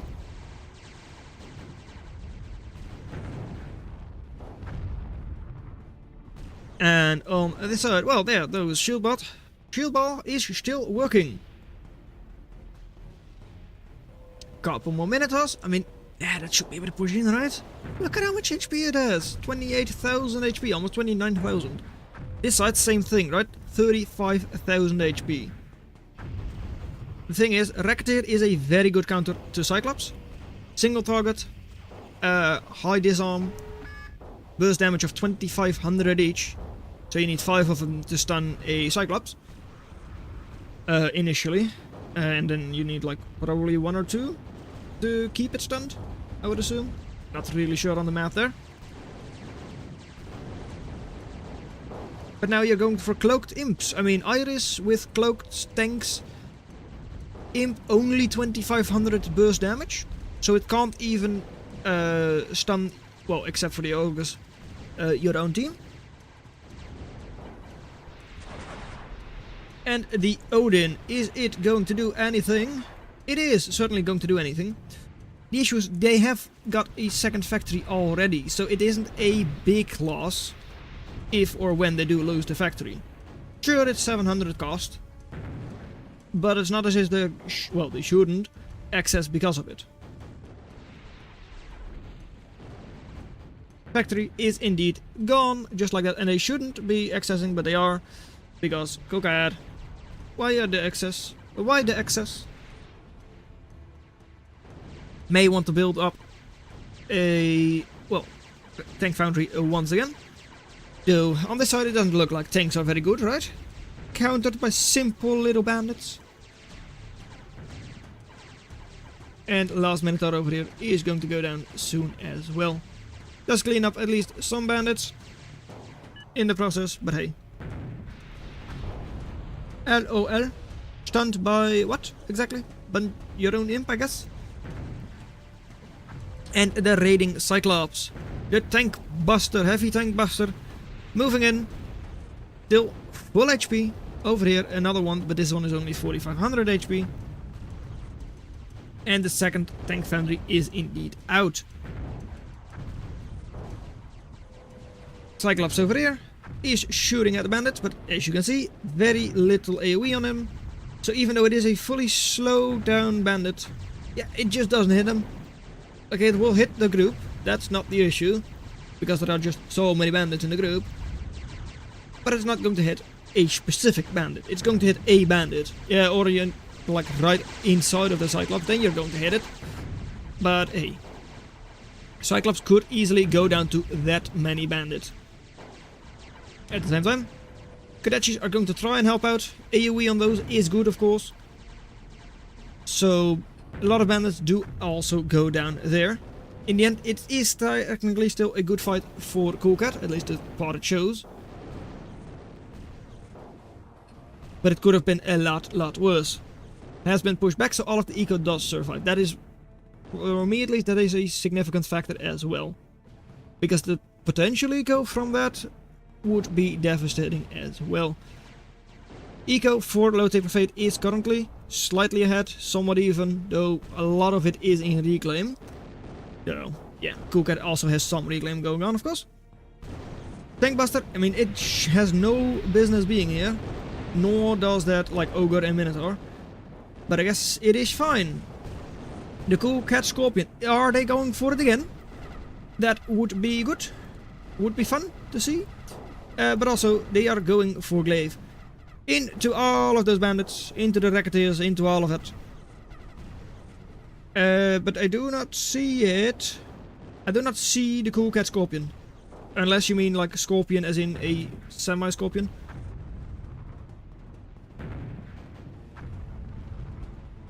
I do not really know, because I do not see a Strider Drop going up at all. No, I don't. Right, but they should be healing up those units. They're currently not doing that though. Is a bit of a shame. They have the eco for that, the energy eco. And if those units do go down just because they didn't heal up, that is going to hurt them a lot. I mean, once again in the fight, like, first Ogre down, second Ogre get down. Like, Minotaur, it shoots, it will not be hit by them. Thunderbird does not hit. Great, not what you want to see. And over here, well, Glaives, all of them moving in, doing things, but don't seem to do a whole lot of damage there. Is pretty much the conclusion. And the tank counter, we've seen them on the field a little bit already. Very nice dominatrix. Only 5 of them on the field for now. But a 1500 HP Cyclops, that is easily taken over with your dominatrix. Same with a low HP Ogre, but then your rogues shouldn't be shooting at it. There it goes, 2/3 of the way done, and there it goes. Sure, it is now dead anyways. Still 2200 value that the enemy otherwise should have really, well, healed up. Thunderbird, a very slow down Thunderbird, but it still stuns a significant portion over here. Not the Cyclops, not the Minotaur, so a lot of damage and HP is still, well, operational. And there is the DPS. Though, no DPS no more. Because the second Thunderbird came in.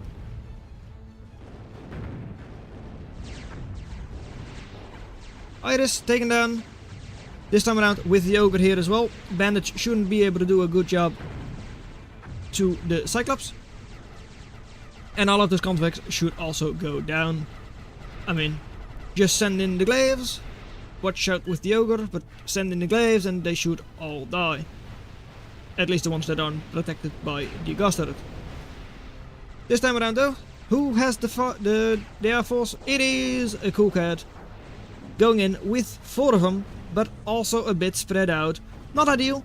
Only 2200 HP on the fusion though. So 3 bombs it is, and it is indeed dead.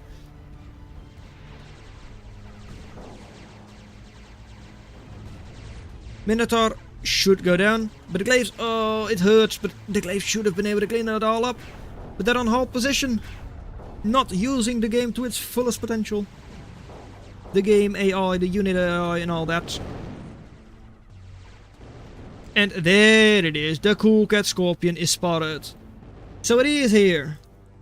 They do go for the Cool Cat Scorpion. Is it a one-time thing, or is it going to be 3 Scorpions once again?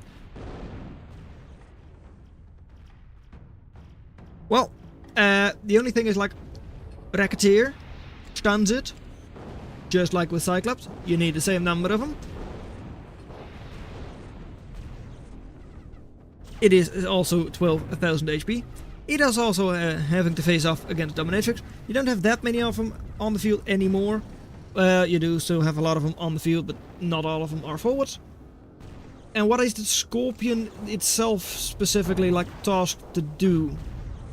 Take care of the Dominatrix? I mean, it's not a bad target for them. And there you go, taking down the one, taking down the second, once it is not stunned anymore, but for that it would first need to be not stunned. And that is not happening with those Racketeers still alive. 7 Racketeers on the field. More glaive balls running in, and look at the bandit numbers. I mean, they're not in position. Yeah, the numbers are good, but not in position, so... Dominatrix 1 going down, Dominatrix 2 going down. You do get a couple of units back, but those are not that significant. And Dominatrix not one-shot by Ravens. It's a shame. It is very close, but they are not one-shot. And hey, if you can't hit it, they just take you over. And with their own air pad and all that, they will gladly use your Ravens against you. It didn't shoot, and now it will, I say before it does. It does not shoot. You no shoot? Why you no shoot? Scorpion. Not cloaked up for now. Now it is, okay, good. You needed that. Only stunning 2 of the Dominatrix. That means that you're still under fire by like 3 to 5. But they definitely expect the second Scorpion. Still though, yeah, Cyclops, although low HP, it has been taken over. So we'll now, well, deal a lot of damage to you is the issue. 3000 HP on it, so not that much. Over here, this one is a lot healthier, but also kind of out of place. Like, it kills a bandit. We'll kill a second bandit. It's 2200 value, that's not really do a whole lot. If it has ever killed the convicts and all that, it does certainly do something. But it's probably not as much as you would like. Issue is, yeah, Dominatrix, you can't really counter them. Well, you can counter them. It's just not that you're really doing that. You're losing a lot of planes. 3-4 planes at least, it seems. And once Dominatrix ball gets rolling, it's very difficult to stop. Just because whenever you get close, it captures your units. But hey, a lot of them are still heavily damaged. If you're able to get close with raiders, and in this case I don't see anything anti-glaive there, except for your own glaives of course when you send them in, there is a chance that you can just kill all of those Dominatrix, kill all of the Racketeers, and all of a sudden, yeah, they have like a bandit ball over here, but that's all the way over there. You get back a full HP Minotaur, you get back a couple of Phoenix, Ravens. The only issue is that it would be without ammo, or at least depending on when you get them back. So you can't really just easily like sneak attack their fusions. Like kill the Dominatrix, get back the Raven and just immediately snipe. That's unlikely going to happen. But it is definitely an option. Maybe.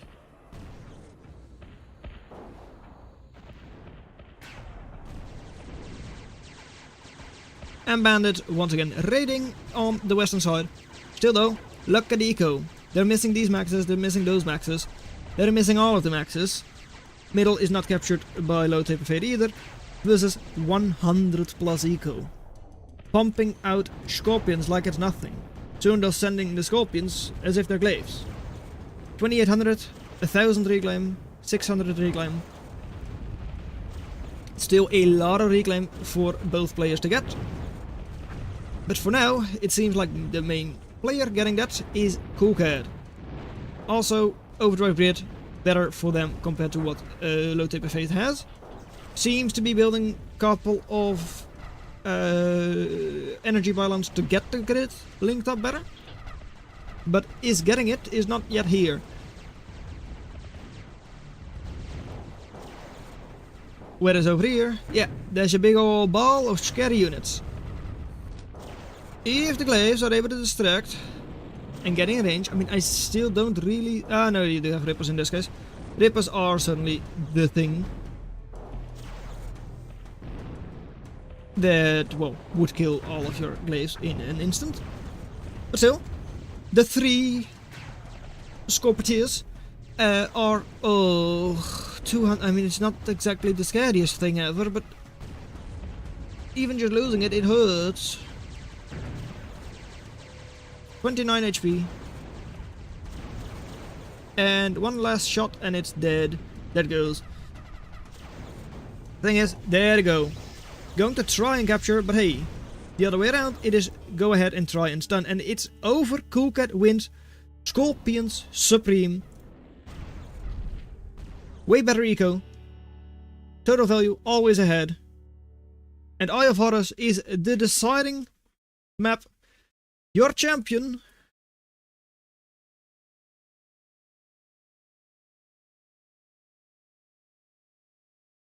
Coolcat.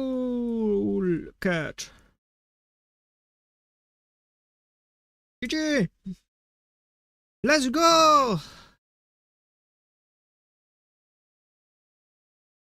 We've made it. Made it to the end. 8.5 hours.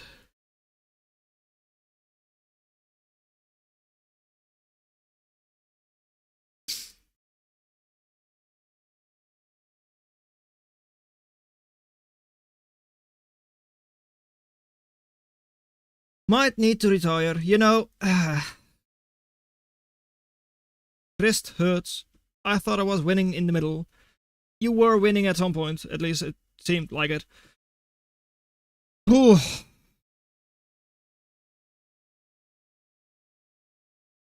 Low Taper Fade.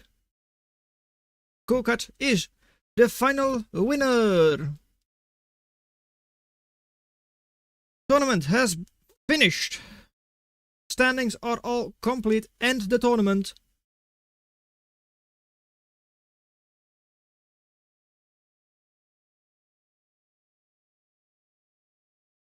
And just like that, it is Stuart, Low Taper Fade.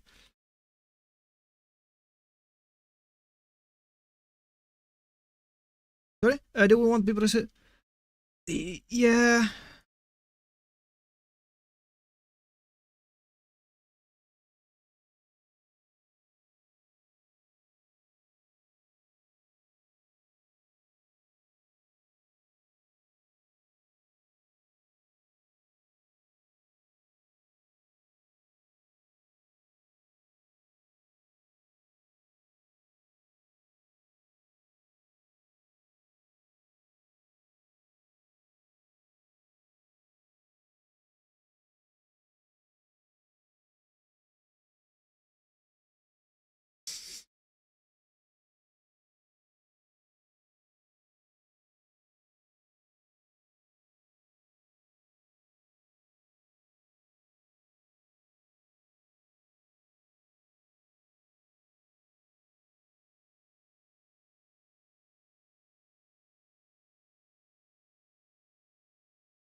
Okay, so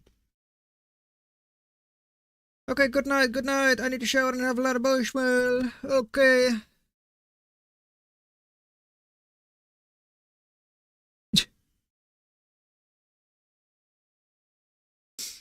W's loser. We're done. You know what? I think later today, that is not going to, no. There's not going to be a video from me. I don't think so. I see that as something that is very unlikely.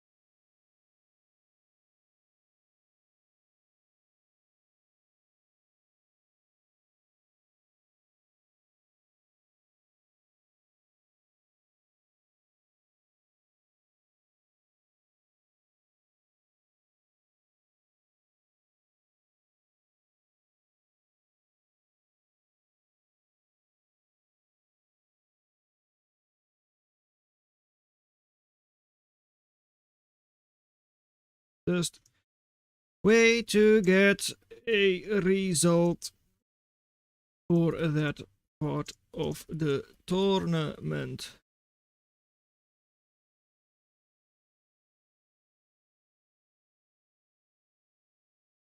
Right.